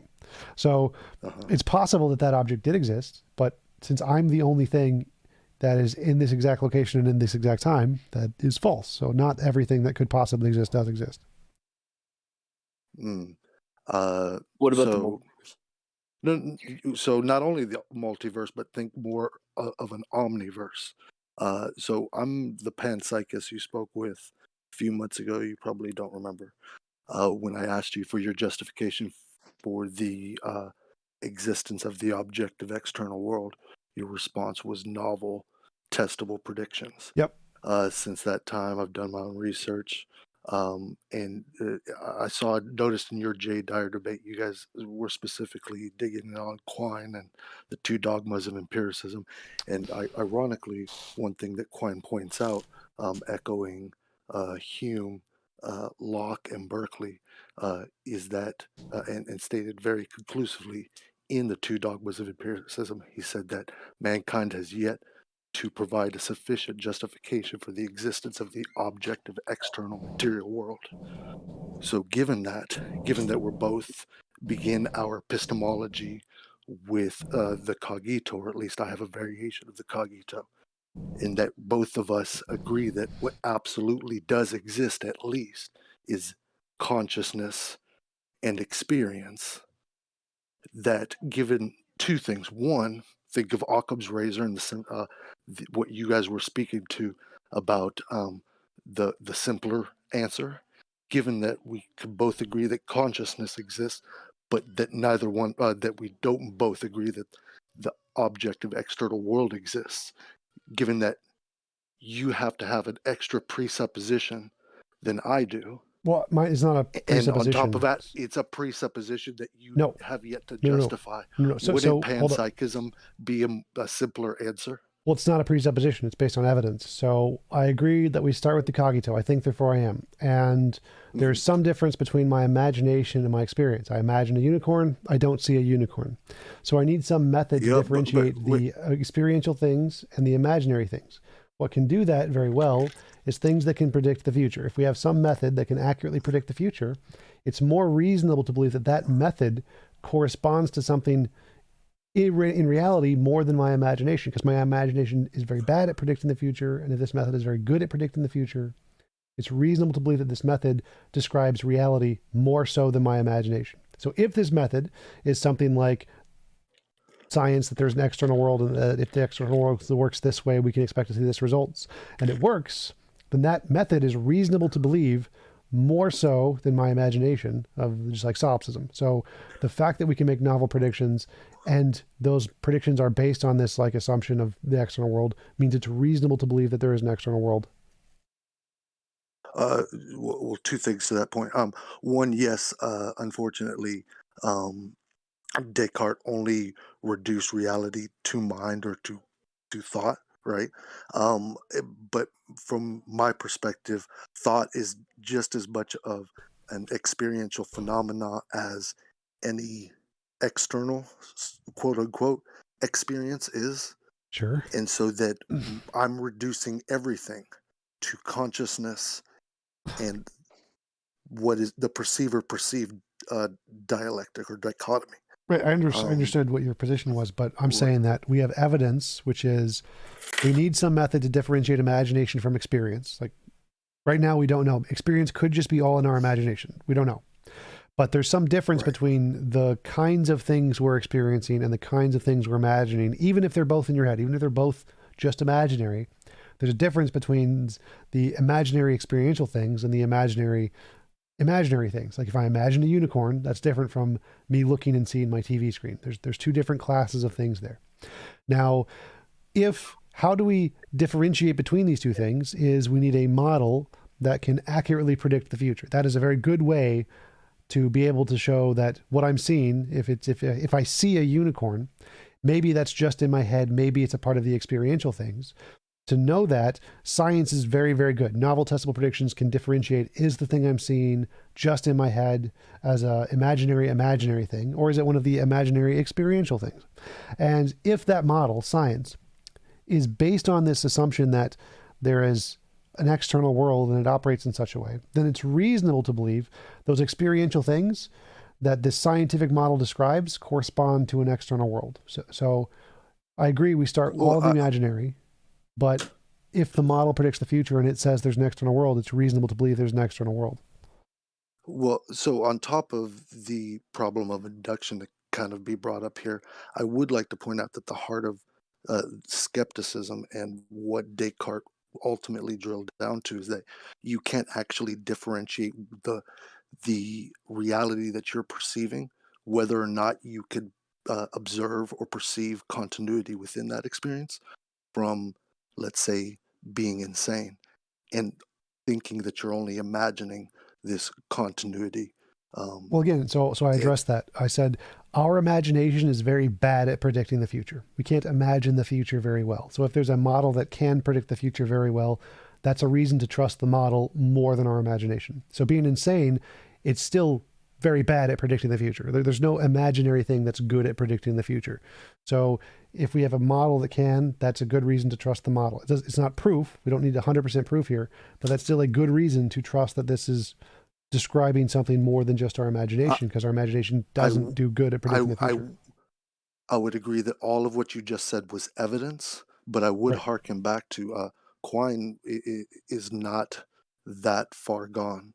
He had the access to just as much information as you do, and also had the ability to make novel testable predictions.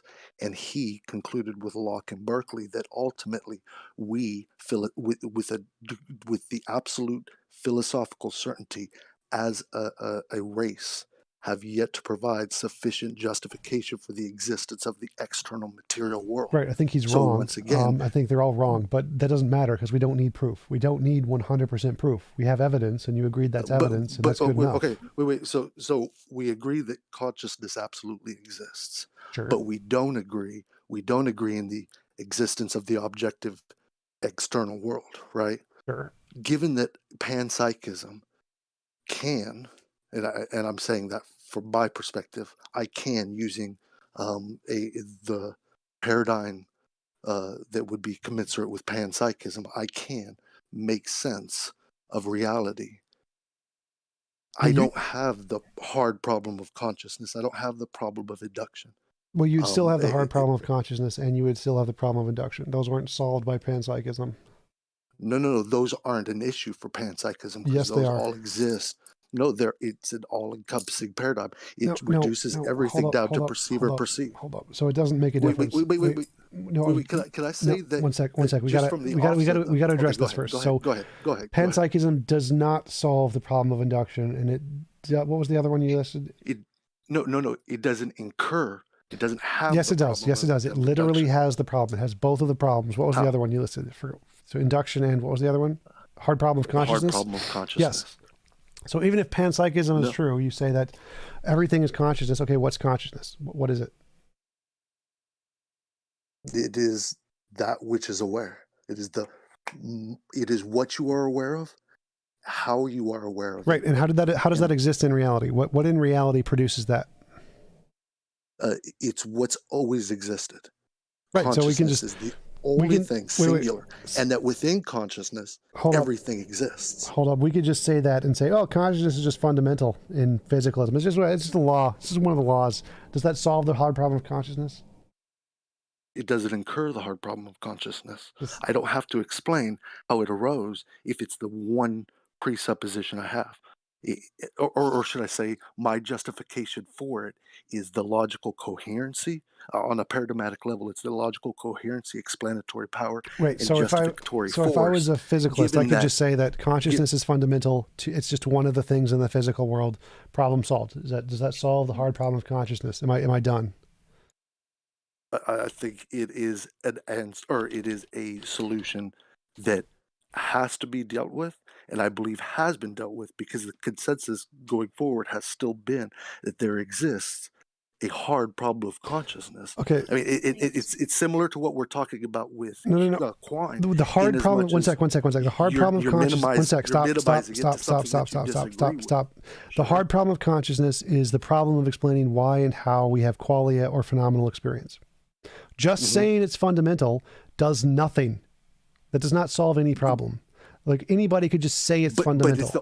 But it's the only thing that we absolutely. It doesn't matter. It doesn't solve the problem. It is. It's the only thing. Hold up. It's the only thing that both of us. That doesn't matter. That doesn't matter. That does not answer the question. How does that not matter? Because the question is how and why do we have qualia? Saying it's fundamental does not answer that question. But we agree that it exists. Yeah, I agree it exists. Can't explain. That doesn't answer the question.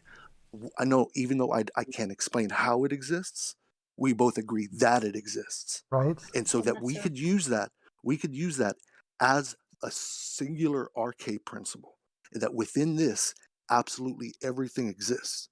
Think of an omniverse within this absolute infinite consciousness. It doesn't work. So that doesn't solve the hard problem. The hard problem is explain. But we don't have the hard why... problem. We both agree that it exists. No, you still have the hard problem. If you're not explaining why and how it happens. But no, I don't have to.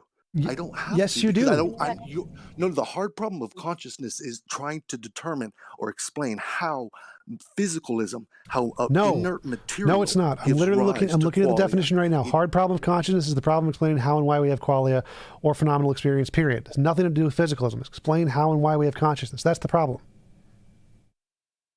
It must serve some biological function that gives it an advantage. It could be, but you would first have to justify the existence of the objective external material world.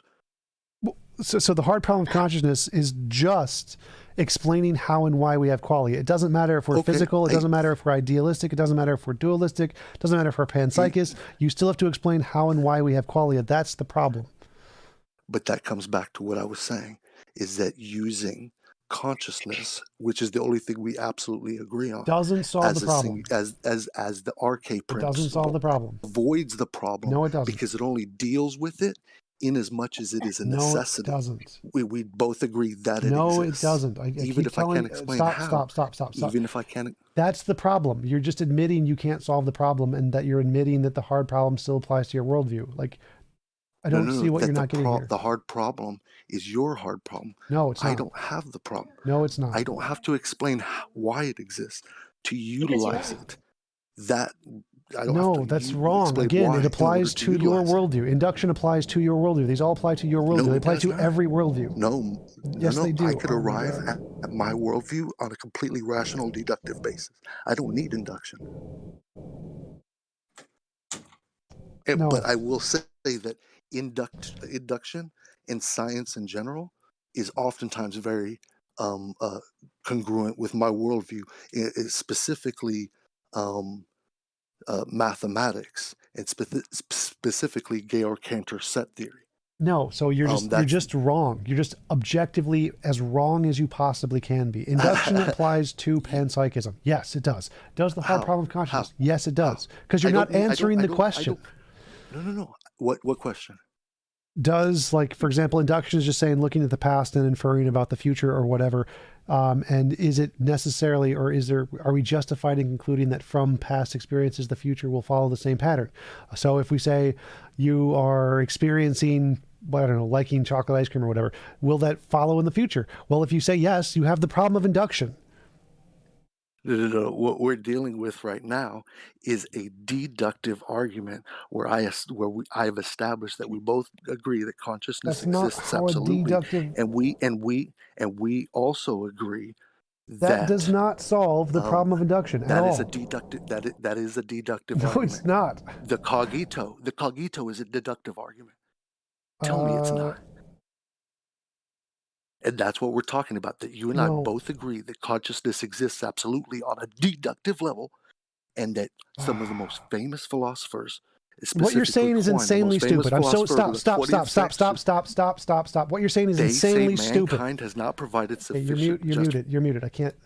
No, the fact that you can form a deductive argument does not mean that you solve the problem of induction. That's so stupid. I can form a deductive argument and say, Socrates is a man, all men are mortal, Socrates is immortal. Does that solve the problem of induction? No, it does not, because induction has to do with inferences about the world we experience around us. Like, does the law of logic persist? Is this a problem that you're going to face in panpsychism? Are you you at all points in time, and will you continue to be you? Will the law of induction, or will the law of logic, continue to apply in the future? Can panpsychism solve that? No, it still faces the problem of induction. Like, I don't understand what you're not getting about this. If you can't explain how or why we have qualia, you haven't solved the hard problem of consciousness. Just saying that consciousness is fundamental doesn't explain anything, because it doesn't explain why we have it. Even if consciousness was fundamental everywhere in the universe, why do we have it? How do we get consciousness? How do we have individual consciousnesses? You haven't explained any of that. You've just asserted it's fundamental. That is not a solution to either of these problems.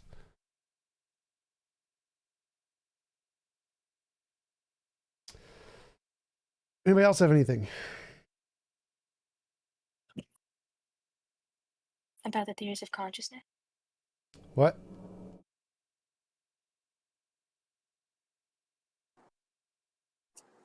I've got some questions still. Go for it. What does it mean to say X describes? What does it mean to say X describes? Like the sentence corresponds to some fact about the world? Or attempts to correspond to some fact about the world, I guess? Where the sentence is an utterance by an agent with reasoning faculties? I guess so. I guess you could, maybe. Okay. Like you could All right. have a computer could have a sentence on it and it could describe something, whether it was intended or not. Like there's that book, I forget what it's called, where it has just every combination of letters and numbers, and so it has every sentence in it. Right. And so it has sentences that describe. But that would need to be pre-programmed and loaded in by an agent with reasoning faculties, correct? Well, the program is just generating random gibberish, would be, but that doesn't mean the sentences that are in them aren't. So the sentence could exist and describe reality as it's just a thing that attempts to describe reality. Okay, so a sentence is a thing that attempts to describe reality. Okay. What types of entities are capable of producing sentences? Well, agents are the things we know of.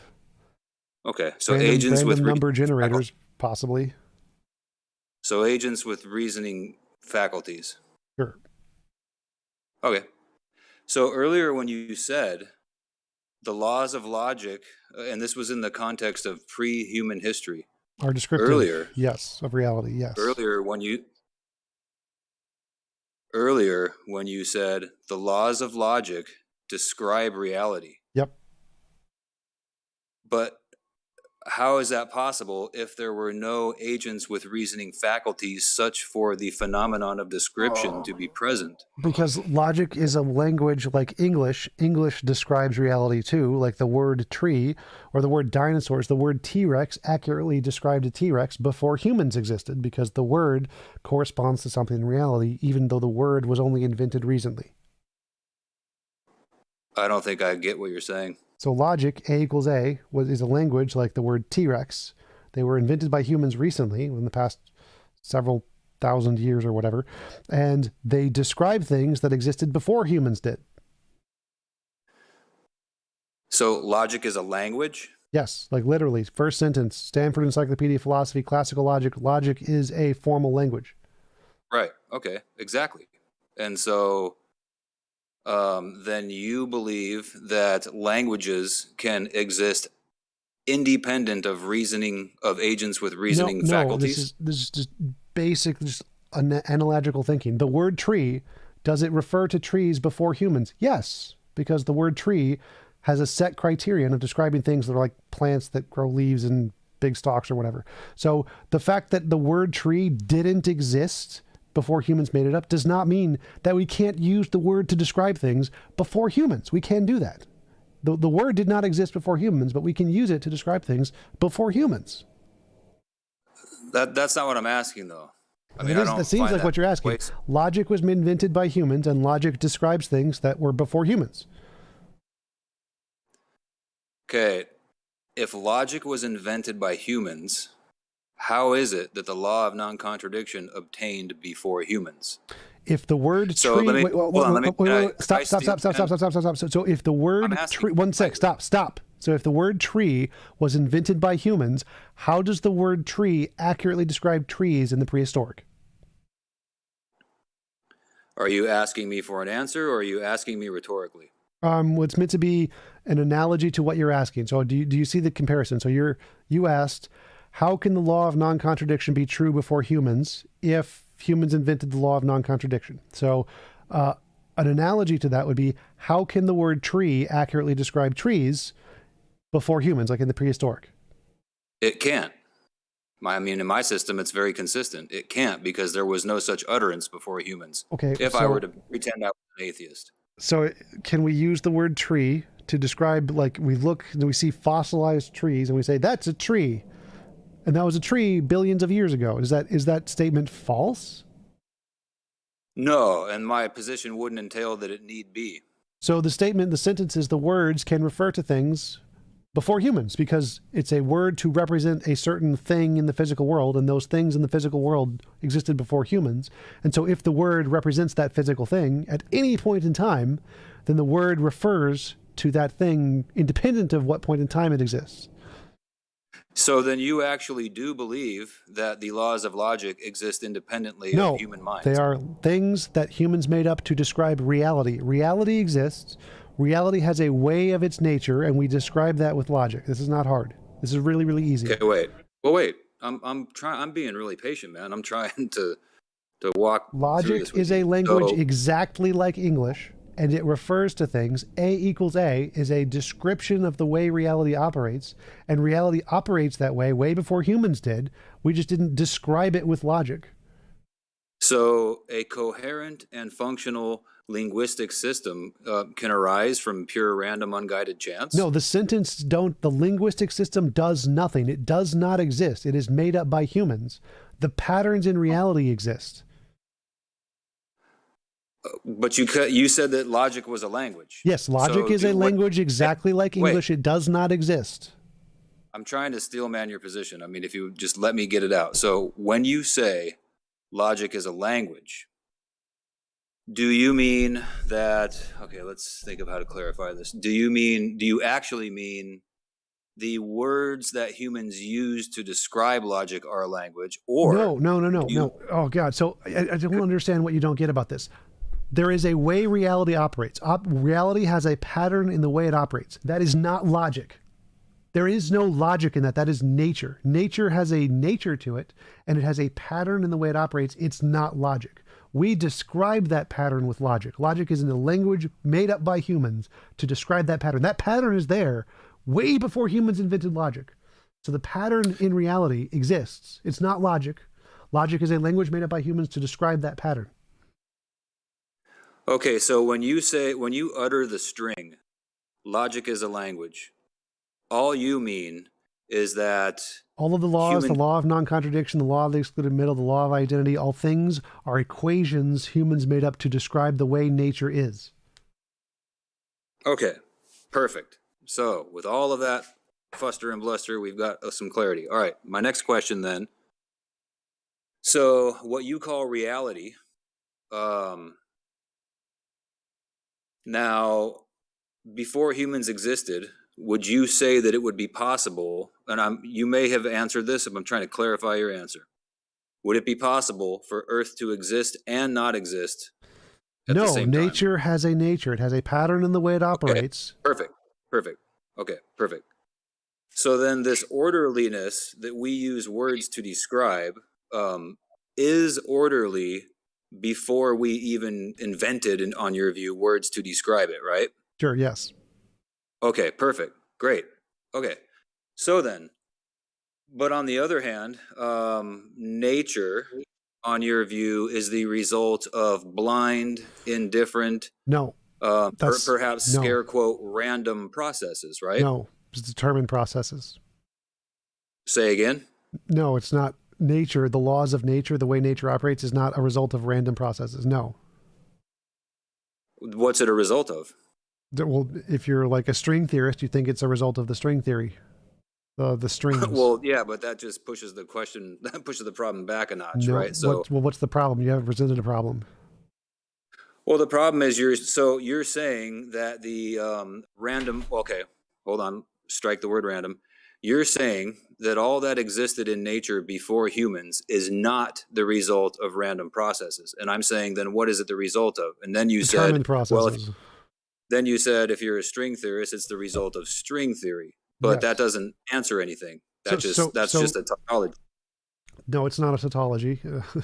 So there is some fundamental essence to nature. It's like in string theory, it's the strings.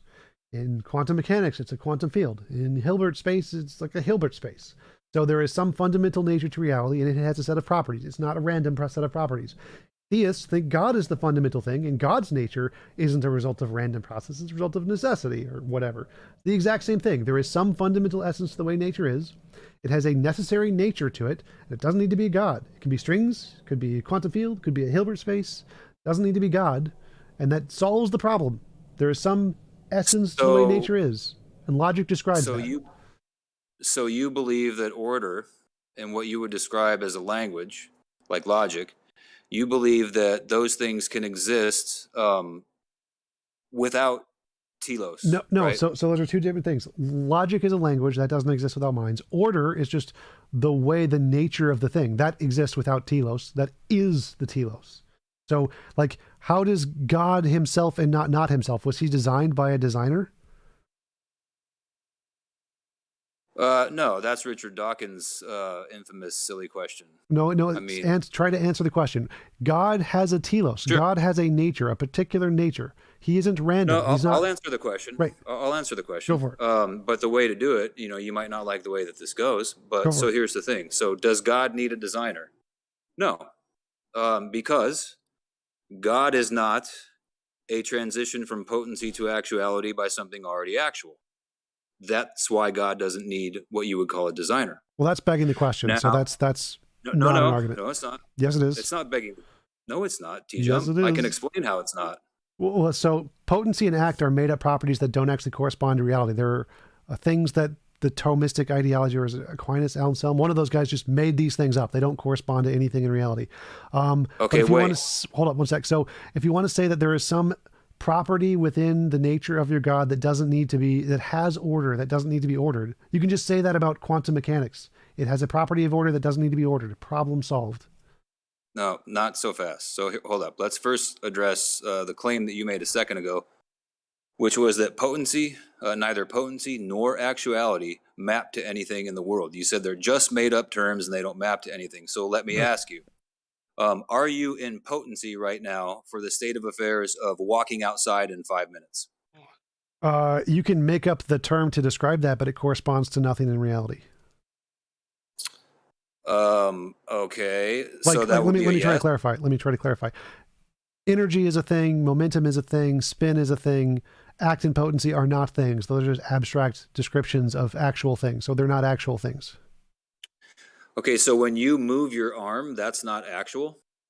That's actual. Again, actual and potency are not properties in reality. They are abstract descriptions of real properties. Real properties are energy, mass, speed, momentum. Those are real properties. Act and Well, potency we're are getting not. in the weeds. We're getting in the weeds, and to some extent, these terms can be used interchangeably. But the point is, you said what you challenged me to explain why God doesn't need a designer, Right. and here's what I'm telling you: Right. So God is not change. Anything that needs or undergoes change requires a changer. no, it doesn't. So that's just demonstrably false. It does. No. Well, can you give me an example where that's not true? Yeah, a rock just fell down a mountain. It wasn't designed. I didn't say anything about the rock being designed. I said It that changed anything location, it changed mass, it changed energy, stars changed, no designer, hurricanes changed, no designer. I'm not saying you're kind of misrepresenting what I'm saying. I'll repeat what I said. You said change requires a designer. Anything, and no, that's not what I said. Change requires a changer. There you go. Now, a changer need not be a designer per se, T-Jump. So what I'm saying is, in your example with the rock, The rock falls down the hill. Why? Gravity. Yeah. Or maybe some, dumb squirrel went, trolling over it looking for a walnut or whatever and knocked it out of its position, right?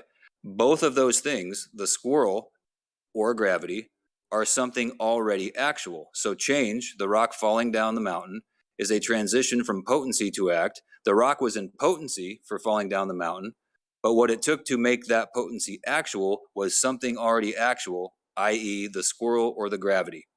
Okay, so that's again false. You don't need a changer because there are things in quantum mechanics that happen with no changer. They're uncaused. They change all the time.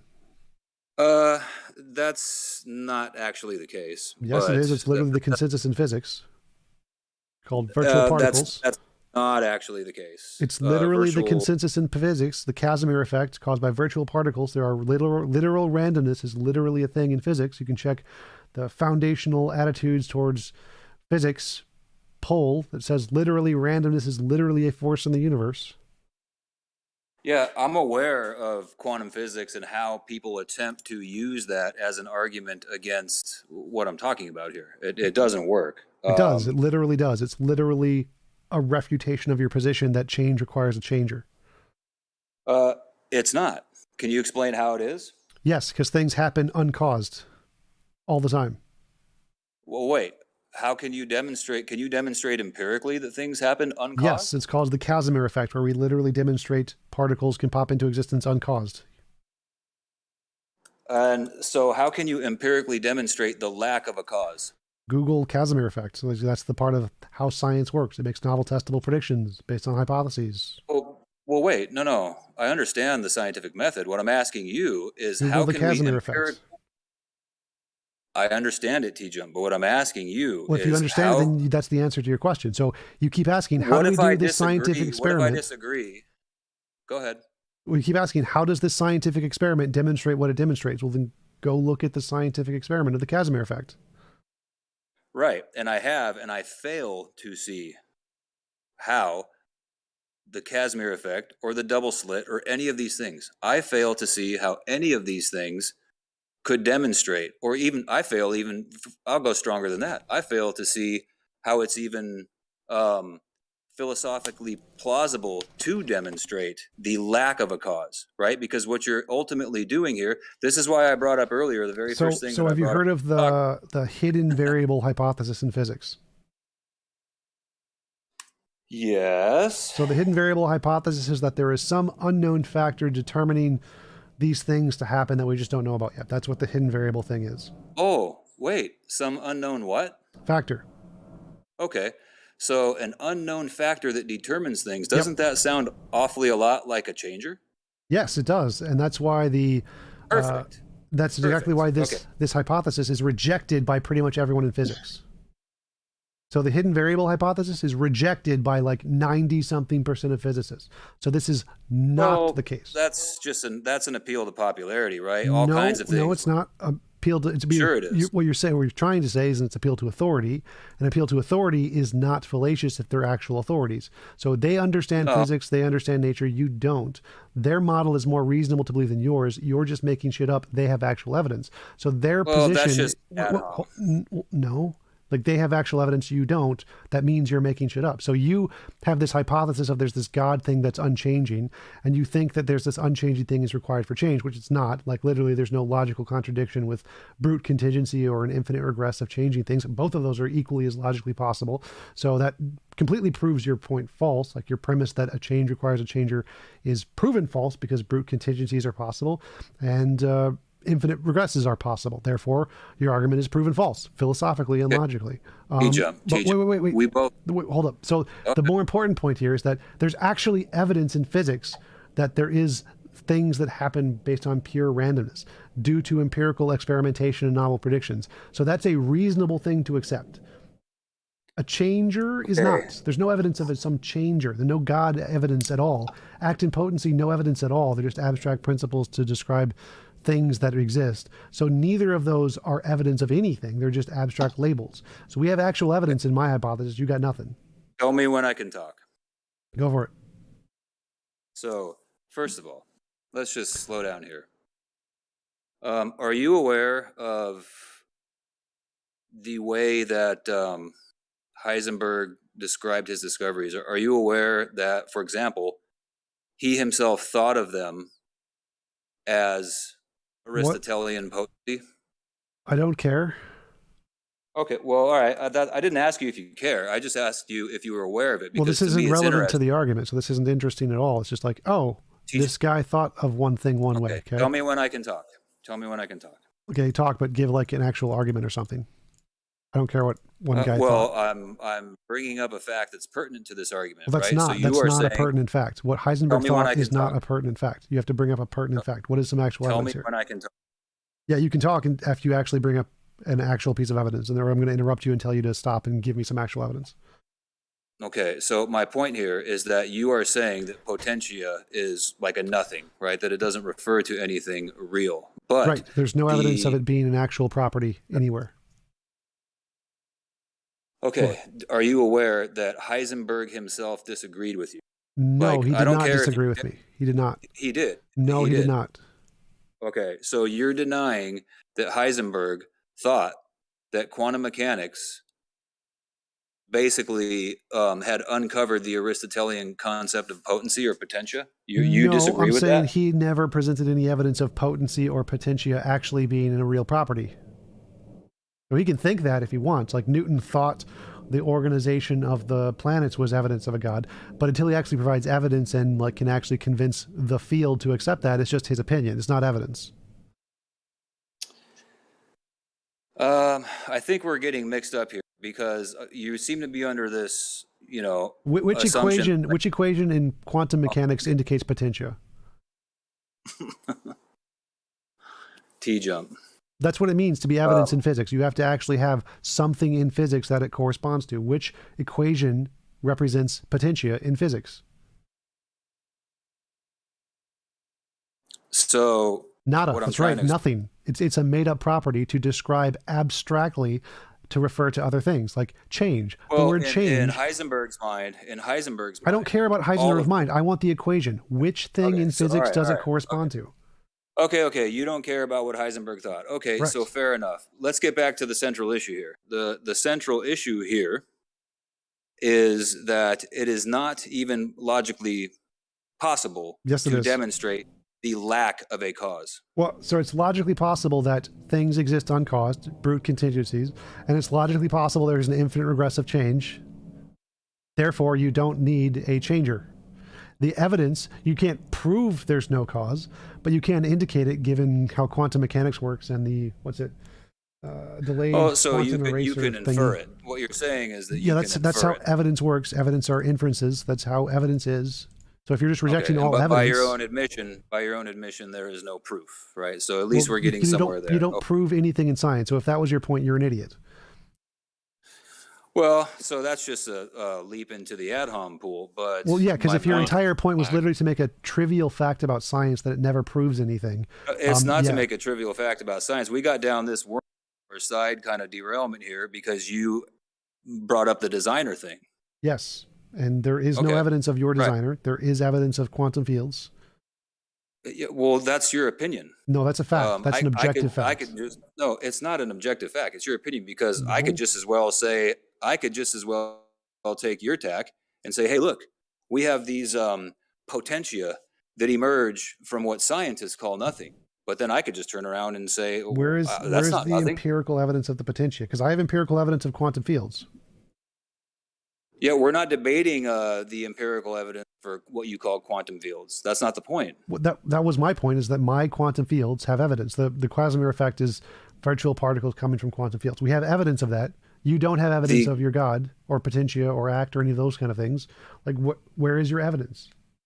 We have evidence for quantum fields. We do not have evidence for your claim that they just are brute facts or come from nowhere. That's an inference. No, we do have evidence in those. That's kind of the point of quantum mechanics and the delayed quantum eraser hypothesis. You have no evidence. Okay. T-jump. If you have evidence of a God, present your evidence. It doesn't work like that, right? What? Because That's literally how evidence works. No. T-jump. Look, here's Stop making excuses and just present evidence. You. Me. I don't have show evidence of your God.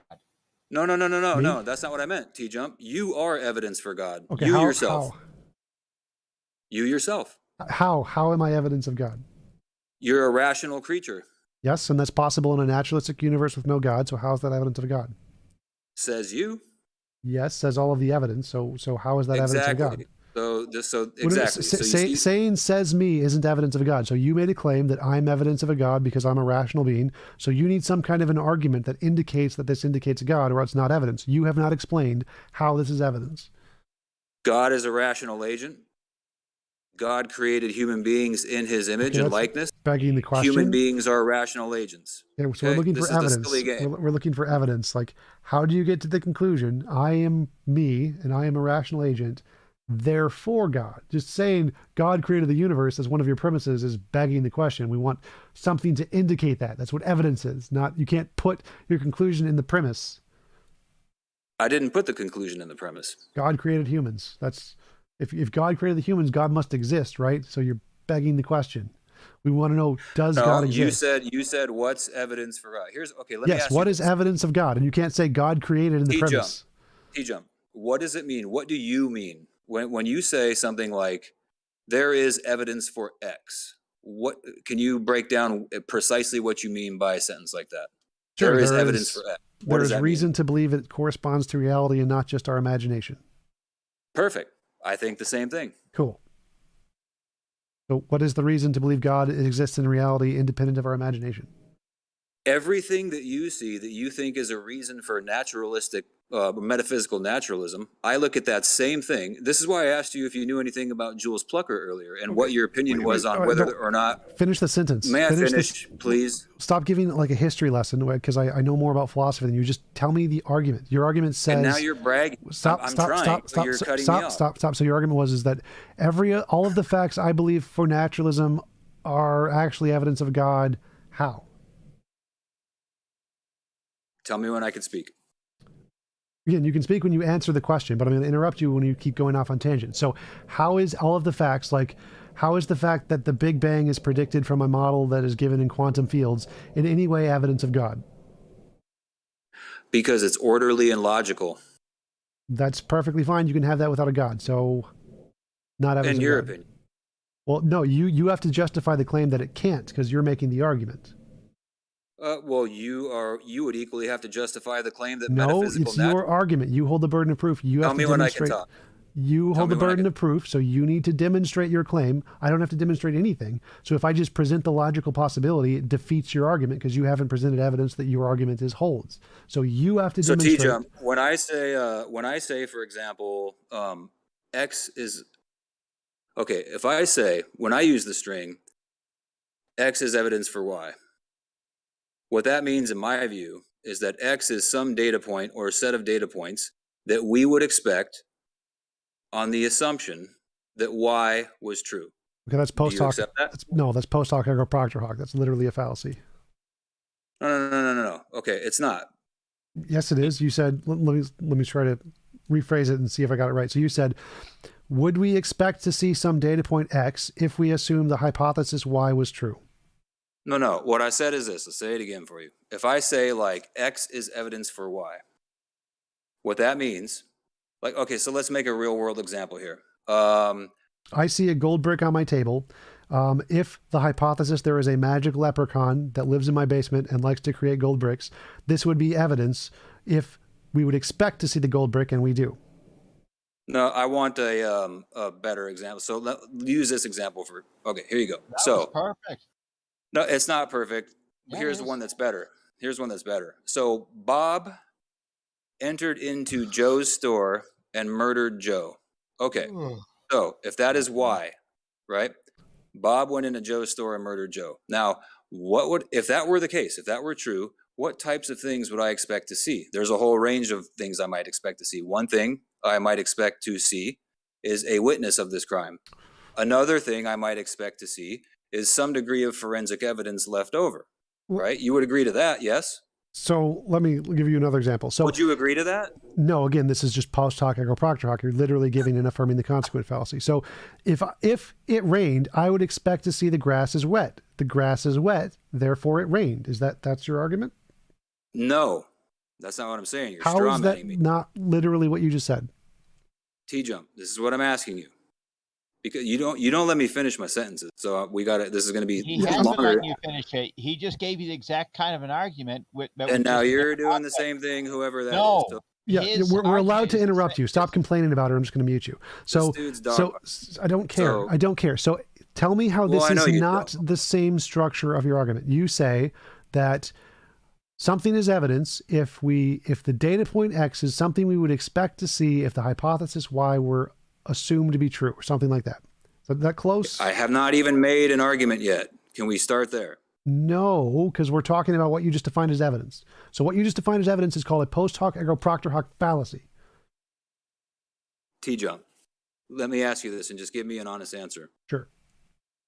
If there was forensic data in Joe's shop, for example, Bob's hair, would that data be, now I'm not asking if it's proof, would that data, would the presence of Bob's hair in Joe's shop be consistent with what we would expect if Bob entered Joe's shop and murdered him? Can you say that again? No? Can you say it again slowly? I'm going to write it down.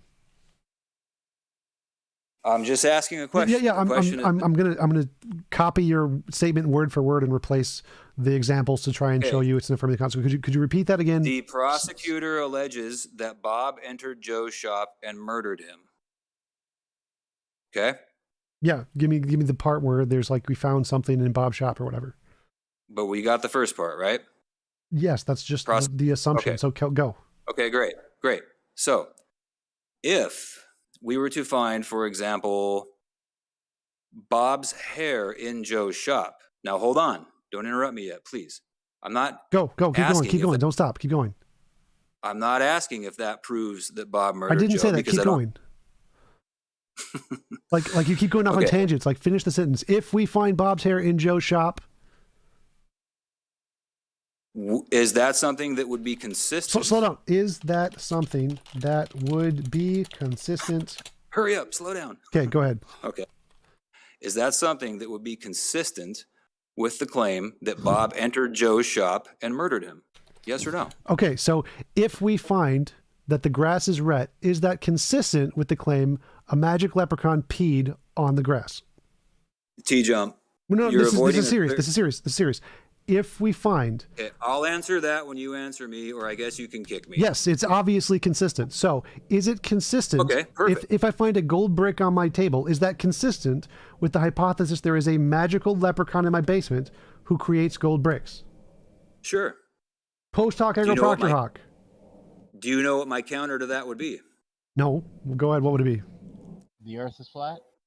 It would be, do we have reason to prefer that explanation over another, right? So yes, that's a good follow-up. Yes. So going back, may I please finish, please? So going back to the example of Bob and Joe, the presence of Bob's hair in Joe's shop, it is consistent with the hypothesis that Bob entered Joe's shop and murdered him. But guess what?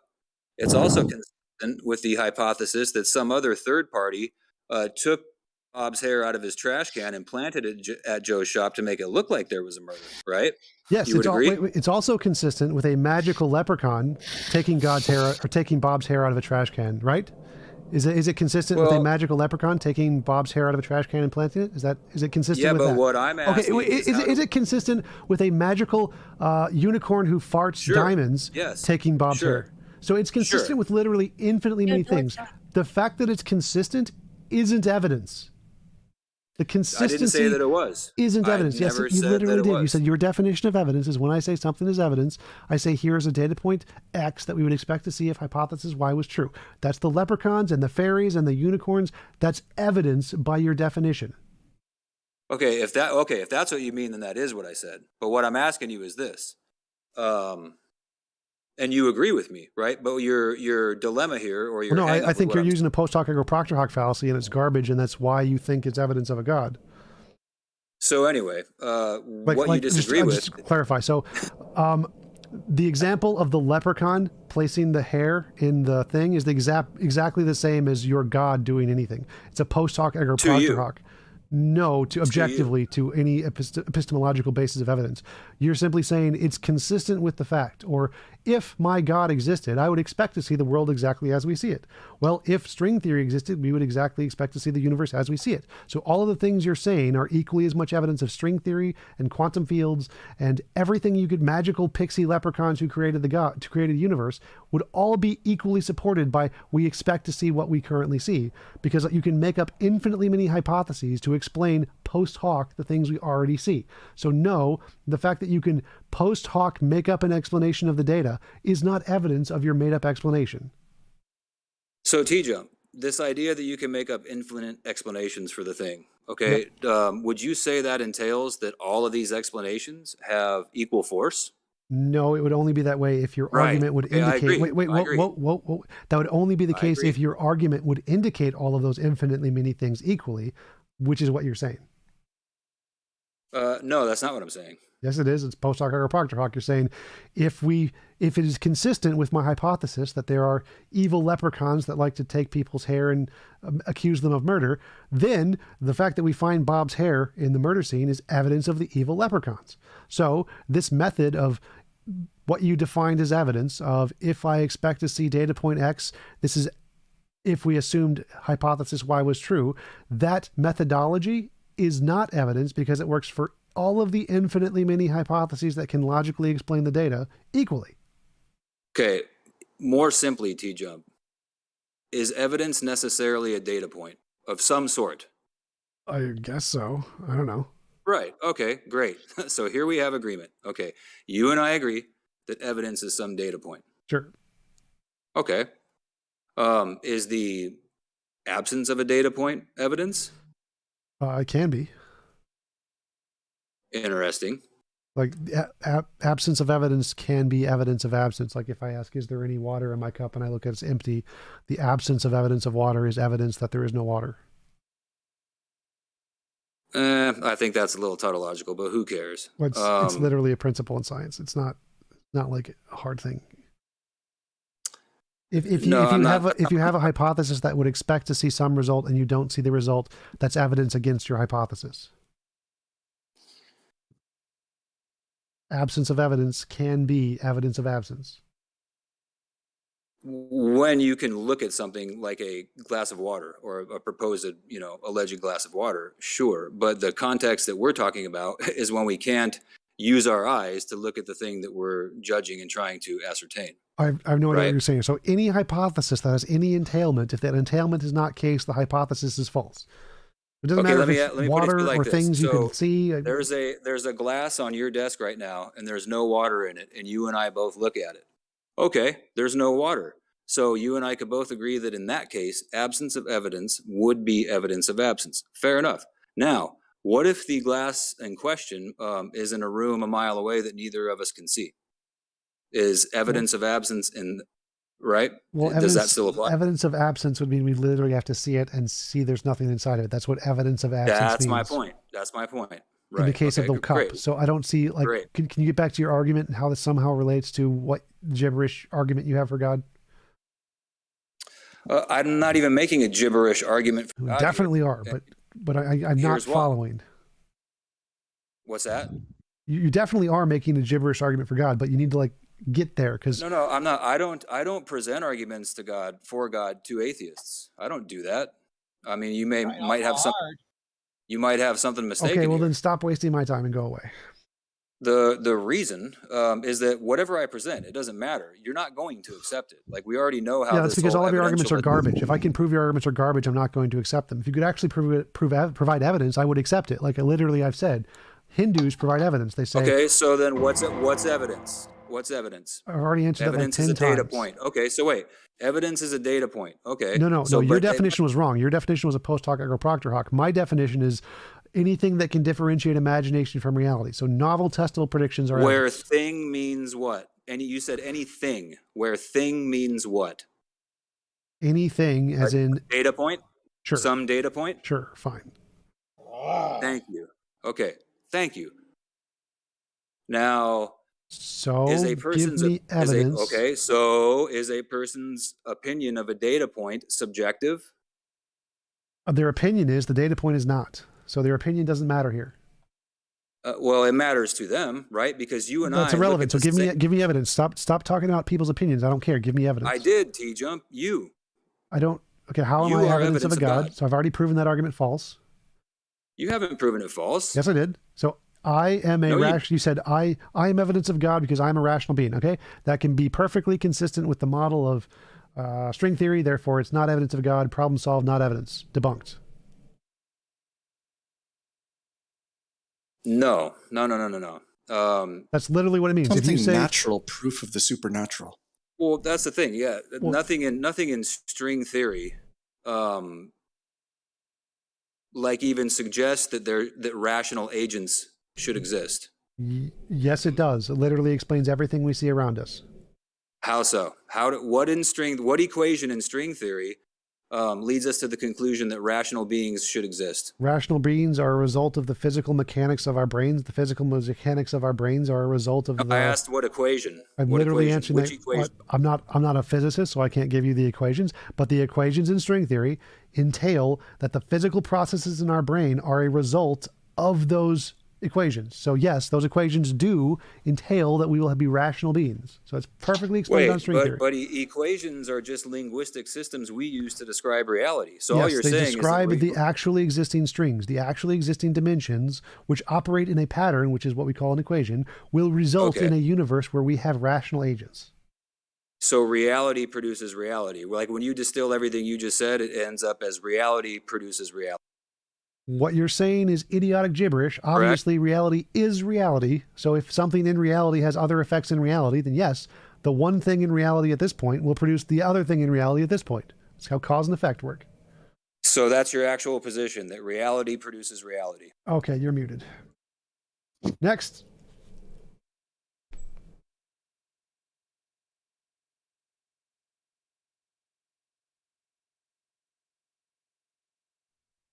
Anybody else got any interesting arguments, positions, whatever?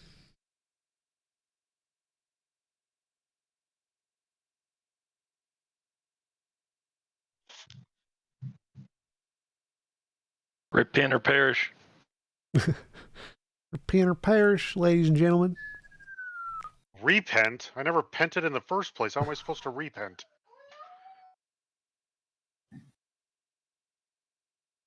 I have a question. Go for it. I want a cracker. Muted. Okay, what was your question? Okay. It was related to what you said with in the beginning with the other guy. And sorry in advance, I don't really know any technical terms. But you were saying how the logical systems in which the world just operates independently of our understanding of it. Do you think that that consciousness then could be a function to understand, like understand its own systems? Yeah. What do you mean? So like, how? I don't understand what you're saying.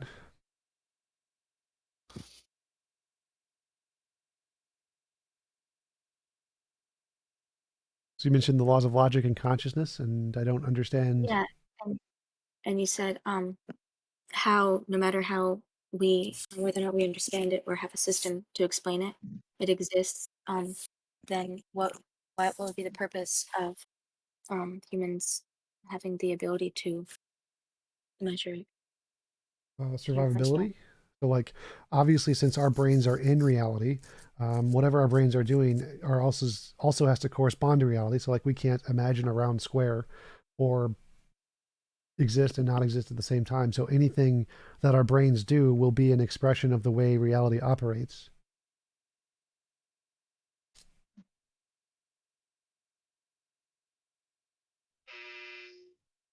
Okay.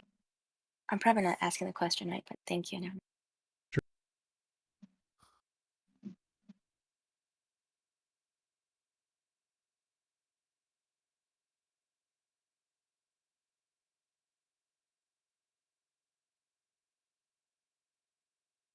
Anybody else? Questions, comments, whatever? Yeah, I got a question for you. Sure, go for it. I was half listening. I'm working on a project, just listening. Did you say that string theorists are proclaiming that particles pop into existence for no reason? Yes, that is the consensus in physics about virtual particles. So, just trying to understand it, okay? So these events happen for no reason. Yep, because one of the hypotheses is a hidden variable hypothesis. The hidden variable hypothesis is that these phenomenon are caused by some unknown thing that's causing them to come out at this location or whatever, and that hypothesis is rejected by the majority. They think it's true randomness, so true uncaused randomness. And there is a paper that shows a poll of physicists, the foundational attitudes of physics, quantum mechanics or whatever, and it shows the vast majority of physicists think that randomness itself is in essence an uncaused thing in physics. Wow. I have to read that. Do you have that article? Yes, I do. I can check it out. I will post it, or I can just, I'll post it in the chat so everybody can see it. Physics, snapshot of fundamental attitudes towards quantum mechanics. Control-C. Wait, I'll look it up. Oh, you type it out. I mean, you say to get out. Fundamental attitude, what was that? A snapshot of foundational attitudes towards quantum mechanics by Maximilian Scholesauer. SCHLOS. Foundational attitudes. I'll just look at the title. Attitudes, I'm sorry, not that fast a typist. Snapshot of foundational attitudes of toward what? Quantum mechanics. For? Toward, T-O-W-A-R-D. Oh, towards quantum. Toward, there's no S, so it's just toward quantum mechanics. Towards, yeah, okay, my bad. Yeah, because it's interesting, because I'm just curious, if things happen for no reason, how can you have regularity? Well, the fact that some things happen for no reason doesn't mean that all things happen for no reason. So some random things wouldn't necessarily mean that all things are random. And the number, it is question number 1, I think. Yeah, it's question number 1. What is the opinion of randomness of individual quantum events, such as the decay of a radioactive atom? The randomness is only apparent. There is a hidden determination, 0%. Randomness is irreducible, 48%. Randomness is a fundamental concept in nature, 64%. Wow, really? Yep. Randomness. Did they define what random means?